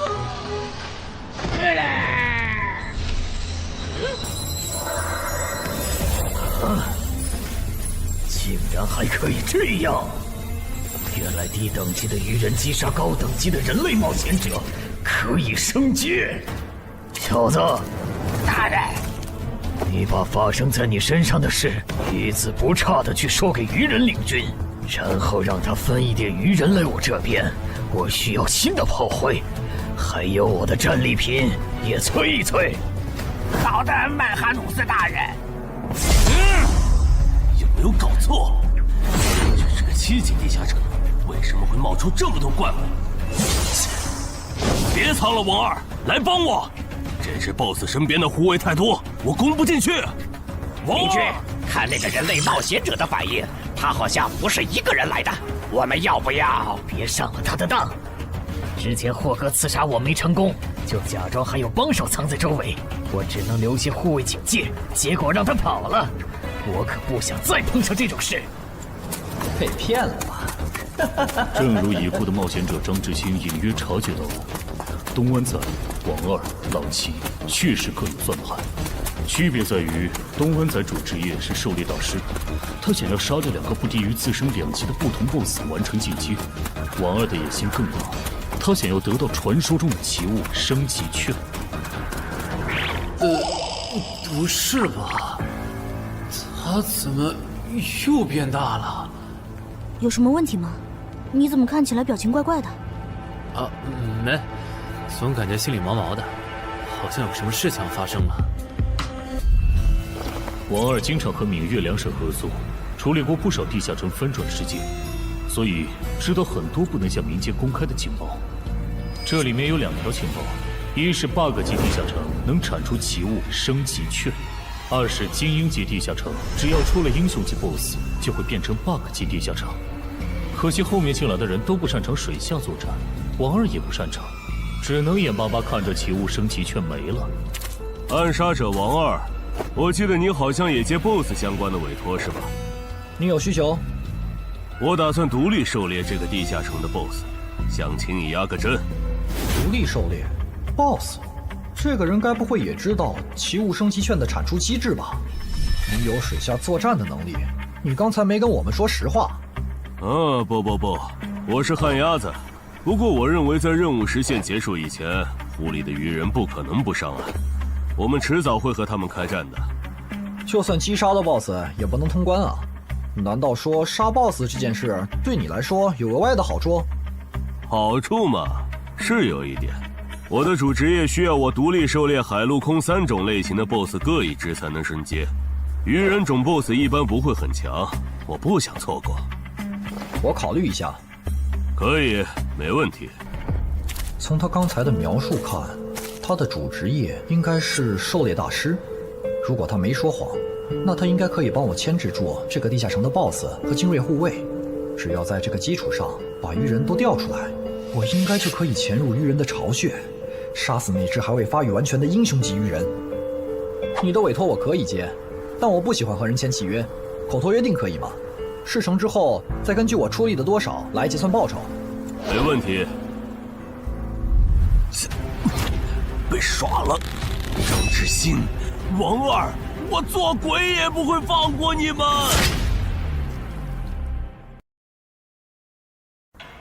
这就是你说的杀死人类的冒险者后会进化？为什么他没有？可能是还有别的触发条件，但我们不知道吧。领军，我先带着尸体去找曼哈努斯大人。去吧，等我这边弄清楚进化条件以后，过去找你们。这都多久？东莞仔那边还没完事吧？连个信号也不发，他不会已经死了吧？哦，不管他们了，我们撤。许愿，法术等级3，水中呼吸。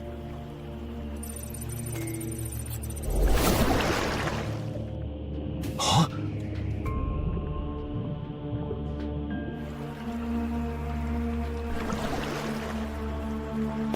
湖里没有鱼人，巢穴里也没看到，看来他们确实都被调走了。啊！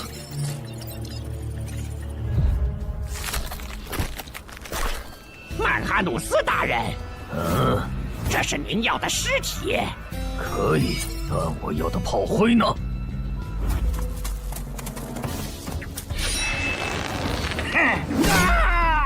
分开跑，能跑一个是一个。哦，原来杀死人类的冒险者可以让我们进化呀！可惜了，让刚才那个戴帽子的跑了。喂，姚哥，我家小区这边的居民撤离安置工作做完了吗？做完了，我现在就在你们小区复查。怎么了？我和苏玉发现，我家的地下城在过去2个小时里，先后冒出来3只威胁程度不下于高成勇的鱼人 BOSS。除此之外，还有一个很特别的危险源，也在快速变强。完蛋，我放不出魔法了！张志兴，你这个王八蛋！你说你的职业适合躲在暗处放冷箭，我们就没让你站在明处。结果鱼人来了，你人没了。太好了，你们还活着！你怎么来了？不是说出结果的时候你们会发信号同步结果吗？那也得安全了才能发呀！面对被鱼人精锐追杀，傻子才会发信号弹吸引追兵。啥？姚哥怎么说？他说他和漳州的10级官方冒险者陈华公已经到楼下了，让咱们现在下去。行吧，我先说好，等下你如果没能说服他们，那这次地下城翻转事件你就要听我的。可以。这就是你出的馊主意！现在 BOSS 没推掉，人死的就剩咱们仨了。你守在出口，大家都有可能回家的。你不能全怪我吧？是东莞仔提出的打 BOSS， 我只是在这个基础上优化了细节。而且我能给的方案，你们当时不都认同吗？他们吵起来了耶！为什么你的关注点总是这么奇怪？那个异位面入口，难道不比这2个人的内讧更值得注意？领军大人，有进化过的鱼人带着冒险者的尸体回来了。领军大人，这是曼哈努斯大人要的尸体。你们进化前是哪种鱼人？进化后有什么能力？我进化前是精英鱼人，现在可以释放火焰魔法。我进化前是鱼人队长，现在可以分泌具有不同毒性的毒素。同样是击杀了人类冒险者，为什么最强的巢穴守卫没有进化？等等，最强？你去找一支鱼人哨兵过来。哈什么哈？让你去你就快去。领军大人，他行吗？可以，去把那个人类冒险者杀了。原来领军大人想要现场观摩进化的过程啊！他在测试进化的门槛，笨蛋。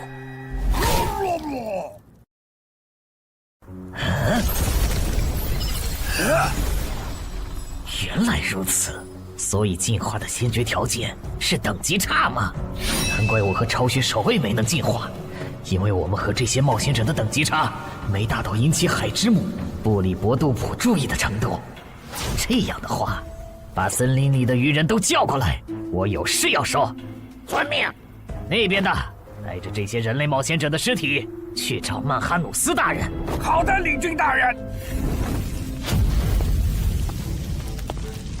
可惜那只英雄级鱼人不在这里，不然 bug 级地下城的任务的合并结算，说不定除了能拿到奇物升级券，还能掉落史诗级装备呢。啊！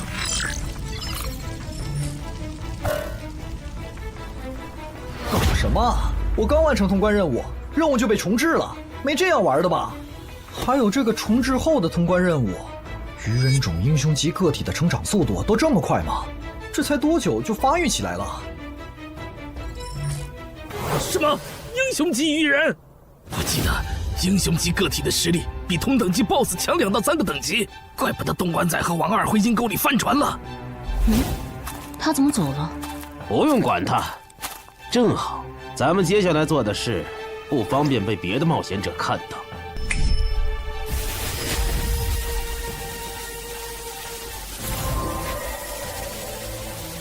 把死在地下城冒险者的灵魂和掉落带回来。啥情况呀？更新的通关任务是怎么回事？王二不是说英雄级个体的发育速度很慢，在翻转前他不会成为我们的威胁吗？怪不得他让咱们瞒下地下城有英雄级鱼人的事。之前他说帮湛江处理地下城翻转时，知道些不能公开的情报。你们说王二会不会知道干掉英雄级怪物能额外得到掉落物的消息？还真有这个可能。这么看，他说不定还藏了一些底牌没跟咱们同步，比如有可以帮他完成脱离或通关任务的奇物。对，正好湖里的鱼人现在都跑上岸了 ，BOSS 又在被东莞仔讨伐，我猜王二一定会趁此机会潜入鱼人巢穴，尝试通关。可惜地下城因为英雄级鱼人超前发育的原因，升级了任务内容，也跟着重置了，他白折腾了。就这个叫曼哈努斯的英雄级鱼人，能当9级生存类地下城的 BOSS， 王二根本就没法单干。他算计来算计去，结果把自己坑了，真是活该。这么看，我觉得张志兴、东莞仔和郎奇的心里多半也藏着事儿。既然任务都重置了，要不咱别回去了，省得跟他们耍心眼。也行。李军，都到齐了。好。就在刚刚，海之母布里伯杜普再次眷顾了我们。我们的族群出现了新的首领级鱼人，而他不久前还只是你们中的一员。不同以往的是，这次升级不用那么麻烦了。你们只要在这片森林里找到人类冒险者，杀死他们，就能成为和我们一样的首领级鱼人。我们还找到了通往冒险者世界的入口，那个世界肯定有能让咱们再次进化的目标。不过在此之前，你们得先把这片森林里的人类冒险者解决掉，让自己变强。所以，去杀戮吧，去升级吧，去用冒险者的血来取悦我们的神明布里伯杜普吧。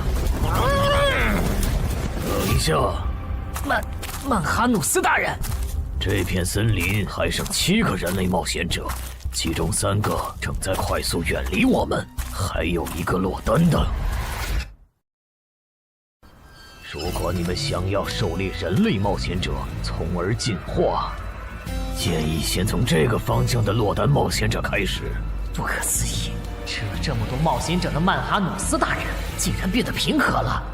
要是曼哈努斯大人能一直保持现在这样，那培养出了曼哈努斯大人还有好多首领级鱼人的我们，说不定真能回到拜戈尔格陛下的鱼人国度。你哭什么？没哭，只是风大迷了眼睛。刚才说的那些，都是苏玉用称号检测过后的结果，所以我们怀疑我家的地下城翻转前，会有更多的鱼人成长为 BOSS。被那些鱼人吃到了规则红利吗？这算是比较冷门的规则了。郑仁君应该没跟你提起过，在探索地下城的时候，弱者击杀等级远高于自己的强者，会获得特殊奖励。对鱼人来说，这个奖励是进化；对咱们来说，就是属性点、超稀有称号和罕见掉落。那几个变成 BOSS 的鱼人，应该就是杀死冒险者的幸运儿。不过他们的挑战等级不会很高，顶多和地下城等级持平就是了，不用在意。但被困在地下城里的冒险者不是有15人吗？如果让鱼人大量进化，我们岂不是要同时面对15只鱼人 BOSS 的入侵？不至于，他们敢来找澄海的麻烦，说明他们比同级的冒险者要强很多。这些人聚在一起，不是一个小小的7级地下城能将其团灭的。当然，如果你实在不放心，用称号测一下我，看那几个新出现的 BOSS 鱼人和我比，谁更具威胁。激活技能，精力提升。好夸张的体魄！基础属性加职业带来的加成，不是最高只有20点吗？为什么我激活称号和职业技能的时候，没有这么大的体魄变化？现在的我和你感知到的3个鱼人 BOSS， 谁更强？你更强，而且要强很多。那没问题了。这次来的冒险者里，还有比我更强的。就算最坏的情况是跑出来15只鱼人 BOSS， 我们也能全部击破。好吧。这次东山之行，没想到会这么一波三折。是啊，本来目标不在，咱们又完不成脱离任务，我都以为要白来一趟了。谁曾想，竟被咱们拿到了5个精英冒险者的掉落和灵魂。再加上咱们在上个地下城的斩获，这次应该可以和眼魔做一笔大交易了。怎么了，哈尼？还差一个，只要再吞噬掉1个等级不在我之下的人类冒险者，我就能脱胎换骨。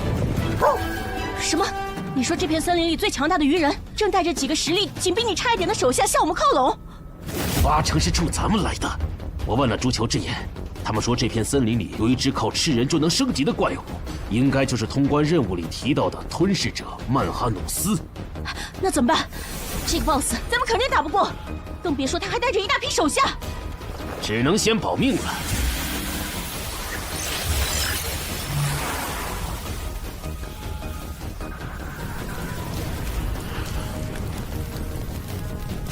这批灵魂不错，我可以给你4个单位的司导之眼和1个单位的督军之眼的召唤额度。等一下，我这次不打算扩充召唤类目。那你要什么？我想请您帮我杀掉您身后这只英雄级鱼人。可以。要不咱们还是向漳州协会报备一下吧。不用，现在主职业进入第2阶段的我，真实战力少说也有12级，区区7级翻转地下城，在有我和散人联合吴龙兜底的前提下，你觉得不保险是有多看不起我们？好吧。我不明白，姚哥和那个叫陈华宫的官方冒险者，为什么就不肯多叫些人来帮忙，多一份保险不好吗？这也是没办法的事，毕竟别的地方也有地下城翻转，来这边帮忙的多了，去别处的就少了。那也不能。等一下，电话。喂，是我，徐茂。等下的翻转地下城，你参与吗？应该吧，他们说有需要了会叫我。OK， 那等这个地下城被搞定后，咱们聚一下。有段时间没看到你了。成。您好，您拨打的电话正忙，请稍后再拨。谁呀？半夜不睡觉给上海哥打电话，真讨厌！你不也在打吗？哎，我这个妹子什么都好，就是这恋爱脑。怎么还有一个未接电话？吴护士打来的吗？你可真是个大忙人，都凌晨了，还有人排队找你呢。什么？你来东山了？我听说这边有一个等级7的地下城马上要翻转了，就把我哥拉过来帮忙了。等等，你哥哥也是冒险者？哦，对，我想起来了，咱们被拉进坟场那天你说过，你哥哥是10级冒险者。你哥哥现在在你身边吗？在啊。那能把手机给他吗？我有事，很重要的事跟他说。好。你要和我说什么？我听说东山现在很危险，趁着这边的地下城还没翻转失控，你赶紧带他回云霄。失控？具体怎么回事？你详细说说。如果电话里不方便，你来我这边，咱们当面聊。坚持住，我们得撑到曼哈努斯大人。小心，别被这家伙的视线扫到。他跑了。正常，使者可不是没到10级的英雄级鱼人能碰瓷的。想不通，那个眼球怪物，就算是蜕变后的我，应该也打不过。那些冒险者既然有这么强的帮手，为什么不早点召唤出来？陈海哥，这是你妹妹？不，是我朋友。同事。哦，那挺好。刚才在电话里说东山市的地下城要失控了，具体怎么个失控法？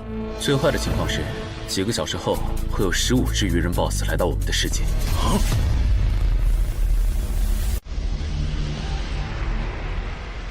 原来我进化后自然领悟的法术这么强吗？哎，领军，感觉他的进化路径好像比咱们的要厉害很多哎。哎，其他鱼人呢？哎，曼哈努斯大人，反杀者毒送师和火法师带队去追那3个逃走的冒险者了。那不管他们了，你们带上还活着的鱼人跟我走。入口的冒险者召唤了实力远超我之上的眼球怪物，咱们得避一避，先退回湖里。什么？比曼哈努斯大人还强的？那我来断后吧，我可以驱使这些亡灵，拖住那个眼球怪物，给大家争取时间。行吧。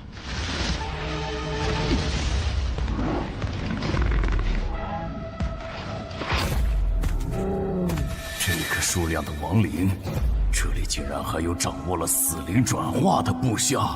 发现眼球怪物，杀！这样看，这里说不定有很多只首领级鱼人。哼，那看来只用5个精英级人类冒险者的灵魂，就能买曼哈努斯的命，可真有点不值了。嘿嘿嘿嘿，这片森林里死掉的鱼人都在这儿了。就算你等级比曼哈努斯大人高很多，也会在几百只亡灵围攻下被活活耗死吧？不知道杀死这样强大的存在，海真母会赏我什么？如果我进化为曼哈努斯，啊不，超越曼哈努斯大人那样的存在，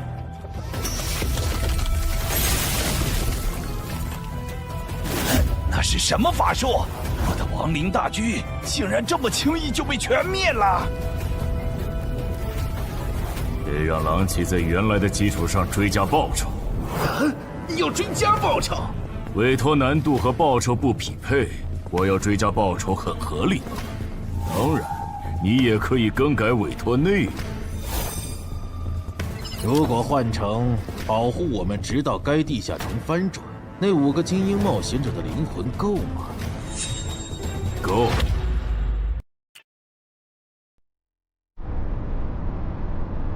原来如此，你们是通过特殊称号发现东山市的地下城有失控的风险。这个地下城在不久前新增了3只 BOSS， 照这个速度，我担心几个小时后会有更多的 BOSS 出现。是有这个可能，但这没什么大不了的。这还没什么大不了的。你们换个角度想，现在这个地下城，它已经算实质上的生存类型。这些鱼人来到我们的世界，也将获得同样的待遇。到时，为了匹配这个难度，原本的称号限制必定会被解除。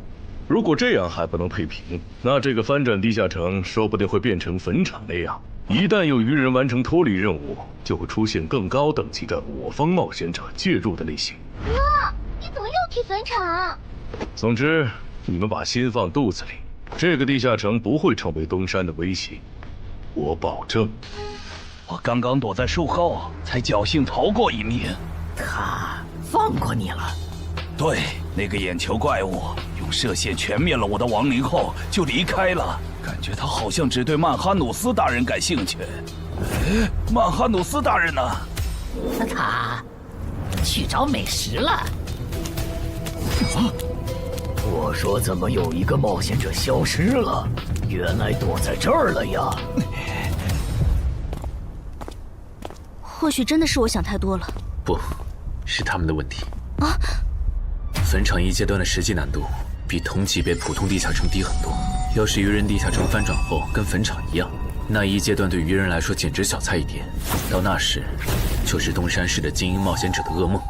这边，10分钟后，这个小区里的7级鱼人地下城将翻转。该地下城的挑战名额是15。考虑到有冒险者滞留在这个地下城，那么翻转后来这的鱼人数量应该不超过15个。不是说散人联合的吴龙和漳州的陈华公也来了吗？怎么没看到他们啊？威尔士的徐茂好像也不在。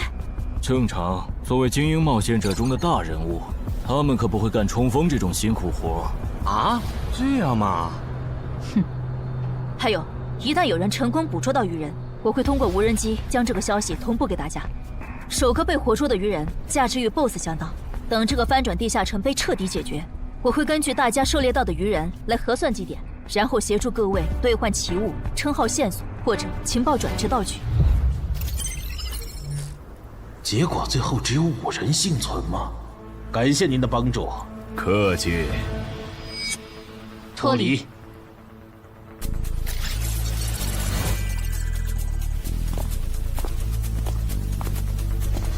怎么是你们？我们3个活到最后，你很意外？不，只是没想到王二会死。王二死了，不应该呀！拥有潜行技能的他，就算被那只英雄级鱼人逮到，应该也可以利用森林地形逃掉才对啊！力量源源不断的涌上来了。倒是你们，明明都逃出来了，为什么还堵在这儿？难道你们打算帮忙消灭攻入咱们世界的鱼人？那倒没有，主要是我们回来以后，发现称号竟然还能用，这和王二说的攻方有利原则对不上。我们怀疑王二耍了我们，所以才守在这里，等他出来给我们一个说法。谁能想到他竟然死在了这个鱼人地下城？这下好，白等了。只有你们几个幸存吗？对，只有我们。了解了，那跟我来吧。哎呀，我就知道干脏活有风险。等一下，严格来说，我们就是普通游客。听说周建明后人悬赏程海，就想着来凑凑热闹，不小心闯进了程海家，占了他家地下城的挑战名额。不过没和程海本人有过接触。按地下城入口勘探法案第27条，私人地下城因为攻略出了啥纠纷，当地协会不会直接插手吧？和那没关系。根据地下城翻转防卫法第14条，我代表东山市冒险者协会临时征召你们协助我们处理本次的地下城翻转事件，有异议吗？没，我们配合。配合。配合。好，那先同步一下情报吧。这个7级地下城里的怪物构成和 BOSS 大概是怎样的？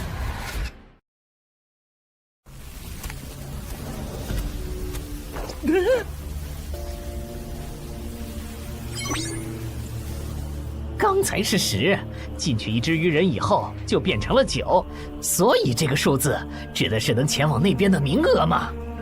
有名额限制的话，那岂不是说明我们可能会遇到和那些人类冒险者相同的困境？那不是问题，只要他们别再召唤出那种眼球怪物，这些人类冒险者就不足为惧。4级地下城，英雄级鱼人。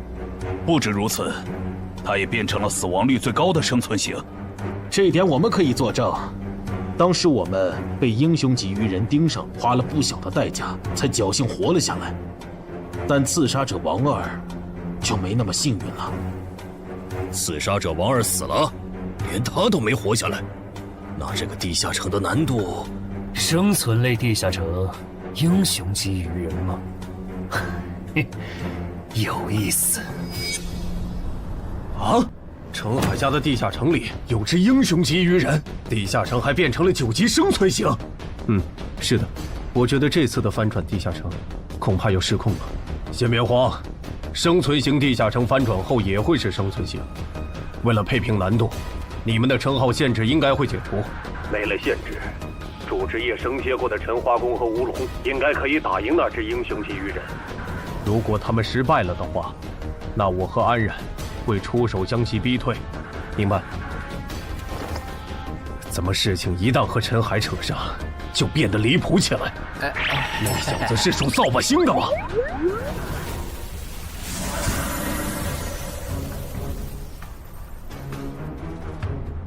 人齐了，曼哈努斯大人。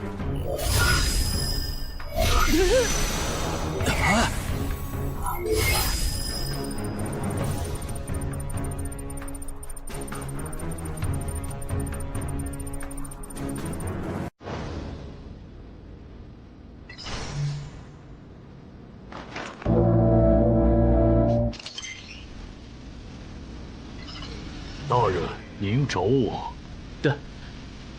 不过你怎么变样了？进化了呗。他现在已经是百战哥布林了。哦，原来如此。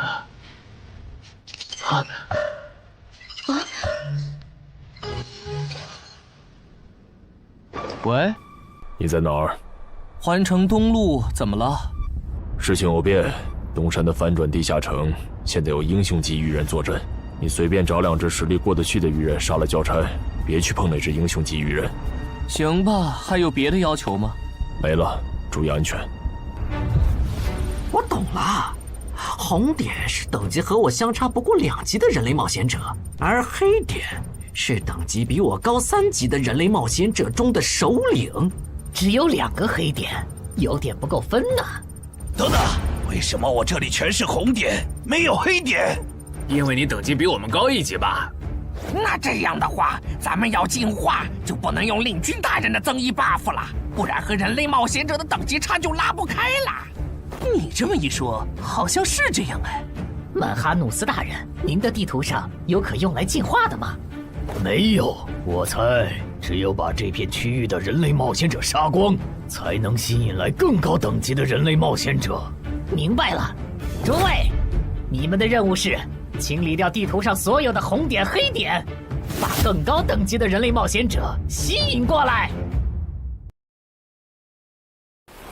诸位，你们的任务是清理掉地图上所有的红点、黑点，把更高等级的人类冒险者吸引过来。但地图上的黑点只有2个，怎么分配？最近的黑点由我和精英巢穴守卫亲自处理，另一个等你们解决完附近的人类冒险者以后，根据红点狩猎数量来决定挑战顺序。这分配方式可以，挺公平的，谁都有机会。还有问题吗？没有就自由行动了哈。有，我不擅长正面作战。如果我用暗箭射死了你们的猎物，那怎么算？地图上不是有2个离咱们挺远的红点吗？给你了。啊！那些首领级鱼人识别出来了吗？有2只没识别出来，可能是鱼人中的稀有之一。已经识别出来的鱼人资料已经发到大家的手机上了，包含挑战等级、能力和弱点。除了英雄级鱼人外，还有2只稀有首领，怪不得那个女孩觉得这个地下城会失控。各单位注意，鱼人出来了！共7只鱼人，非抱团，没有英雄级。注意，有鱼人掌握了潜行技能，还有魔法弓，大家小心按键。注意，有鱼人掌握了潜行技能，还有魔法弓，大家小心按键。真够吵的，这些鬼东西。也是没办法的事，毕竟是对方的主场。说起来，您觉得谁会进化？进化吗？也就是说，除了那只紫皮的英雄级鱼人，还有一只疑似亡灵法师的首领级鱼人也很超模。我没理解错吧？没理解错。如果遇到他们，我的建议是周旋，等待支援。先别聊了，有鱼人过来。是这只吗？不是。那看来咱们运气不错。大美，竟然能召唤眼球怪物的人类冒险者，怎么偏偏是我碰上了？啊！火法师遇到了眼球怪物的召唤者，正好去试一下进化后的我和那只眼球怪物谁更强。全体注意，英雄级鱼人现身了，他正在往西南方向移动。这只首领级鱼人不强，别让他跑了。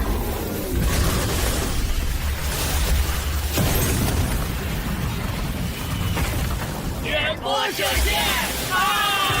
乱须术！探边！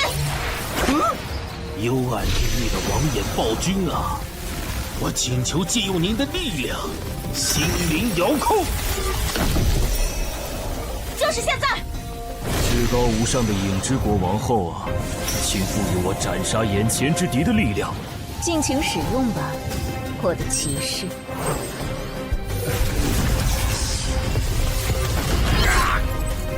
干掉了一只首领级鱼人，可以交差了。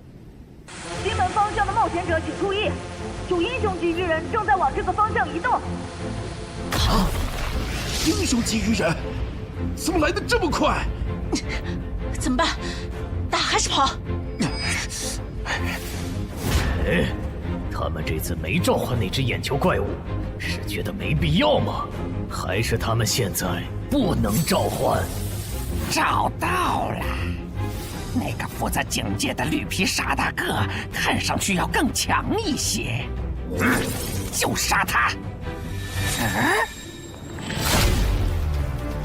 不，小狐狸是魔法弓，你要吗？不要，长得太丑了。行吧，这些鱼人比我想的弱，我打算主动出击，找落单的杀，能帮我提供一下位置信息吗？可以。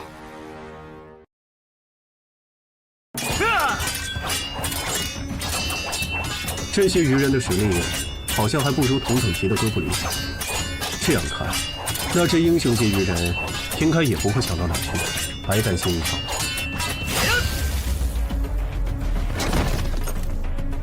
这些鱼人弱得很，我一个人就能搞定，你去帮别人吧。好。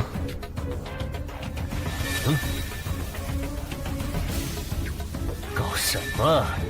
原来你们还能变强吗？希望这些人类冒险者能争点气，不然我这趟可就白来了。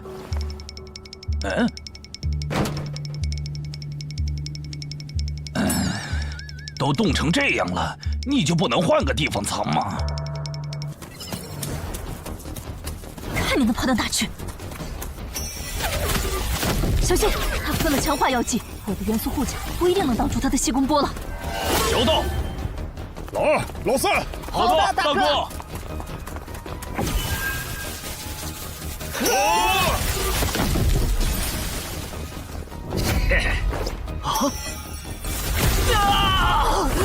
小心！慢着，老弟。你在得意什么？欧提路克，冰封术。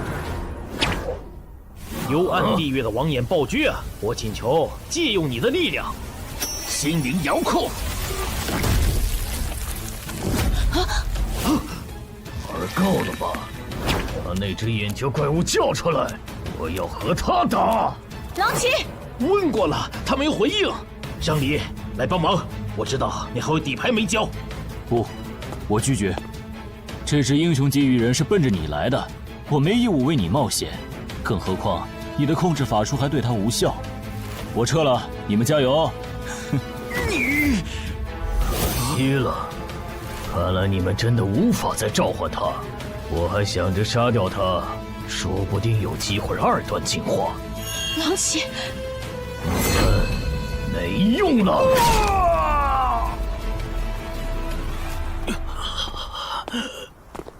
慢点，慢点。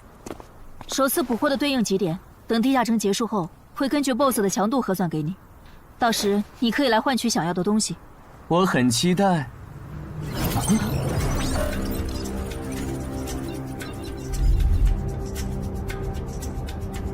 该咱们登场了。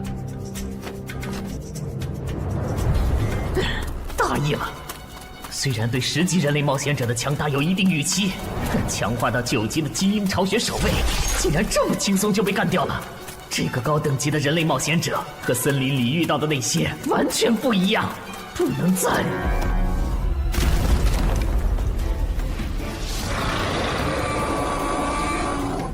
解决一个。吴龙，那是我的祭典。只是一只首领级鱼人，没必要抠得这么细吧？你们就是这片区域最强的人类吧？英雄级鱼人。稳点！这只首领级鱼人的毒被安小姐的毒素防护克制，就这么拉扯着打，慢慢磨死他。不会吧？领军死了？那火法师、毒素师和气功师那边是不是也？过来，去把死掉的同胞带回来，我来为他们做亡灵转化。如果有快死的，就用这个救一下。他的目标是安小姐，想办法来一下。罗素，知道。休想从我这里过！你们这些……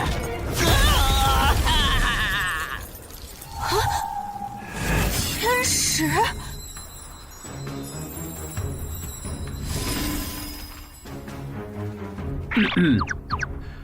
我没来晚吧？没，刚刚好。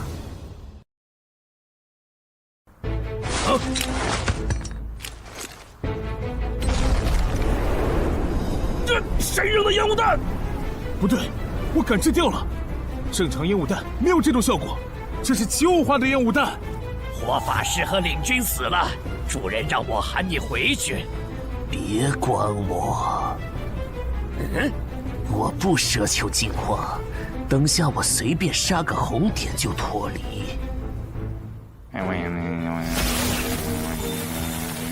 亡灵转化。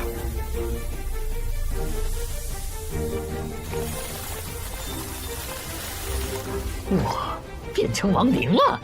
对，主人，我回来了。啊！气功师和毒素师呢？气功师被人类的冒险者捕获了，毒素师他好像受到了打击，现在不想进化，只想尽快脱离这个地下城。这样吗？被那只首领级鱼人逃了。能找到他吗？已经找到了，他刚刚翻墙离开了小区，现在正在向西逃窜。帮我规划追击路线，还有通知就近的冒险者过去拦截。好，很好，那些人类冒险者没有追过来。我现在明白上位、中位、下位种族的不同了。像我们下位种族，得当上首领才有职业，可中位种族里的精英，每个人都有职业。这些人类冒险者，单看一个没多厉害，可数量多了，配合起来就特别难对付。我要赶紧杀一个人，完成任务，逃离这个危险的世界。喂，商里有一只首领级鱼人冲出了第1封锁圈，现在离你只有100米，我们需要你拦截他，直至增援赶到。可我已经解决了一只首领级鱼人，按照翻转地下城防卫条例第7条，你们不能……我知道，但他现在离你只有20米、10米，他到你背后了。被发现了！该死，怎么竟让我碰上这种事？不管了，反正是下位种对中位种，但身为首领级的我，没理由会输给精英级。让开！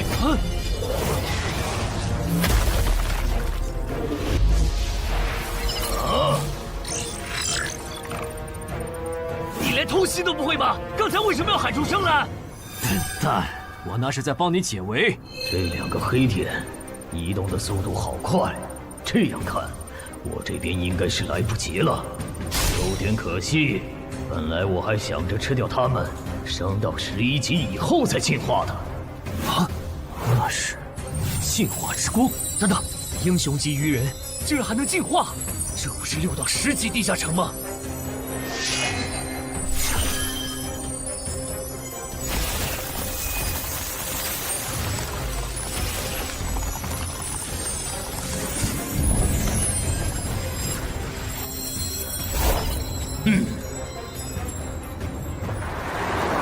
师傅，能再快点吗？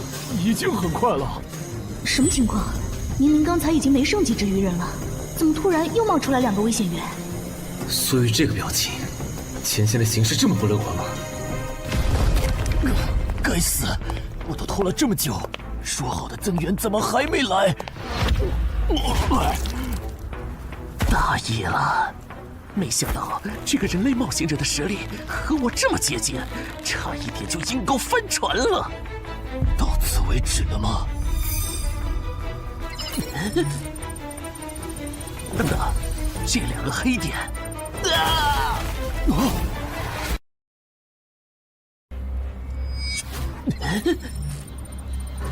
等等，这2个黑点，正人君，首领级的祭典怎么算？特事特办，我可以按照濒临失控的地下城的标准来核算。就在曼哈努斯当着陈华宫和吴龙的面完成进化的瞬间，两人的脑海闪过这么一个念头：那个女孩说的地下城会失控，竟然应验了。7级常规地下城进阶到9级生存类地下城，已经是很少见的小概率事件了。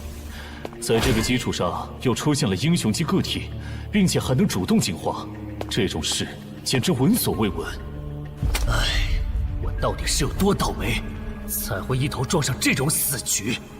陈华宫，啊！以目前的形势，我觉得就算是镇人君来了，也没法挽回失控的局面了。要不，咱们撤吧。前提是他肯放我们走。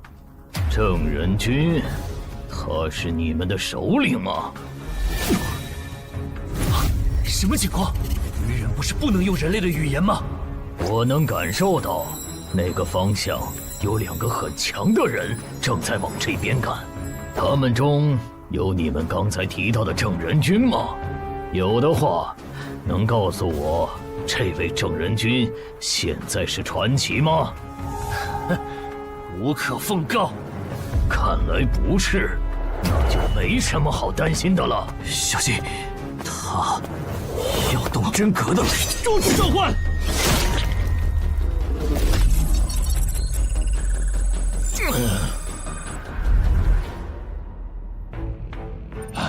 终于出现了黑点。不过保险起见，还是先完成脱离任务，先去解决一个红点吧。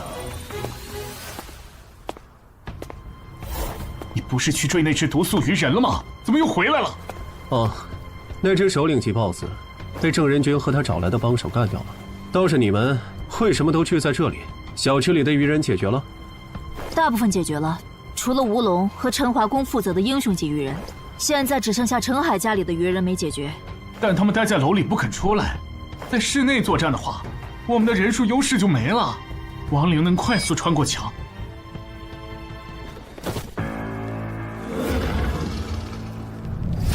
这些人类冒险者怎么聚到一起了？麻烦了，人类聚到一起，人数多了，自己反而兵力不足了。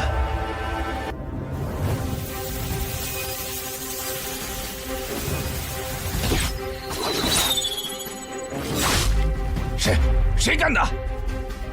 我家现在还有几只鱼人？还有5个，其中一个特别弱小。好，跟我走一趟吧。我需要你站在明面上帮我分担火力。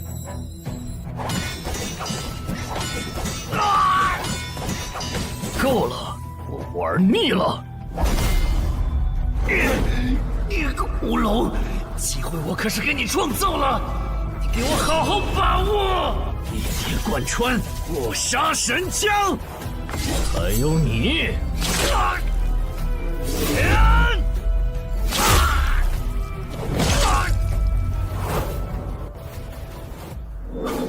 还没看够吗？厉害！你是怎么发现我的？与生俱来的天赋，我能闻到等级和我相当和在我之上的强者的味道。那边的也别藏着了，我是不会露出破绽给你们的。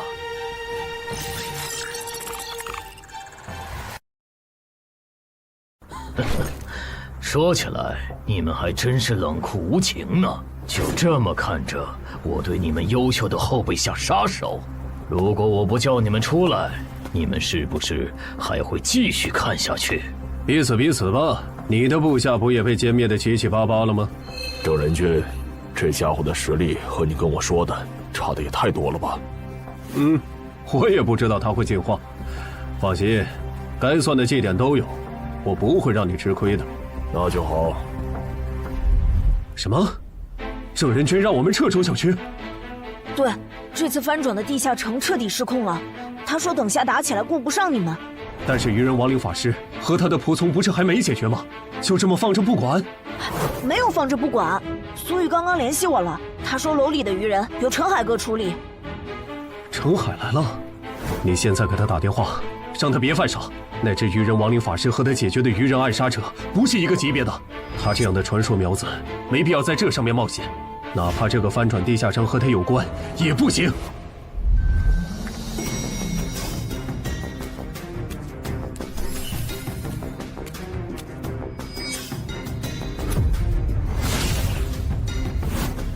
别回头，继续往前。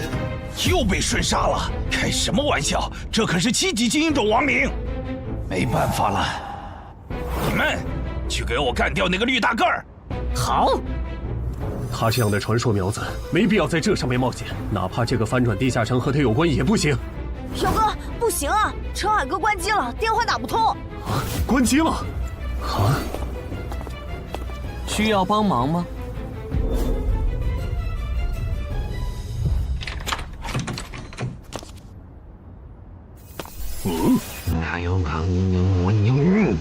多重火球术，就是现在！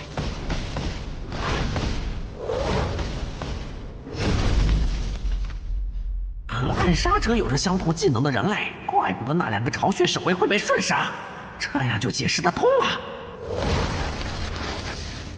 上一任，走廊的愚人就交给你了。多重火球术，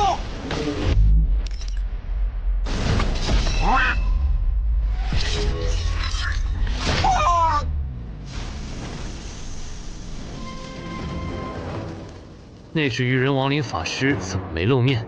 算了，用过去式找吧。正好也打算测试一下这个能力。你们去给我干掉那个绿皮大个儿！好。三阳台跑了。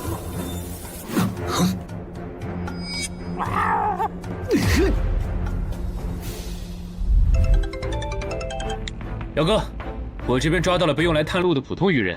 这个先放一放。你现在在哪儿？我当然在我家。你家现在很危险。你是说愚人亡灵法师和他的亡灵仆从吗？那些亡灵已经被我处理掉了，但那个愚人亡灵法师我没逮到，被他翻阳台跑了。什么？你提醒下小区里的冒险者，注意别被他抓。陈海，好久不见。徐茂，你怎么也来了？我来的晚，小区里的首领级愚人就赶上1只，听说你这边还有1只，就过来碰碰运气。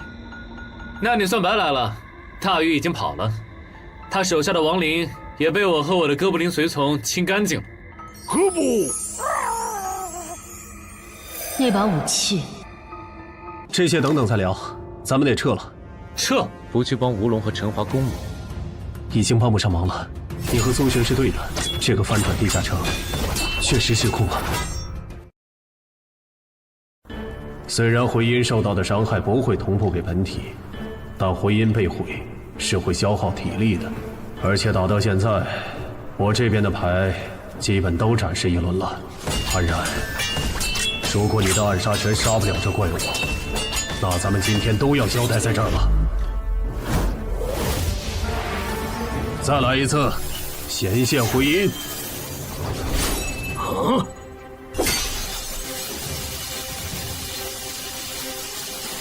这个人类的职业好讨厌，他召唤自己的复制品，难道就不需要代价吗？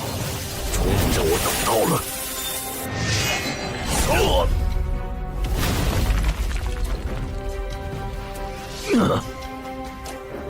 这都没死，看来他其他属性免疫很强啊！正人君，这个 BOSS 太难杀了，我要求按15级翻转地下城 BOSS 的标准核算绩点。可以。好，那你接着磨，出机会了我再出手。或许是镇安君和安然的职业技能给到了曼哈努斯足够的压力，也可能是他们表现出来的态度刺激到了曼哈努斯。靠着职业的加成就能击败我，简直是痴心妄想。这让曼哈努斯做出了草率的决定。我要选择职业，筛选出有远程攻击手段的职业。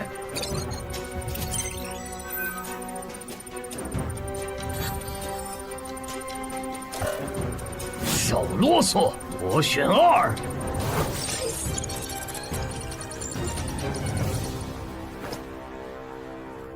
那我们先走了哈。注意安全，有事给我打电话。喂，萍姐，那只鱼人亡灵师被陈海阁打跑了，我把他的逃跑路线发你，他现在落单了，应该比较好对付。镇人君竟然亲自下场了，看来这个翻转地下城应该会很快结束。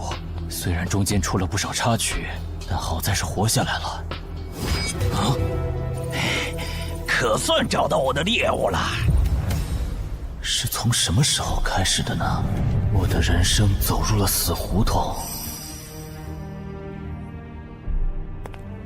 等很久了吧？啊，没有很久，李伯。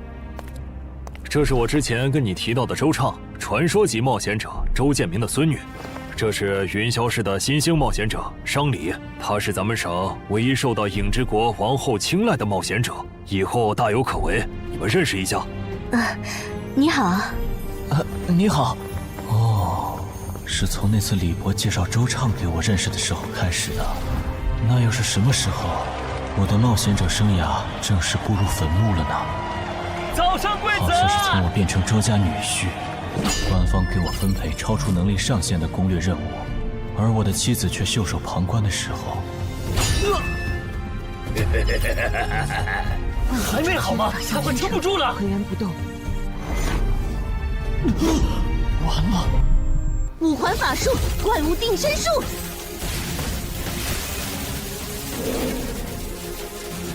着火了！殇灭！重击！喂，上面到底怎么想的？攻略组的主力竟然反成拖后腿的了，这是要害死咱们吗？觉得配对有问题，你可以向上级申诉。生理又没做错什么，这样点他不好。去就去。抱歉，这次是我拖累你们了。不用道歉，毕竟我也没想到，你竟然没继承到周建明的史诗级遗物。我估计官方也没想到。你们都认为我继承了？不然为什么是我们3个来攻略这个难度高于平均线的8级地下城？至少在官方看来，入赘周家，同时又是漳州新兴冒险者的你，继承周建明遗物是板上钉钉的事。如果你还想继续走下去，回去和你妻子好好聊聊吧，不然总被分配超难度的任务也不是个事儿。姐夫，你还没有搞清现状吗？你只是入赘到我周家，但并不意味着我们一定要把全部的资源压在你这个外人的身上。再说，你又没有成为传说冒险者的权利，不如就走黄伯伯的路子，当个云霄市入口管理人算了。我觉得可以，你留在云霄正好可以照顾周德，而且也不用照顾。如果那个时候我没有入赘周家，我的冒险者生涯会不会就是另外一种样子呢？要是能重来一次，我把他转化为亡灵吗？办不到，我只能转化同种族的鱼人。看到了，他们就在前面。这些人类来得好快，快有什么用？脱离任务已经完成了。脱离。喂？什么？伤离死了？对，并且那个亡灵法师已经……糟了，那只英雄级鱼人又进化了。不是，这怪物还能再次进阶吗？这就是实力吗？我现在有点理解，实力远不如我的你们，为什么有了职业的加持以后，可以给我造成这么大的麻烦了。不过，也就到此为止了。鱼人流，不动弹。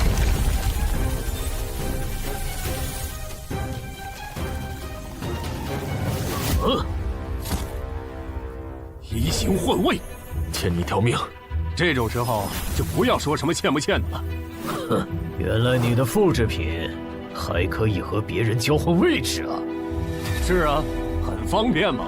那如果我同时攻击你和你的复制品，你该怎么躲呢？传奇下，好快，感觉好像躲不掉了。别傻撒着了，那个进阶不了。让你的人连续黄泉，这怪物的实力已经能摸到传说级的边了。咱们不是他的对手。无意义的挣扎。喂，那个大小的气弹可不是开玩笑的。去！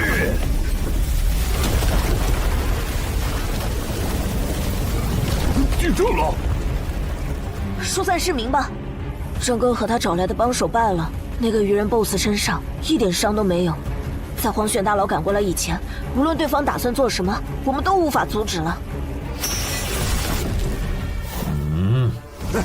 你真的很厉害，但我还是要给你一个忠告：不要对平民动手，不然无论付出多大的代价，我们都会报复回来。被同伴抛下的你，哪来的底气说这种话？报复？呵呵，等我吃了你，我会变得更强。要报复，你们尽管来就是。好的，我知道了。陈海，能请你担任东山市临时负责人，帮助疏散市民吗？我拒绝，这个你可以自己来了。不一样，我和陈化工在这个翻转地下城上犯了致命错误，现在的我没有资格当这个临时负责人，而且总得有人站出来拖住 BOSS， 为大家争取时间吧。你赶紧逃命去吧，我尽量多为你们争取点时间。地下城失控，大家都有责任，你没必要把命搭上。不，我是官方冒险者，我不能犯了错以后还当逃兵。陈海，以后就麻烦你帮我照顾好小林他们了，东山市就靠你们了。这组织没白假。我申请，让我去挑战那个英雄级鱼人。别冲动，我知道有个能帮你越级挑战的隐藏职业。我也知道你在坟场和高成勇那里得到了强烈的装备和奇物，但那可是连郑仁君和安冉都束手无策的半只脚踏入传奇的怪物。现在的你不可能是他的对手。你先听我说完。我这个称号可以自动检索附近最强的鱼人种，使我获得与对方相同的力、名、感。就算你们的基础数值完全相同，你和他仍有着无法弥补的战力差。这但如果再加上这件能提供战斗意志和经验的史诗奇物——传奇亡灵库罗德的头盔，以及那边的史诗装备——黑骑士之剑，2件史诗级。哎呀，安教练，你这次可真是看走眼了。还有我的职业。死亡行者，我靠他先后和2位传奇级 BOSS 交过手，就算是19级的上位传奇，我也有自信在他的手下撑过3分钟。很抱歉对你们隐瞒至今，但现在我想作为东山市民、东山市冒险者、东山市官方冒险者协会的一员，尽我的一份力，请不要拒绝我。你都这么说了，我还怎么拒绝？那就说定了，等下我当主坦，你从旁牵制。徐梦，你呢？来不来？我就算了。等我吃了你，就去抓那个跑了的人类，到时候我就能和你们的传奇一战。如果我能侥幸击败你们的传奇，除非太阳打西边出来。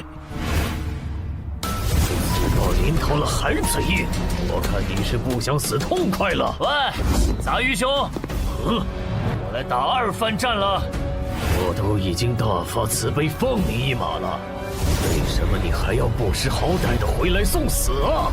既然你不珍惜捡回来的这条命，去死去死，去死去死！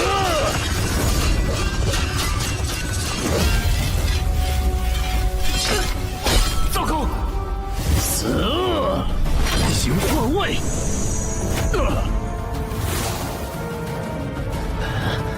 武器坏了，你那边有备用的重型武器没？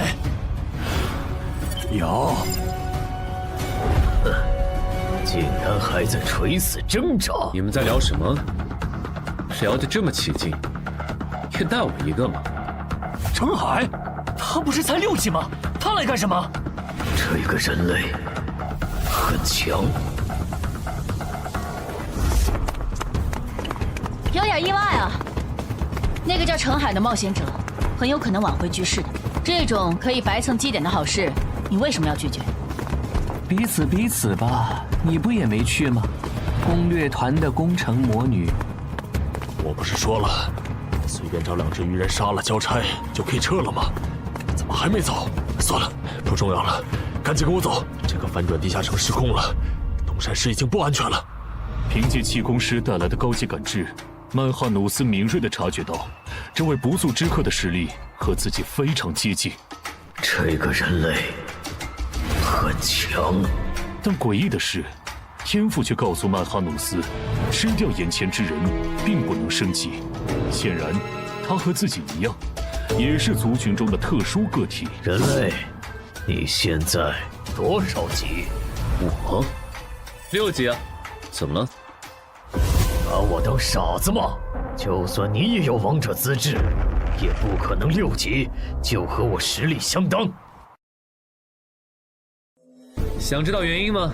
那是因为……够了！我不管你是装腔作势，还是打心理战，接下来我会全力击溃你。求之不得！别弱，时间猛，那我也……又是这招！位置互换，郑哥你做的，你还好意思问？要不是郑哥出手，你现在已经死了。那个能召唤分身的家伙真是太麻烦了，得优先处理他。郑哥，你就信我一次，如果没把握和那个鱼人一战，我是不会来的。你确定？他的黎明坎可都在20以上，就算你之前通关的都是高位地下城，也都拿到了 A 或者 S 评级。不确定。行，那你主攻，我辅助。不是，他上下嘴皮子一动你就信了啊？他才6级啊！先杀一个！光顾着说话把他给漏了。异形换位，郑哥小心，他的目标是你。爱我的家伙，给我死！来不及放出回音再置换了，得手了。不是说好了要全力击溃我吗？对我的同伴出手是什么意思？程海有2件史诗级装备。不止如此，他的主职业也很特殊，而且他能靠着称号的效果，让自己的基础属性跟那只 BOSS 一样。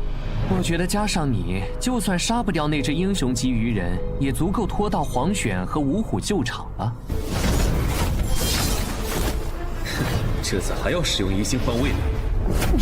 混蛋！同样的招数都用2次了，你们以为这次我还会中招吗？竟然没有换位！用过2次的战术，当然不会继续用了。赢了！还早呢。这只英雄级鱼人的体应该在20以上，刚才那一下还不够致命。不过还真是惊人呢，明明是第1次合作，程海却能在不用我提示的情况下，完美适配我的战术。我记得他好像是写小说的，现在的小说家都是怪物吗？可恶，这小子得手后就退了，完全不给我出招的机会。体也在20以上，有点难搞啊。亏了，这两人搭配起来比没用技能的我强太多了。奇怪，这个鱼人 BOSS 难道打算撤了，还是说留着后招呢？本来想着不用技能杀掉那2个14级的晋升15级，然后再挑战这里的传奇。现在看，这已经不现实了，只能走一步看一步了。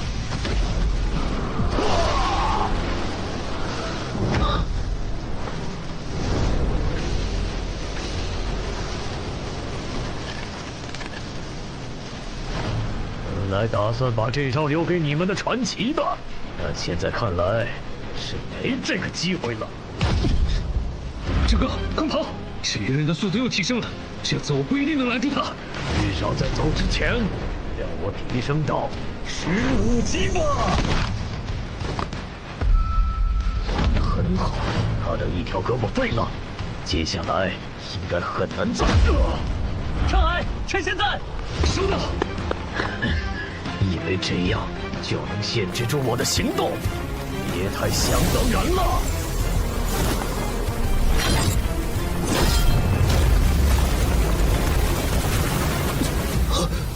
闹剧就到此为止，去死吧，彪哥！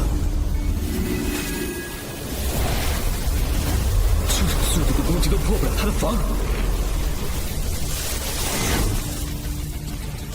神眷者吧。这次的援兵是召唤师吗？让我看看你藏在哪儿。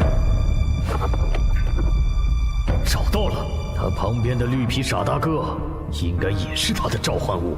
2个都没什么实力，可以先不管。等等，你还有胆子回来？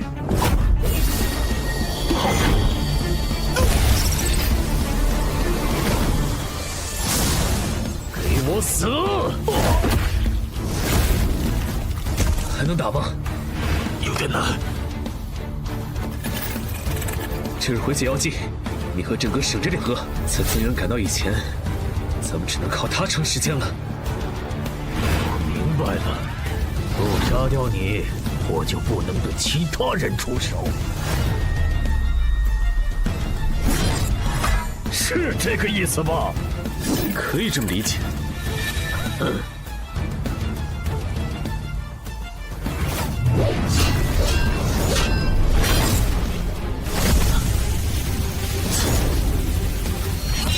现在才发觉，晚了。好奇怪的兵器，竟然能突然变化刺向我眼睛，得多加防范。还好他没和长莲对战过，不然刚才就只能硬接他的气功波了。但这么高强度对攻下去，他迟早会适应的。得换个打法了。用这个吧。啊，别喝太多，你一小口就能结痂了。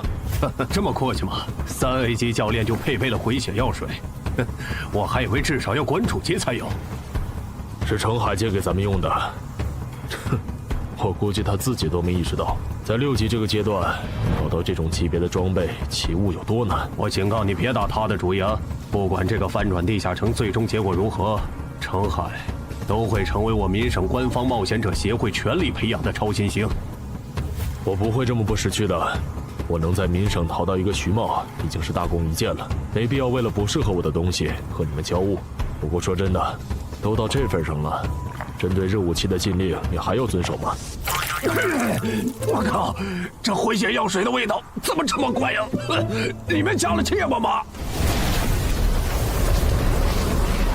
用追逐战来拖延时间，天真！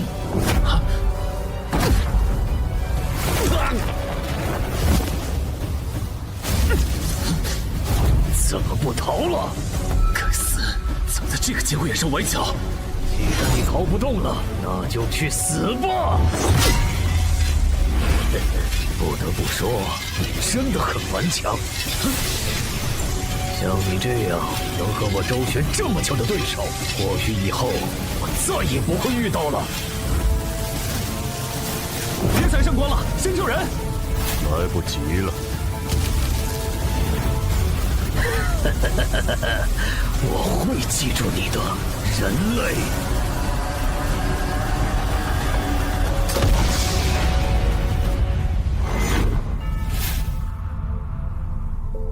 这个叫超限的技能虽然很强，但太耗体力了。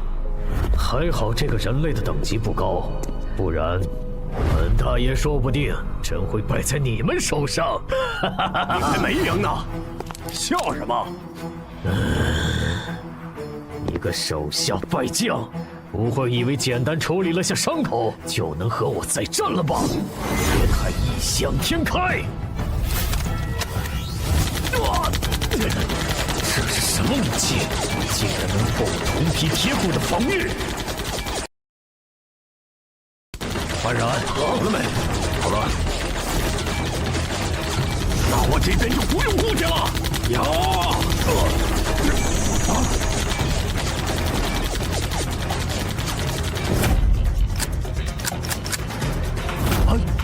为什么2把枪会同时卡壳？开什么玩笑啊！故障，原来如此。看来你们的神并不会关注你们呢，人类。天界的使者，您还要等到什么时候？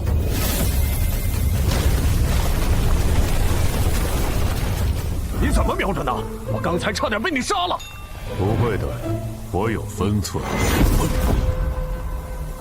感激不尽，武神。不是，他这都没死。圣血会焚尽一切非传奇单位，你明明还不是传奇。那当然是因为海之母在注视我呀！哈哈哈哈！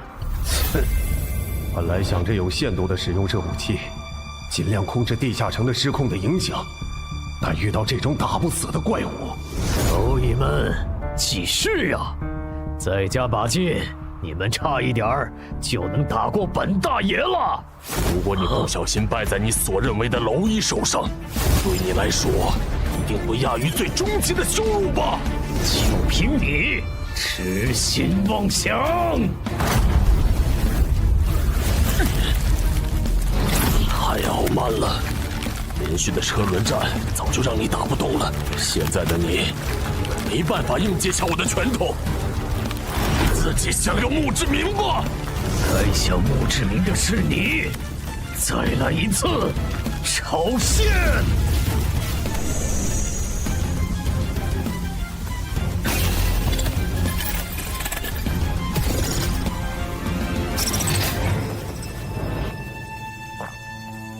呼吸平稳了。不，好，奇怪，澄海的冒险者面板怎么弹出来了？他都没醒。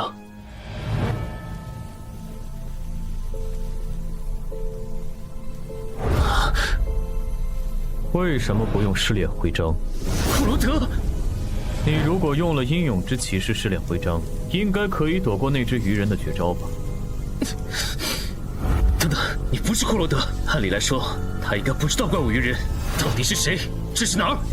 放轻松，我确实不是库罗德，我是活化的传奇亡灵库罗德头盔所产生的自我，而这里则是我的新增效果征兵场的训练场地。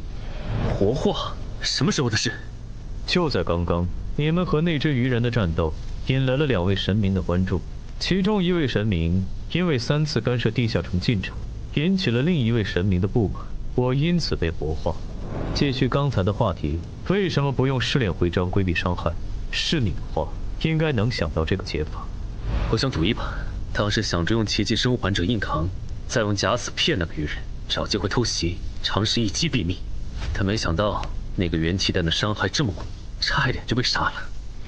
为什么？什么为什么？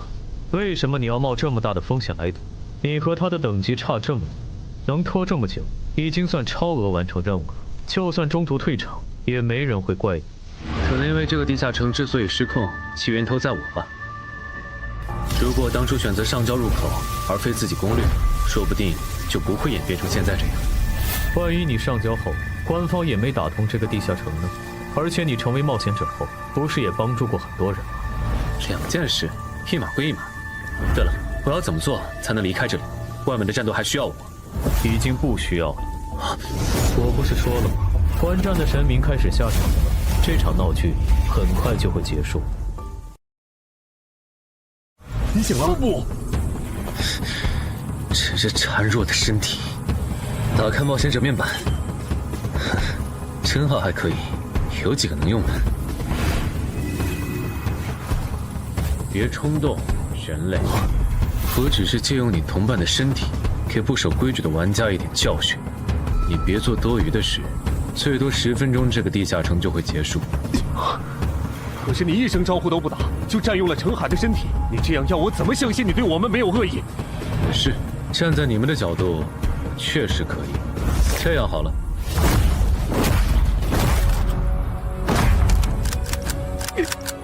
搞什么？怎么又卡壳了？死吧！啊！死的人是你！哦，暗杀拳！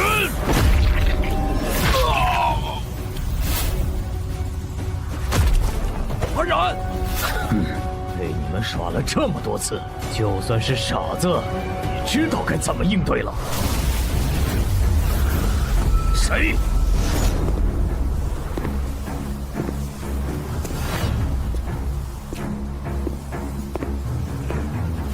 程海，你怎么又来了？换班，这只鱼人交给我。又来，阴魂不散的东西，你们真不会觉得？哦，这个绿皮傻大个是什么时候摸到我身后的？我竟然完全没注意。这都没能烧掉他，好可惜啊！无妨，至少废了他的生蛋。他现在无法召唤冒险者面板，已经是砧板上的鱼，只能被咱们狂揍了。一会儿你别插手了，我要和这条鱼玩玩。等它快死了，你再过来补刀。不，声带受损，无法召唤冒险者面板的曼哈努斯开始意识到，放弃上线，选择其战力，其实是一件很欠考虑的决策。前所未有的懊悔涌上曼哈努斯的心头。要是能重来，他不会再戏耍这群人类冒险者。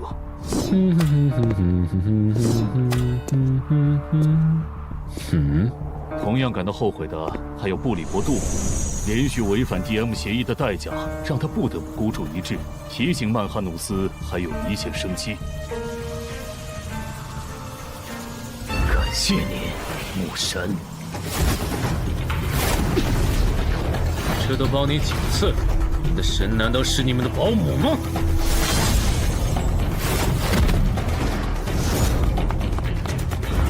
那个方向，好像抢姚文忠手里的回血药剂。冒险者面板，如果真让他治好嗓子脱离了，那么戏耍的我，岂不是要成为诸神口中的笑料？开什么玩笑！这人怎么昏迷了？谁干的？算了，纠结这个没意义，正好省了我一点时间。等我把嗓子治好，就去找你算账。这一次，我不会再给你机会了。侮辱母神的盔甲小子！怎么回事？我怎么突然就……难得下来玩一次，结果那点雅兴全被你们给搅和了。哼，不止，我给我使徒准备的无限药水瓶也因为你们损坏。杂鱼，你说你该怎么赔偿我？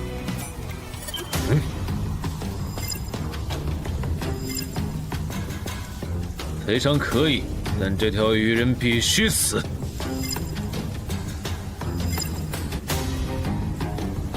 我无所谓，别把我和你这种保姆混为一谈。我的使徒如果不能成长到可以正面战胜传奇的程度，那他就不配做我的使徒。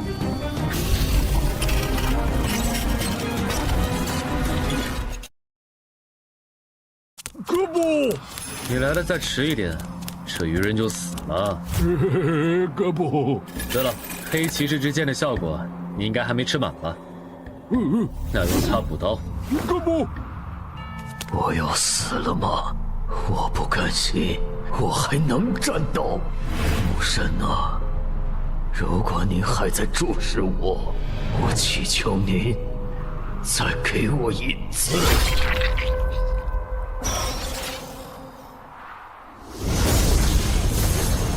这是什么信号？为什么萨满大人的传承之书里没收录？你激活了哥布林的隐藏进化路径，跨级击杀敌对英雄种的基因个体，只要后续觉醒天赋和真名，就能成为货真价实的英雄种。真的吗？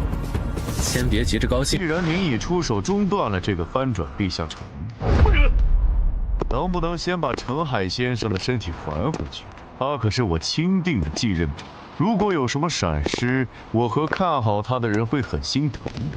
我刚办完事，你就急着催我走，这就是你们人类的待客之道。就我个人而言，还是很欢迎您本尊亲至，接受我们的感谢。但是上身澄海先生的身体就不太合适。哥，这样上马，那可是碾压了准传奇鱼人的未知存在啊！如果你不想小妹以后再也不理你，就别啰嗦。忍了吧，嘴上说着感谢，实际却在天上埋伏了传奇战士，随时准备报喜发难。这不，还好，这位未知存在还算通情达理，总算是送走了。澄海哥，我的澄海哥！别哭了，我还没死呢。澄海哥，你醒了！我睡了多久？20分钟吧。我们在去东山市医院的路上，等你检查完身体，黄雪应该会对你进行简单的安全评估。安全评估？我不知道你是真不知情还是在装傻。地下城已经解决了，终结掉的人就是你。在你睡过的这20分钟里，有未知存在征用了你的身体，然后干脆利落地杀死了那只13级的英雄种鱼人。你想一下，有传奇甚至传奇之上的存在可以借用你的身体当跳板出现在我们的世界，官方会当这一切都没发生过吗？所以官方会怎么对我？澄海哥，知道。啊？不过不管怎么说，你都是东山市的英雄，不会有人敢为难你的。目前最坏的情况应该是你以后很难进入协会的决策层，毕竟没人敢拍板保证你身后的未知存在是否对我们抱有善意。不过我们散人联合就没这个顾虑，我们并不会因为这个原因就排斥你进入散人联合的高层，反而有未知存在做后盾的你更值得我们拉拢了。如果你在协会待得不开心了，可以考虑下我们，散人联合的大门永远为你敞开。啊！搞半天，原来你们想挖我！我不否认，毕竟6级就展露出超新星潜质的你，可以说是刮到了一半的大奖彩票。就算会得罪黄选，我也想把你拉到我们散人联合。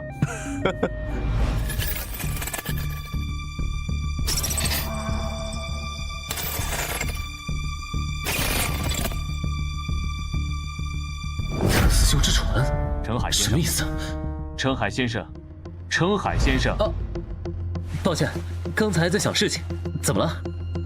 您的武器和隐身衣被您的哥布林随从带走了，我们在现场只找到了这件损坏的药剂瓶。了解，剑和隐身衣，我之后找他要。那我这边没有要聊的了。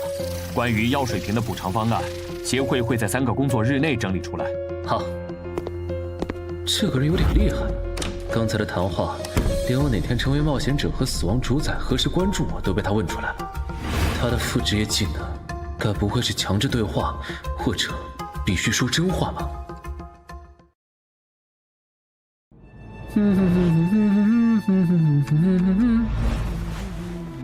评估结果出来了，澄海一切正常。那个用澄海身体神将的未知神明呢？5号有问吗？问了，但澄海知道的也有限，目前只确认了对方称号“死亡主宰”。听起来似乎是亡灵系的神明。他是什么时候接触的澄海？在之前伪装成新人，通关了女妖之森地下城的时候，澄海取悦了死亡主宰，并获得了一次对亡灵不死的恩赐。也就是这个恩赐，让澄海完成了坟场首通。安教练，我们来看你了。嗨，安教练，医生有说这次要静养多久吗？大概2周吧。那看来对漳州专家级地下城的第3次摸底，你应该是赶不上了吧？唉，可不是嘛。要不你找镇人君多要点补偿呢？毕竟这次翻转地下城，你差点就被他坑了。不用你说，我也会的。对了，程海那小子怎么没和我们一个病房？安教练，他的情况特殊，现在外面有很多势力想要接触他，已经被协会保护起来了。啊！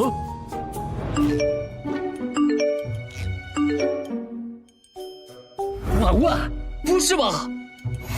你如果担心自己的利益受损，那我可以通过3人联合的渠道帮你发声施压。毕竟啊，给协会上眼药这种事，大家都乐意搭把手。狗这么大，如果让姚哥知道了就……让我知道什么？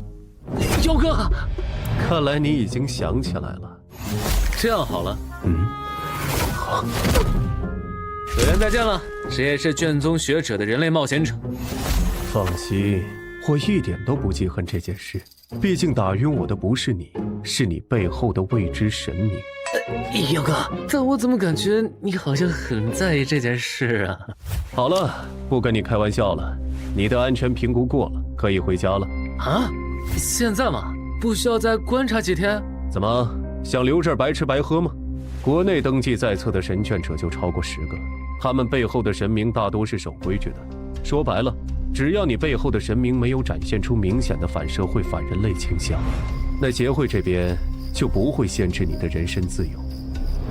反社会、反人类倾向？哎，你怎么又变样了？奇怪，我为什么要说又？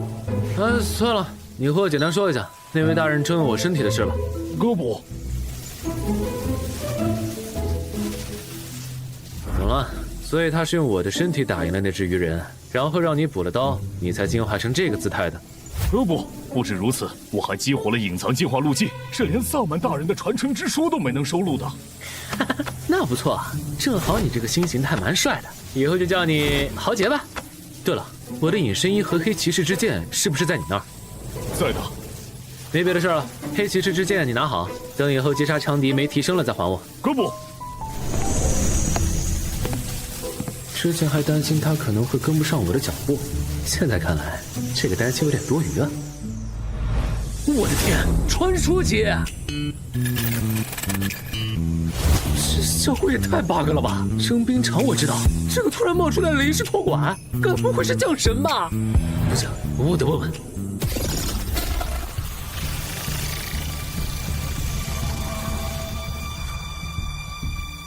你找我？对，我有事想问你。讲。临时托管的效果是什么？还有征兵场的带解锁功能，怎么解锁？临时托管，你不是已经体验过了吗？什么？还真是降神？这也太犯规了吧！至于完整的征兵场的解锁方法，干什么？打败我，你就能解锁了。服了。一个是传奇亡灵库罗德的战斗意识和经验的巨献，一个是比他还强的英勇之骑士。我才6级啊，你拿头和他俩打？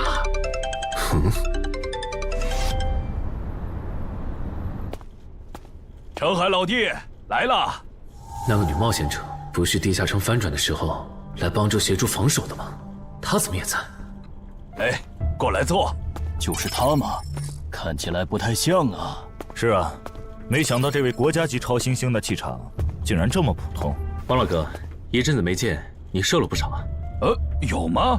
陈海先生，恭喜你成为名声唯2的国家超级新星。按照这个步调发展，你未来将会成为1省负责人呐。正戏来了吗？曹先生您言重了，我就是运气好。你就别谦虚了，到了我们这个位置，哪个不晓得好运难求？更何况，你能成为国家级超新星，可不只有运气好这一种因素啊！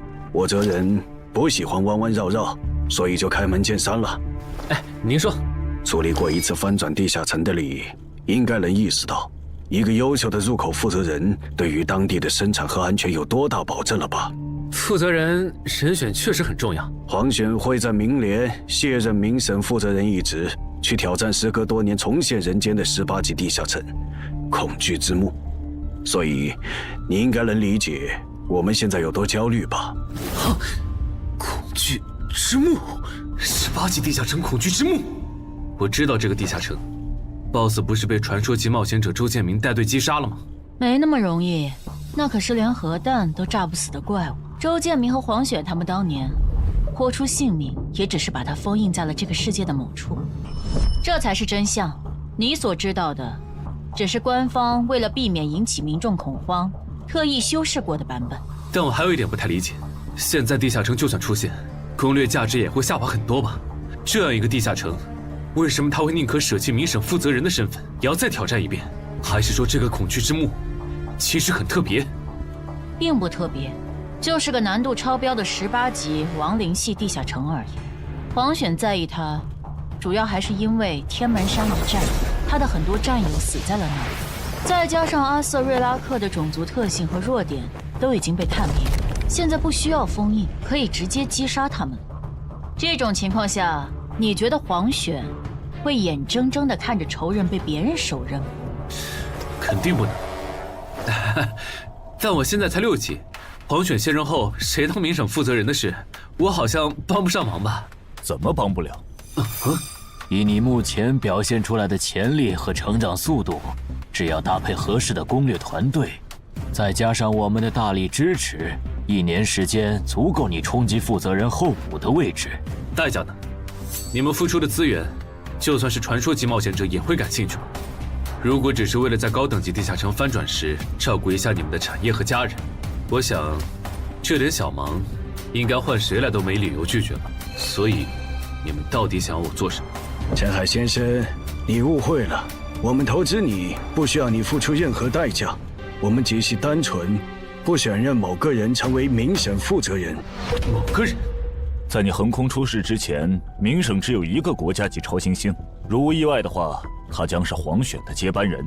但这个人性格过于恶劣，在他的崛起之路上，许多冒险者和普通人都成了他变强的食粮。据我们推测，他成为民审负责人后，必然会把手伸向我们，和他未来会向我们索取资源相比，我们为你投入的这些其实不算什么。那请容我拒绝。啊？虽然我确实很想接受你们的投资，但如果因此惹到实力强横、性格恶劣的前辈，那不管怎么算都是亏的。抱歉。有没有一种可能，你已经惹到了？什么意思？民审原本只有1个国家级超新星，所以超新星扶持计划的资源他可以独享。但你出现以后，被他视为私产的资源，现在就要让出一份，你觉得他会怎么看你？小问题，1个靠撞大运，获得神灵青睐的6级小废物，等我回国就找理由把他弄残。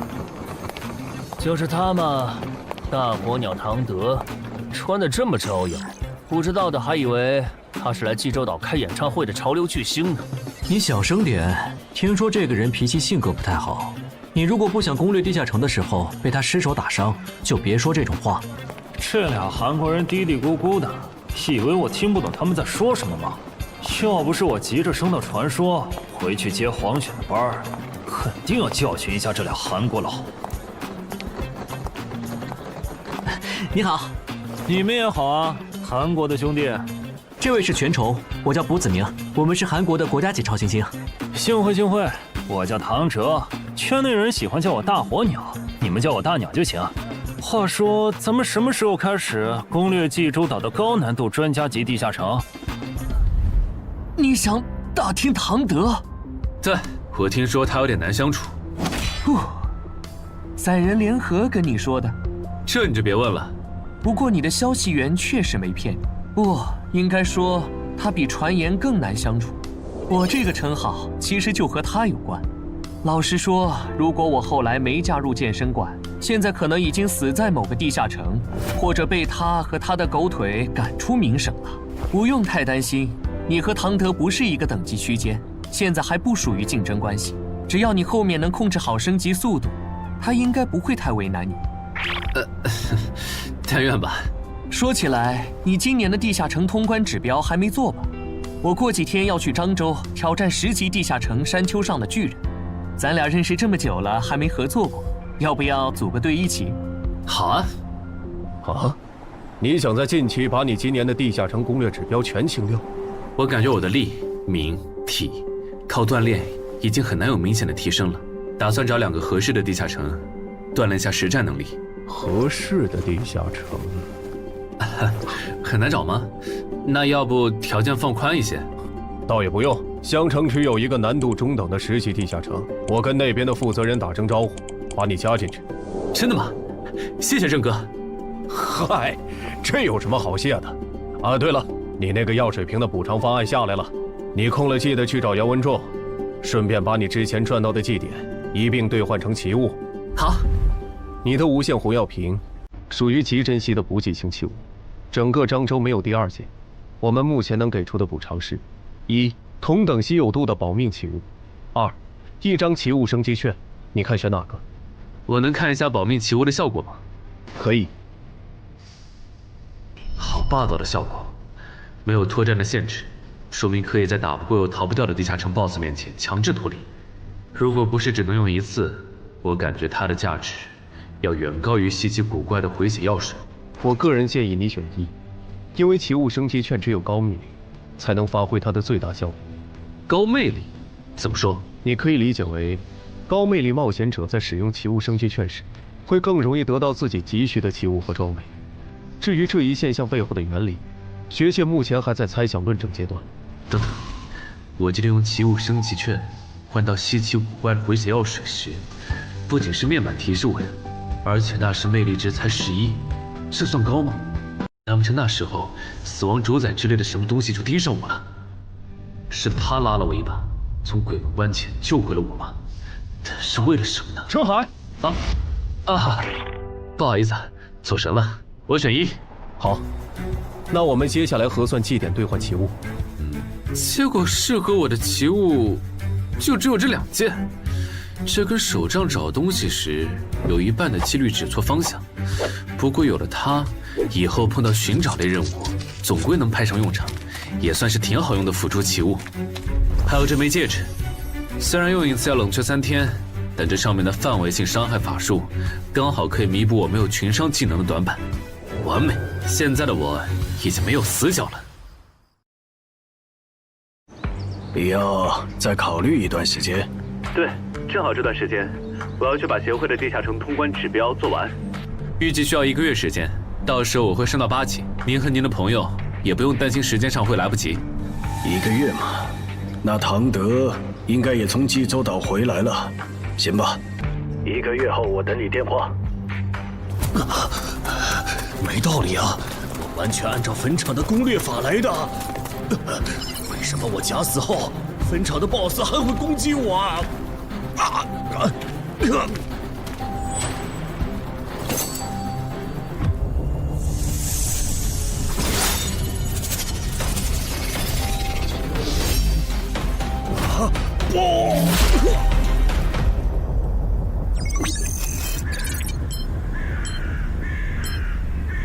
你这次怎么一个活口都没留？如果连续3次无人生还，坟场就要触发 GM 协议，重新评估挑战等级了。这次特殊，挑战者里没有1个初心冒险者。啊？等等，不会是上次靠假死从你手上溜掉的那个新人，把他的通关经验分享出去，导致那些人类冒险者觉得这就是坟场的通关秘籍了吧？不是说好的下午3点集合吗？你们怎么来的这么早？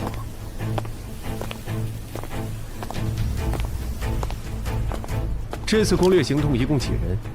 就咱们这些，你们是最后到的。啊，你怎么也在？我当初协助你们处理东山市翻转地下城，为的就是拿到山丘上的巨人地下城的攻略资格。原来如此啊！既然人已经到齐了，那出发吧。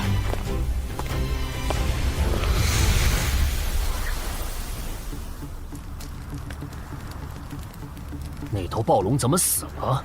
可惜了，我原本还打算驯服它，来当我的坐骑来着。打开任务面板。等等，恐龙？这不是和巨人相关的地下城吗？这恐龙是打哪儿冒出来的？地下城里原本就有恐龙的吗？不止恐龙，有些地下城里还有人类和人类的国度。这样吗？哦，对了，我看通关任务需要我们击杀独眼巨人，来维护当地的生态平衡，所以这个地下城里的恐龙是巨人的捕食对象吗？倒也没那么绝对。根据情报组的资料，这里等级最高的是一只雷克斯暴龙，它偶尔也会捕食巨人。这已经是过去式了，那头暴龙死了。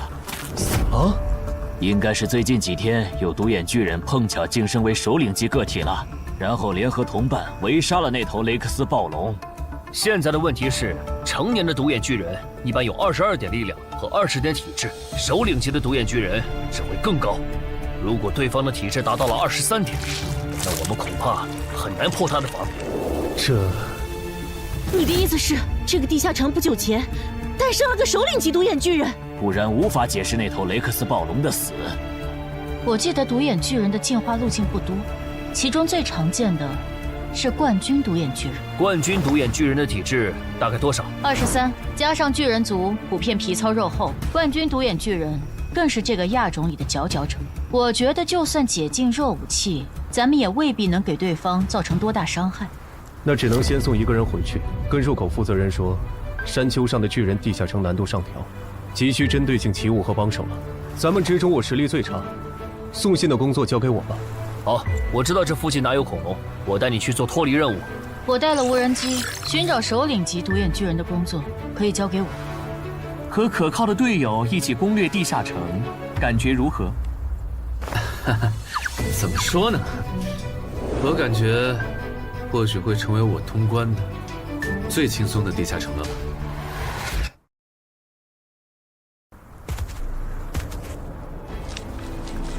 这头三角龙的力量有22点，正面强攻的话风险太大。我个人建议围杀放血，由一个人正面牵制，其余人从旁找机会。牵制的工作可以交给我的哥布林随从，没问题吧？不，还没找到那只首领级独眼巨人吗？你要是觉得无聊，可以去成华宫那边帮姚文仲狩猎恐龙。啊，算了，我对没脑子的野兽不感兴趣。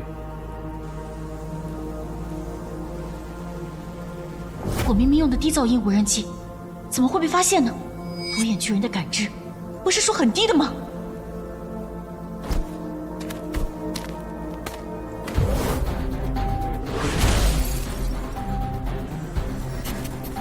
确认了，这群巨人的首领就是冠军独眼巨人。不，来了。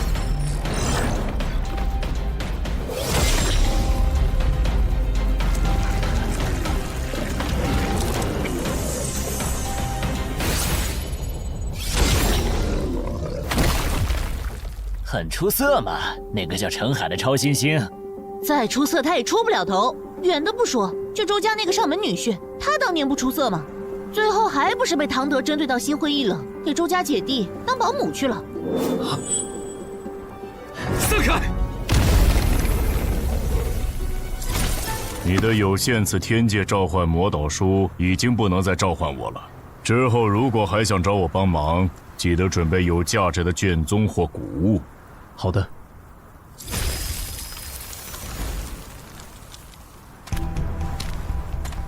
谁去看看他断气了没？没的话叫姚文忠过来做最后一击。他已经死了，我这边刚刚收到脱离任务已完成的提醒。已经确定了 BOSS 就是冠军独眼巨人。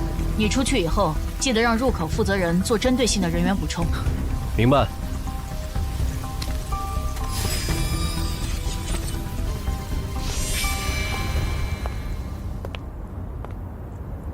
喂，唐哥，是我。你还记得给我打电话呀？我还以为你忘了有限次天界召唤魔导书是谁给你的了。我没忘，唐哥。说吧，连正人君都处理不了的英雄级鱼人，那小子是怎么打赢的？我听说他好像是某位神明的神眷。是，不过他在东山市翻转地下城的表现，其实有取巧的成分。好，他在初心冒险者阶段获得的称号是我与超级鱼人五五开，这使得他在力敏感上能和英雄级鱼人打平。再加上他还有一件能给他带来实战经验的头盔，和从高成勇那儿抢回来的镰刀。五五开，那不是初期冒险者和下位种族单挑陷入苦战后才会获得的称号吗？这小子哪来的狗屎运？开局崩成这样，都能混到国家级超新星。喂，他在说什么？好像涉及到中国的另一位国家级超新星，他说话方言味太重，我听不懂。所以，你认为他就是一个中看不中用的样子货？称他为样子货可能有点过了，但抛开神明眷属这一层身份，他不如陈华公。那看来我的竞争对手还是郑仁君。这样，那个叫陈海的小子不用关注了，给我盯紧点郑仁君。好的。总算糊弄过去了。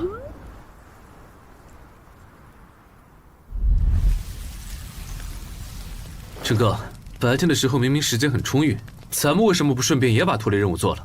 只杀掉一只三角龙，还不至于引起巨人的警惕。如果大量猎杀的话，这片区域的独眼巨人会因为领地被入侵而陷入疯狂。咱们人手不足，现在还没到和他们起冲突的时候。哦，原来如此。哎，你别听他瞎说，其实是因为杀的恐龙越多，通关时所需要杀的巨人就越多。他和杨公藏不想增加通关难度，所以你们就只能选常驻脱离任务。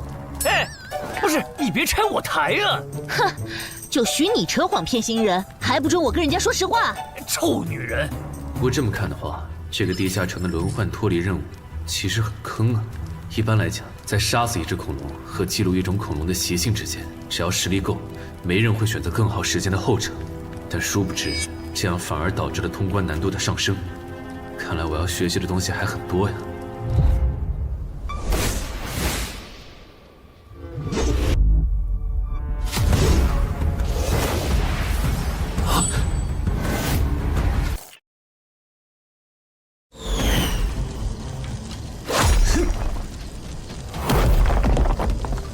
陈哥，麻烦你去叫醒其他人。好，郝杰，掩护我。哥布。按照巨石飞来的轨迹回推，应该是那个方向。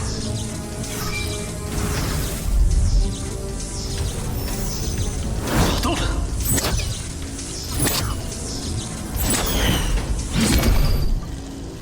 看来我的回应在你眼里根本不值一提啊，连躲都懒得躲吗？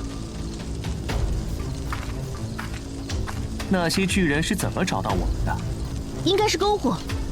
不过陈海说他只感知到10只独眼巨人，就算攻过来，目前占据有利高低的我们也能打退他们，就是咱们很难下去做脱离任务了。这吗？那听起来倒不是很严重。你们可以用我的无人机去记录恐龙的习性。你怎么看？部落的老哥布林说，独眼巨人非常讨厌外人进入他们的领地，一旦发现就会致时驱逐。所以刚才那一下是他们发出的警告，如果对方不听劝告，那他们就会发狂，不把入侵者捣成肉酱，绝不罢休。陈海，你们先去休息吧，接下来我们守夜。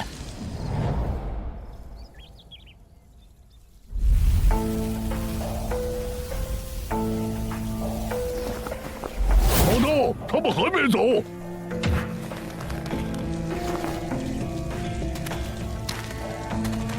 山丘上的人类不肯滚，我准许你们砸烂他们的营地，把他们的血肉捣烂了下锅。怎么感觉最近 level 11到 level 15的地下城难度都这么高啊？这要是处理不当，岂不是会出现大规模地下城翻转事件？官方那边有对策吗？这个，你还是别问了，官方的计划不好透露。没什么不能说的。其实官方早就做准备了，前年提出的超新星计划就是对策。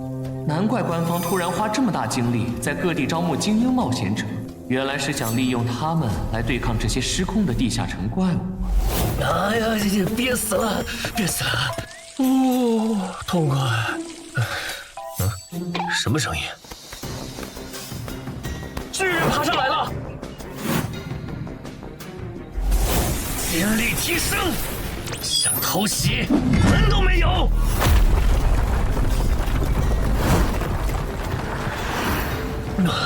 搞定。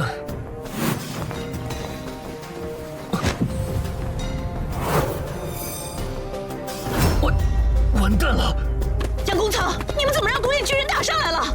我没想到巨人会这么聪明，竟然会绕一大圈从背后爬上来偷袭。跑不掉了，得想办法把他们赶下去。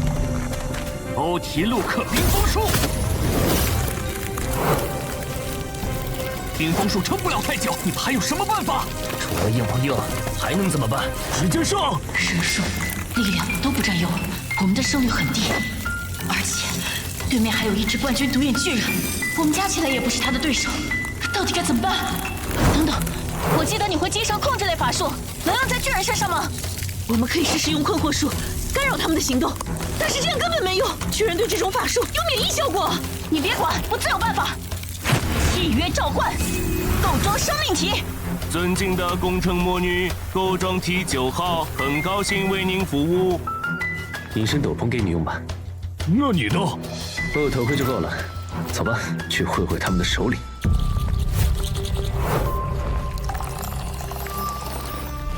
不好，他们要冲过来了，怎么办？亚人种独眼巨人限定法术瘟疫药剂已调配完毕，请验收。辛苦了。我的荣幸。准备法术。迷惘之灵，请聆听我的召唤。快往后退！接下来，看我的！金城，快对独眼巨人施法！好，4环法术，困惑术。没用，看来这次只能靠咱们俩了。先说好，实在拼不过的话，打歪，最好打在其他巨人的身上。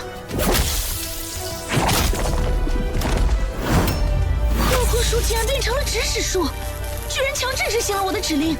我明白了，在人类区域，独眼巨人的法术抵抗性会大幅度降低。没错，而且我的药剂还能让你的指挥术感染其他巨人。阳光草、橙花宫，趁现在能杀多少杀多少。收到。哥布。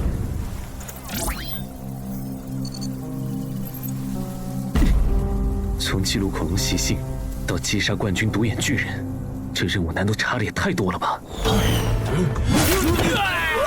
大眼睛，好！你打我干什么？我不知道，诅咒，我只是想帮忙。人类对我们施加了自相残杀的诅咒。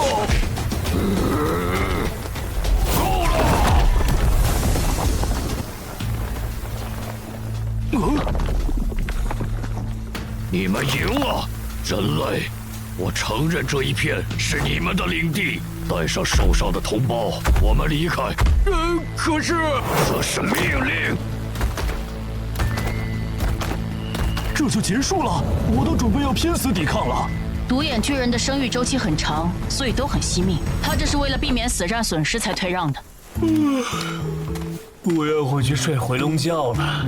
嗨，好姐妹，你的法术瘟疫药剂卖不卖？等一下，陈海不见了。啊，陈海，人呢？陈海，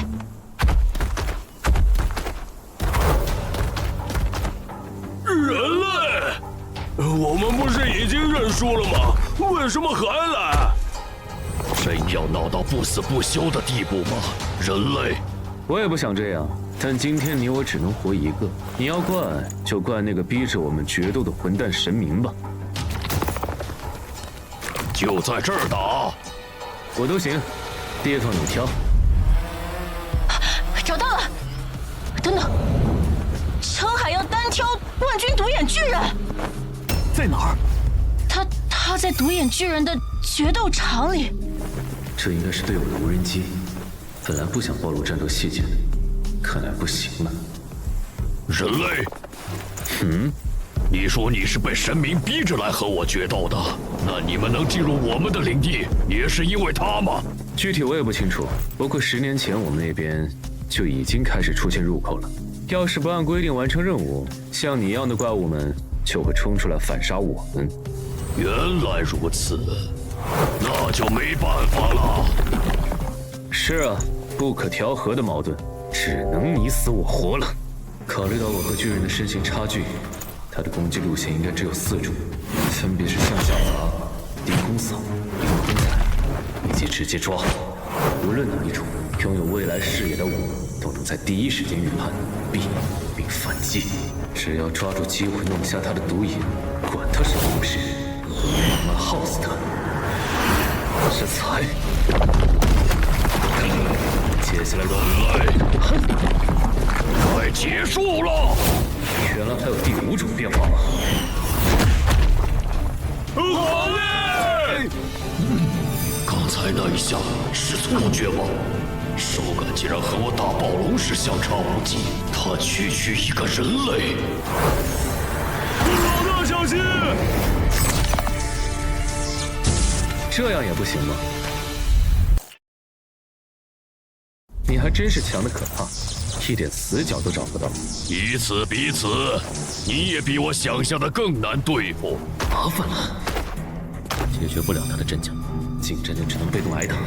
中远距离武器、魔法弓又很难对他造成威胁。现在称号也爆了，接下来可不好打了。再想想，我还有2个底牌，远距离武器，只能先躲了。好快！不用看了，差距太大了，澄海必输。那个决斗场离咱们有多远？你想救人？不可能！冠军独眼巨人有多强，你也看到了。就算我们都加起来，也不是他的对手。此路不通，区下位种族，谁给你的胆子敢拦着我？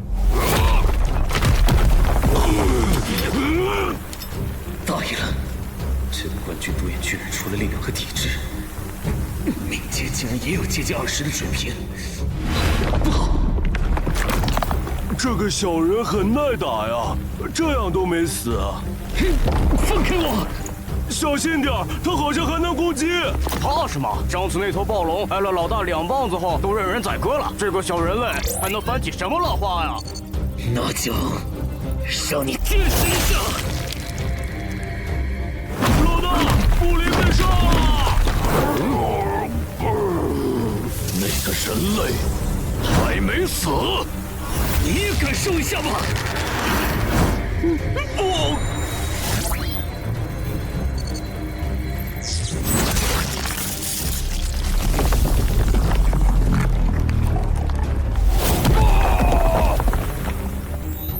豪杰，你先回去吧。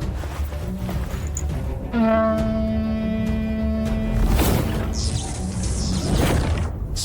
猾的人类！我发誓，我一定要毁了你的家乡，杀光你的族人！前提是你能活下来。就算正好激活，战力恒定在自身巅峰值，我也赢不了。只剩最后的底牌了。对激怒了女妖之声的8音盒使用奇物升级券，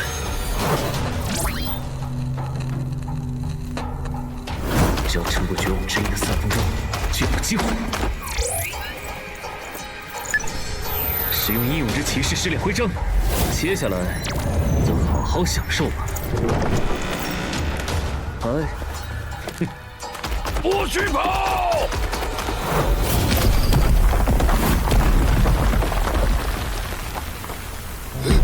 竟然完好无损，可恶！有一阵子没见了，别急，要不咱先聊聊呗。人还在，说明那个混蛋应该只是暂时躲在里面了。哼，我就守在这儿，不信你不出来。一场试炼10分钟，在这里花个3分钟就够了，应该差不多了。好，撑过去了。现在出去反杀了。啊！变！我只是想出去啊！还是白爱的一招，唱片机最好有用，不然也太不划算了。嗯，真的死了？不是，全死了？这玩意儿也太邪乎了吧！要不还是尽量别用了。通关任务完成了？这怎么可能啊？那些独眼巨人全死了。冷静，今天看到的事你知我知，绝对不能告诉第三个人，否则惹恼了陈海背后的神明，我们都不得好死。眼下虽然通关了，但徽章和成片级的效果已爆了，神明出现，加上高等级奇物，势必招来祸患。等出了地下城，我得抓紧提升自己的等级和实力了，不然别说是保住这2样东西，连自保都危险。我记得这东西能看到亡魂，是这样用的吗？去，来真的！我看的时候，陈海不是要输了吗？喂，他到底是怎么翻盘的呀？嘘，我劝你想好了再回答。这涉及陈海隐私，我不方便说。你要想知道，可以去决斗场根据他的战斗痕迹反推。那算了，我就好奇问问。既然大家都通关了，那就不等后援了，早点做脱离任务回去。怪不得叫幽魂画框，把亡魂变成画面主角，作为艺术品，它确实有够特别，但是完全想不到有什么用啊！哼，这个力量灵药竟然能突破自身极限值，厉害啊！这个戒指看起来是某种控制法术，正好我需要，戴上。至于这根能提问的笔，最近这些事都太奇怪了。趁这个机会好好问一下。使用斯芬克斯的芦荟笔。怎么回事？这就是智慧与知识的象征。斯芬克斯。求知者呀，请说出你的问题。我想知道神明为什么不惜代价也要更改我的脱离任务。因为你杀了神明仅有的英雄级信徒，他要你死。英雄级愚人，所以他是愚人的神明。快点，第2个问题。死亡主宰之前提醒我要小心特修斯之船是什么。你的头盔用多了会被内置人格替换记忆。我去！怕什么？只要不用就没事儿。我没怕，这是穿针反射。还剩最后一个问题。我想知道死亡主宰为什么关注我。我想知道死亡主宰为什么关注我。因为他是你的署名。不是吧？等等，你还没说完呢。他是我的什么？更新？看来最后一个问题太超纲了，还算有收获。知道了神明针对我的原因和头盔的副作用，还是尽快离开吧。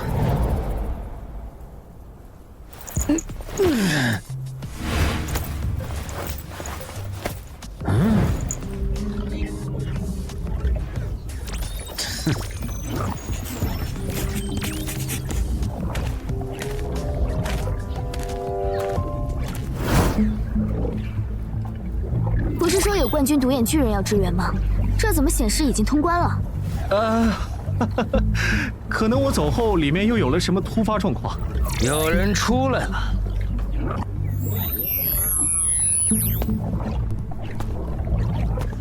姚哥，咱们不是说好了，等后援到了再一起做通关任务吗？计划赶不上变化，营地被独眼巨人发现了。怎么没见其他人出来？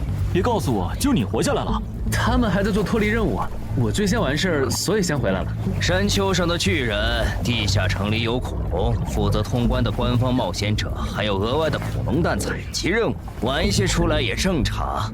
还有问题吗？没有，我先回去了。你先回去休息吧，有事我再打电话叫你。这次真是九死一生，还好我赌赢了。死亡主宰当时就在关注山丘上的巨人地下城，且他不会让我就这么死在冠军独眼巨人的手上。虽然徐茂说他会帮助守密，但我最好还是不要抱太多期望。事关巴美德的骑士，那个叫唐德的，说不定都会回过来抢。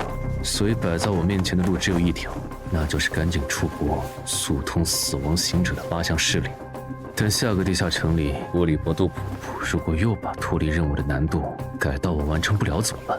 死亡主宰也不太可能一直看着我这边吧。如果能从斯芬克斯那儿问到第3个问题的答案就好了，这样我至少知道我在死亡主宰心中大概处于一个什么样的位置，不像现在这样，只能向正在夺舍我的人求助。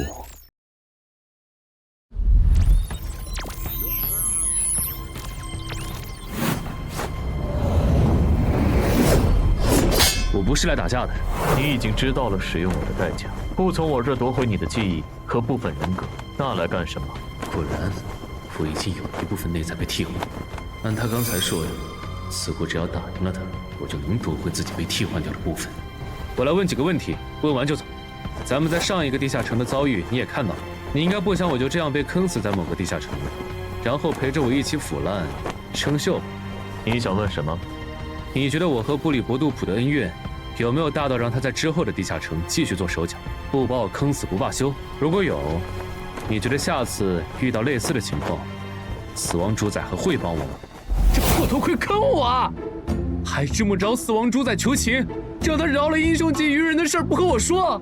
死亡主宰拒绝海之母后嘲讽他是鱼人的保姆，然后两神彻底结仇的事也不和我说。我要没用斯芬克斯的芦荟笔问一嘴，到现在还得被蒙在鼓里，然后下一个地下城继续被海之母针对。这样看，斯芬克斯的芦荟笔说不定和唱片机一样，是死亡主宰给我用来抹平信息差的。下个地下城海之母如果还针对我，他应该不会坐视不管。不过，英勇骑士的试炼徽章和刻录了绝望之音的唱片机，在下个地下城可能不会很好用。海之母毕竟是神灵，不可能想不出针对他们的招。考虑到我手上没有奇物升级券，我也先做最坏的打算，囤积能撑到地下城翻转的物资。去国外的机票出票了。啊，你要出国旅游啊？对啊，最晚可能要下个季度才回来。啊，是唐哲的小弟威胁你了吧？没有，没那回事儿。不用解释，我懂。王选大佬明年卸任，宁省负责人的位置，姓唐的志在必得。在这个节骨眼上冒出来的国家级超新星，难免会被他视为眼中钉。你不想得罪他，我理解，但不至于躲出国吧？这和他没关系。不想说就算了，你是假我批了，年底记得回来，把没做完的通关指标清了。你又没有这个地下城的开采许可，脱离任务做完了，为什么不回去？因为咱们在这个地下城多待几天，陈海就有更充足的时间来决定要不要把关注他的神的倾向上报。要不是亲眼所见，我还真想不到从来都见死不救的你，竟然会为别人着想。如果有的选，我也不想要见死不救这个称号。中国人，嗨，你真的是陈海？我到了，你在哪儿？我在2号出口等您。老王是用了变声器吗？怎么听起来不像中年人？好年轻啊！你好，陈海先生，我是您的导游刚果老王，您叫我阿达泽就可以了。哎，等等，你是刚果老王？不对啊，这差太多了，你还没成年吧？在网上跟您联系的是我的父亲，但他没有导游证。请不要换掉我，我很专业的。我有好几个兄弟姐妹，需要赚钱补贴家用，拜托了，陈海先生，救救孩子。好吧，但有言在先，只要我发现你不合适，我一定会换人。谢谢程先生。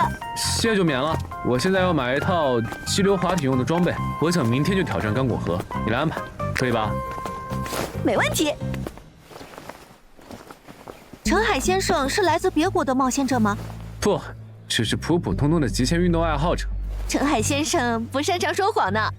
极限运动爱好者不可能不知道刚果河的激流是无法被人征服的，那是只有成为了冒险者的大人物才会尝试挑战的难度，但他们都失败了。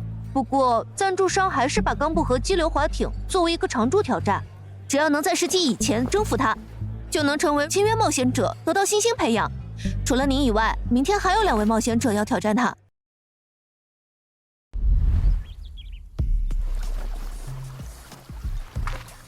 就是他们吗？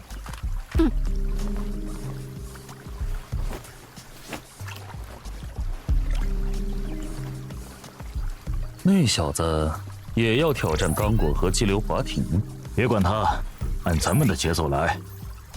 加油，车先生，你一定可以的。谢你们吉言。好笨拙的动作，这人是新手啊，大概率是获得了稀有职业或称号，觉得可以凭借他们完成常驻挑战，然后一跃成为人上人的笨蛋。先别下水，我可不想在最高时速45公里的急流段摊上这么个移动路障。延后10分钟。大致弄明白这项运动的要领了。考虑到我的基础数值，加上主副职业带来的加成，这已经是人类所能达到的极限。刚果和激流滑艇挑战的激流部分，应该不至于给我造成多大困扰。可以下水了。刚果河的激流竟然如此狂暴，要不是我有20的感知，这一路上遇到的支流、浅流和大大小小的漩涡，怪我的刚果河激流滑艇这些年令无数人折戟。光是急流段，一次微小的失误就有可能体分人亡。换别人来，我想不出他要怎么样做，才能避开所有的漩涡。急流段最危险的就是漩涡，盯紧点，不然你如果失手拐入大漩涡，可没办法靠蛮力挣脱。知道了，拿下！虽然急流段的危险远超我的预计，但还是有惊无险的通过了。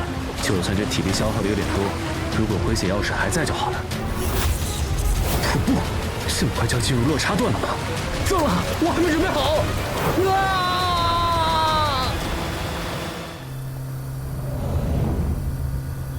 陈海先生好像平安通过第一个瀑布了。爸爸，你觉得陈海先生能成功吗？我当然希望我这位同胞能挑战成功了，但我还是觉得他早一点知难而退比较好。毕竟他和那2个赞助的冒险者不一样，没有专业的救援队，一旦出事可就……白痴，别往那边滑！什么？肯挑战失败，放软梯吧。基本弄明白了，落差段的危险主要集中在落水的角度。保险起见，我再把体拉到极限值，这样就算遇到几10米高的瀑布，也能驾驭。Yes！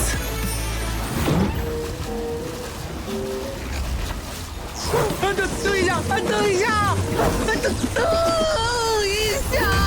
哎呦，我知道你想我死啊，但不至于这么急吧？地下城的出口呢？我那么大的地下城出口呢？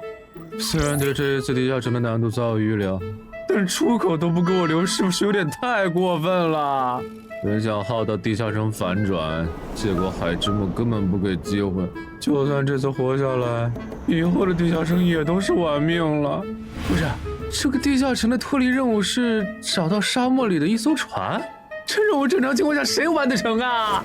亏得海之木能找到这样一个让绝望唱片机毫无用武之地的地下城。他有这本事，为什么不顺便限制一下我没用完的斯芬克斯芦荟饼呢？他不知道手账的事能理解，可我还有一次问斯芬克斯的机会啊！难道上回地下城他没看到最后？算了，不纠结了。既然这事儿他可能不知道，那这次就用玄武手杖来找幽灵船吧。虽然它的准确度只有50%。黑珍珠号在哪个方向？那边吗？再来一次，黑珍珠号在哪个方向？连续8次都指向同一个方向，果然地下城的漏洞没那么好钻啊！嘎波，我在周边买了一瓶水，你用这个帮我把它找出来。啊，嘎波，嘎波。也就是说，错误的指向也会找到具体的东西吗？嘎波，不用找了，你可以回去了。那根手杖留下。说起来，死亡主宰上我身那次曾吹响过梦魇笛。既然死亡主宰已经走完流程了，那我现在应该可以直接用它来代步。试试。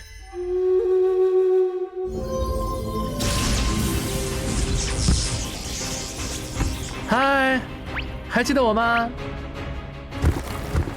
感觉他好像……那混蛋头盔又坑我！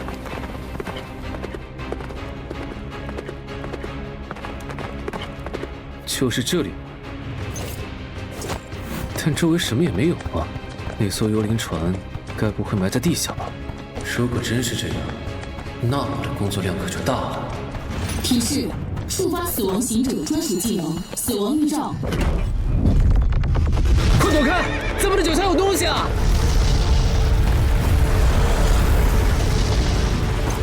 等等，玄武手杖值的，该不会手杖有一半的概率指向正确，所以只要多次使用，就一定能筛出正确的答案。但是对错的概率都是一半，我怎么分辨指向的对错呢？对，我找霍格也试一下。结果找同一样东西，不同的人来，也只会得到同一种结果吗？这地下城还真是不给人漏洞钻呢。考虑到这个地下城大概率是海之母为我准备的，他想要我死，他可能在我不知情的情况下动手脚。那干涉寻物手杖，让他把我带到位于这片沙漠食物链顶端的掠食者嘴边，好像也不是不可能。如果这个假设成立，那连续干涉寻物手杖使其无法指向正确方向的可能也必然存在，还不小。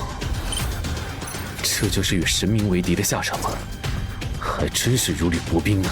不过考虑到他把向导送到我面前的操作，他应该确实不知道我在上一个地下城得到了什么。指使术。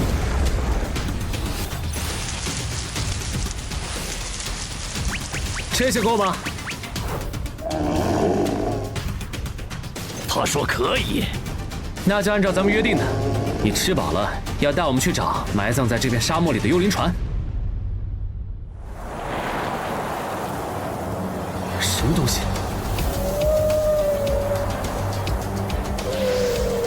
发光的金鱼？沙漠里怎么会有鱼啊？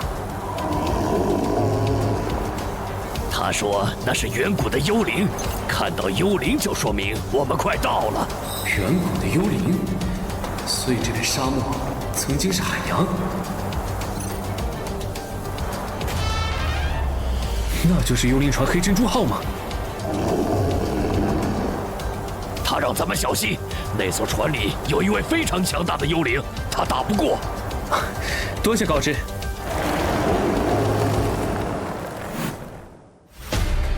我的脱离任务已经完成了，随时可以离开。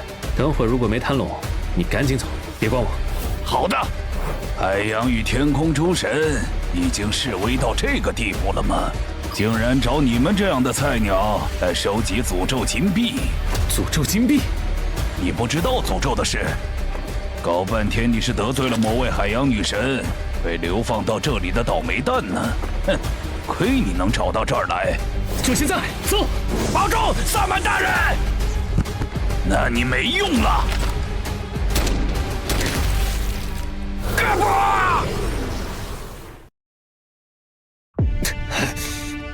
没事，命还在。传奇头盔。切！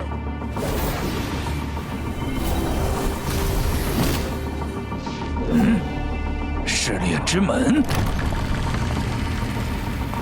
那小子不会躲进门里了吧？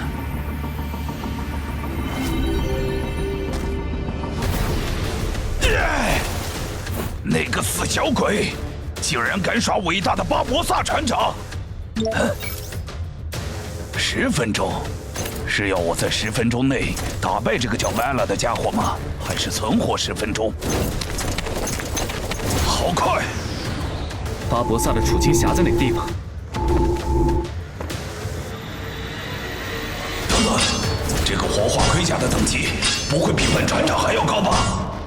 这么离谱的试炼之门，谁完得成啊？就在这里面吗？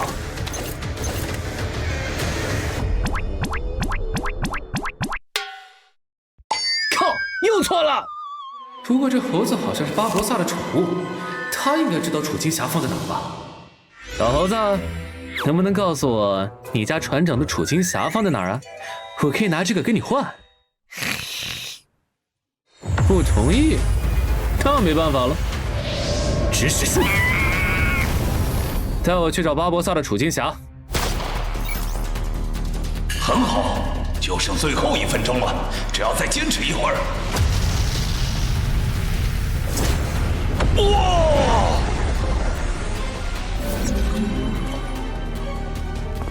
搞半天，这个试炼之门是这么一回事啊！本船长不会再被你骗到了。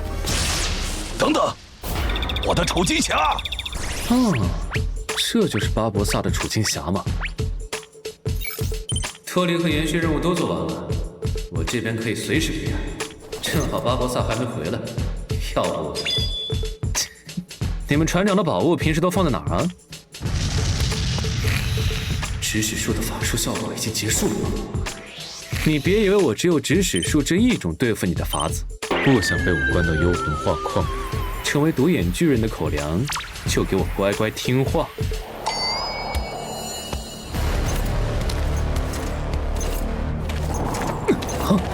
你个吃里扒外的，这死小鬼给了你什么好处？你帮他做事？被他反应过来了吗？你猜？等一下，有话好好说。脱离啊！别让我再遇到你，混账！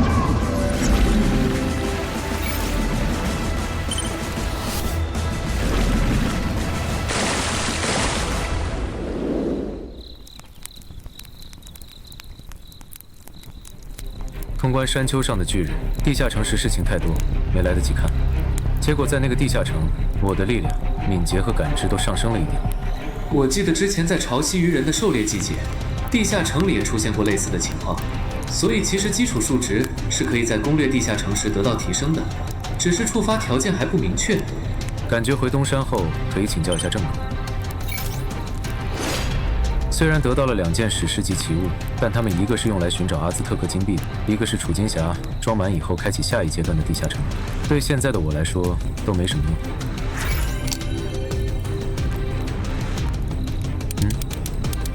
布拉柴维尔的方向有阿兹特克金币。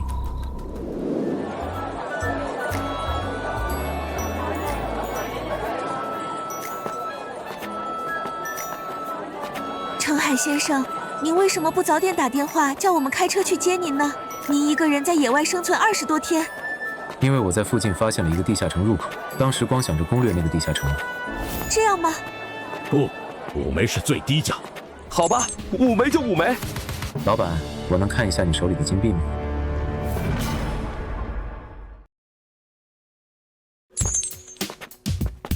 老板，我能看一下你手里的金币吗？可以。真的假的？结果搞半天，阿兹特克金币就是黑市金币。这是黑市金币，越高等级的冒险者就越认它。你要吗？我可以算你便宜一点。不用了，谢谢。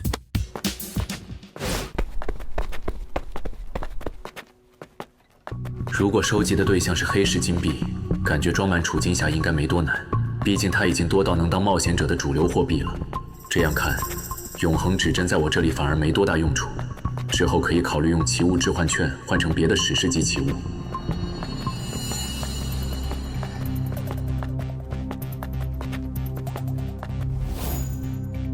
嘿，这应该是咱们的第2次见面吧？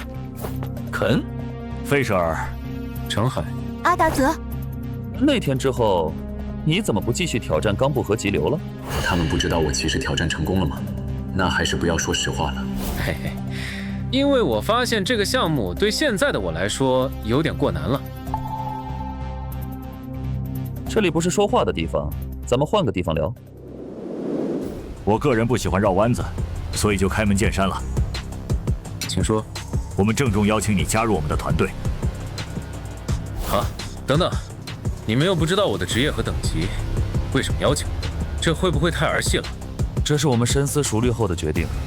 你挑战冈部和急流的时候就是个纯外行，我们都看出来了，在没有专业救援团队的情况下，挑战冈部和急流最后无伤存活，这背后对应的实力和运气，我们是能管中窥豹的。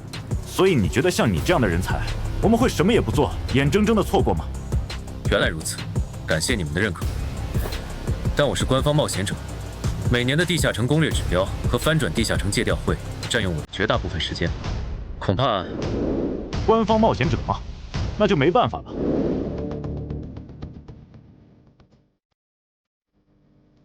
在珠峰上跳伞？喂喂，这难度也未免太超纲了。真爱，安排好巧，你也坐这个航班？是啊，我们挑战了10几次冈部和激流，结果都失败了，只能暂时先放弃这个项目，换相对容易的珠峰伞降。他们也要去珠峰？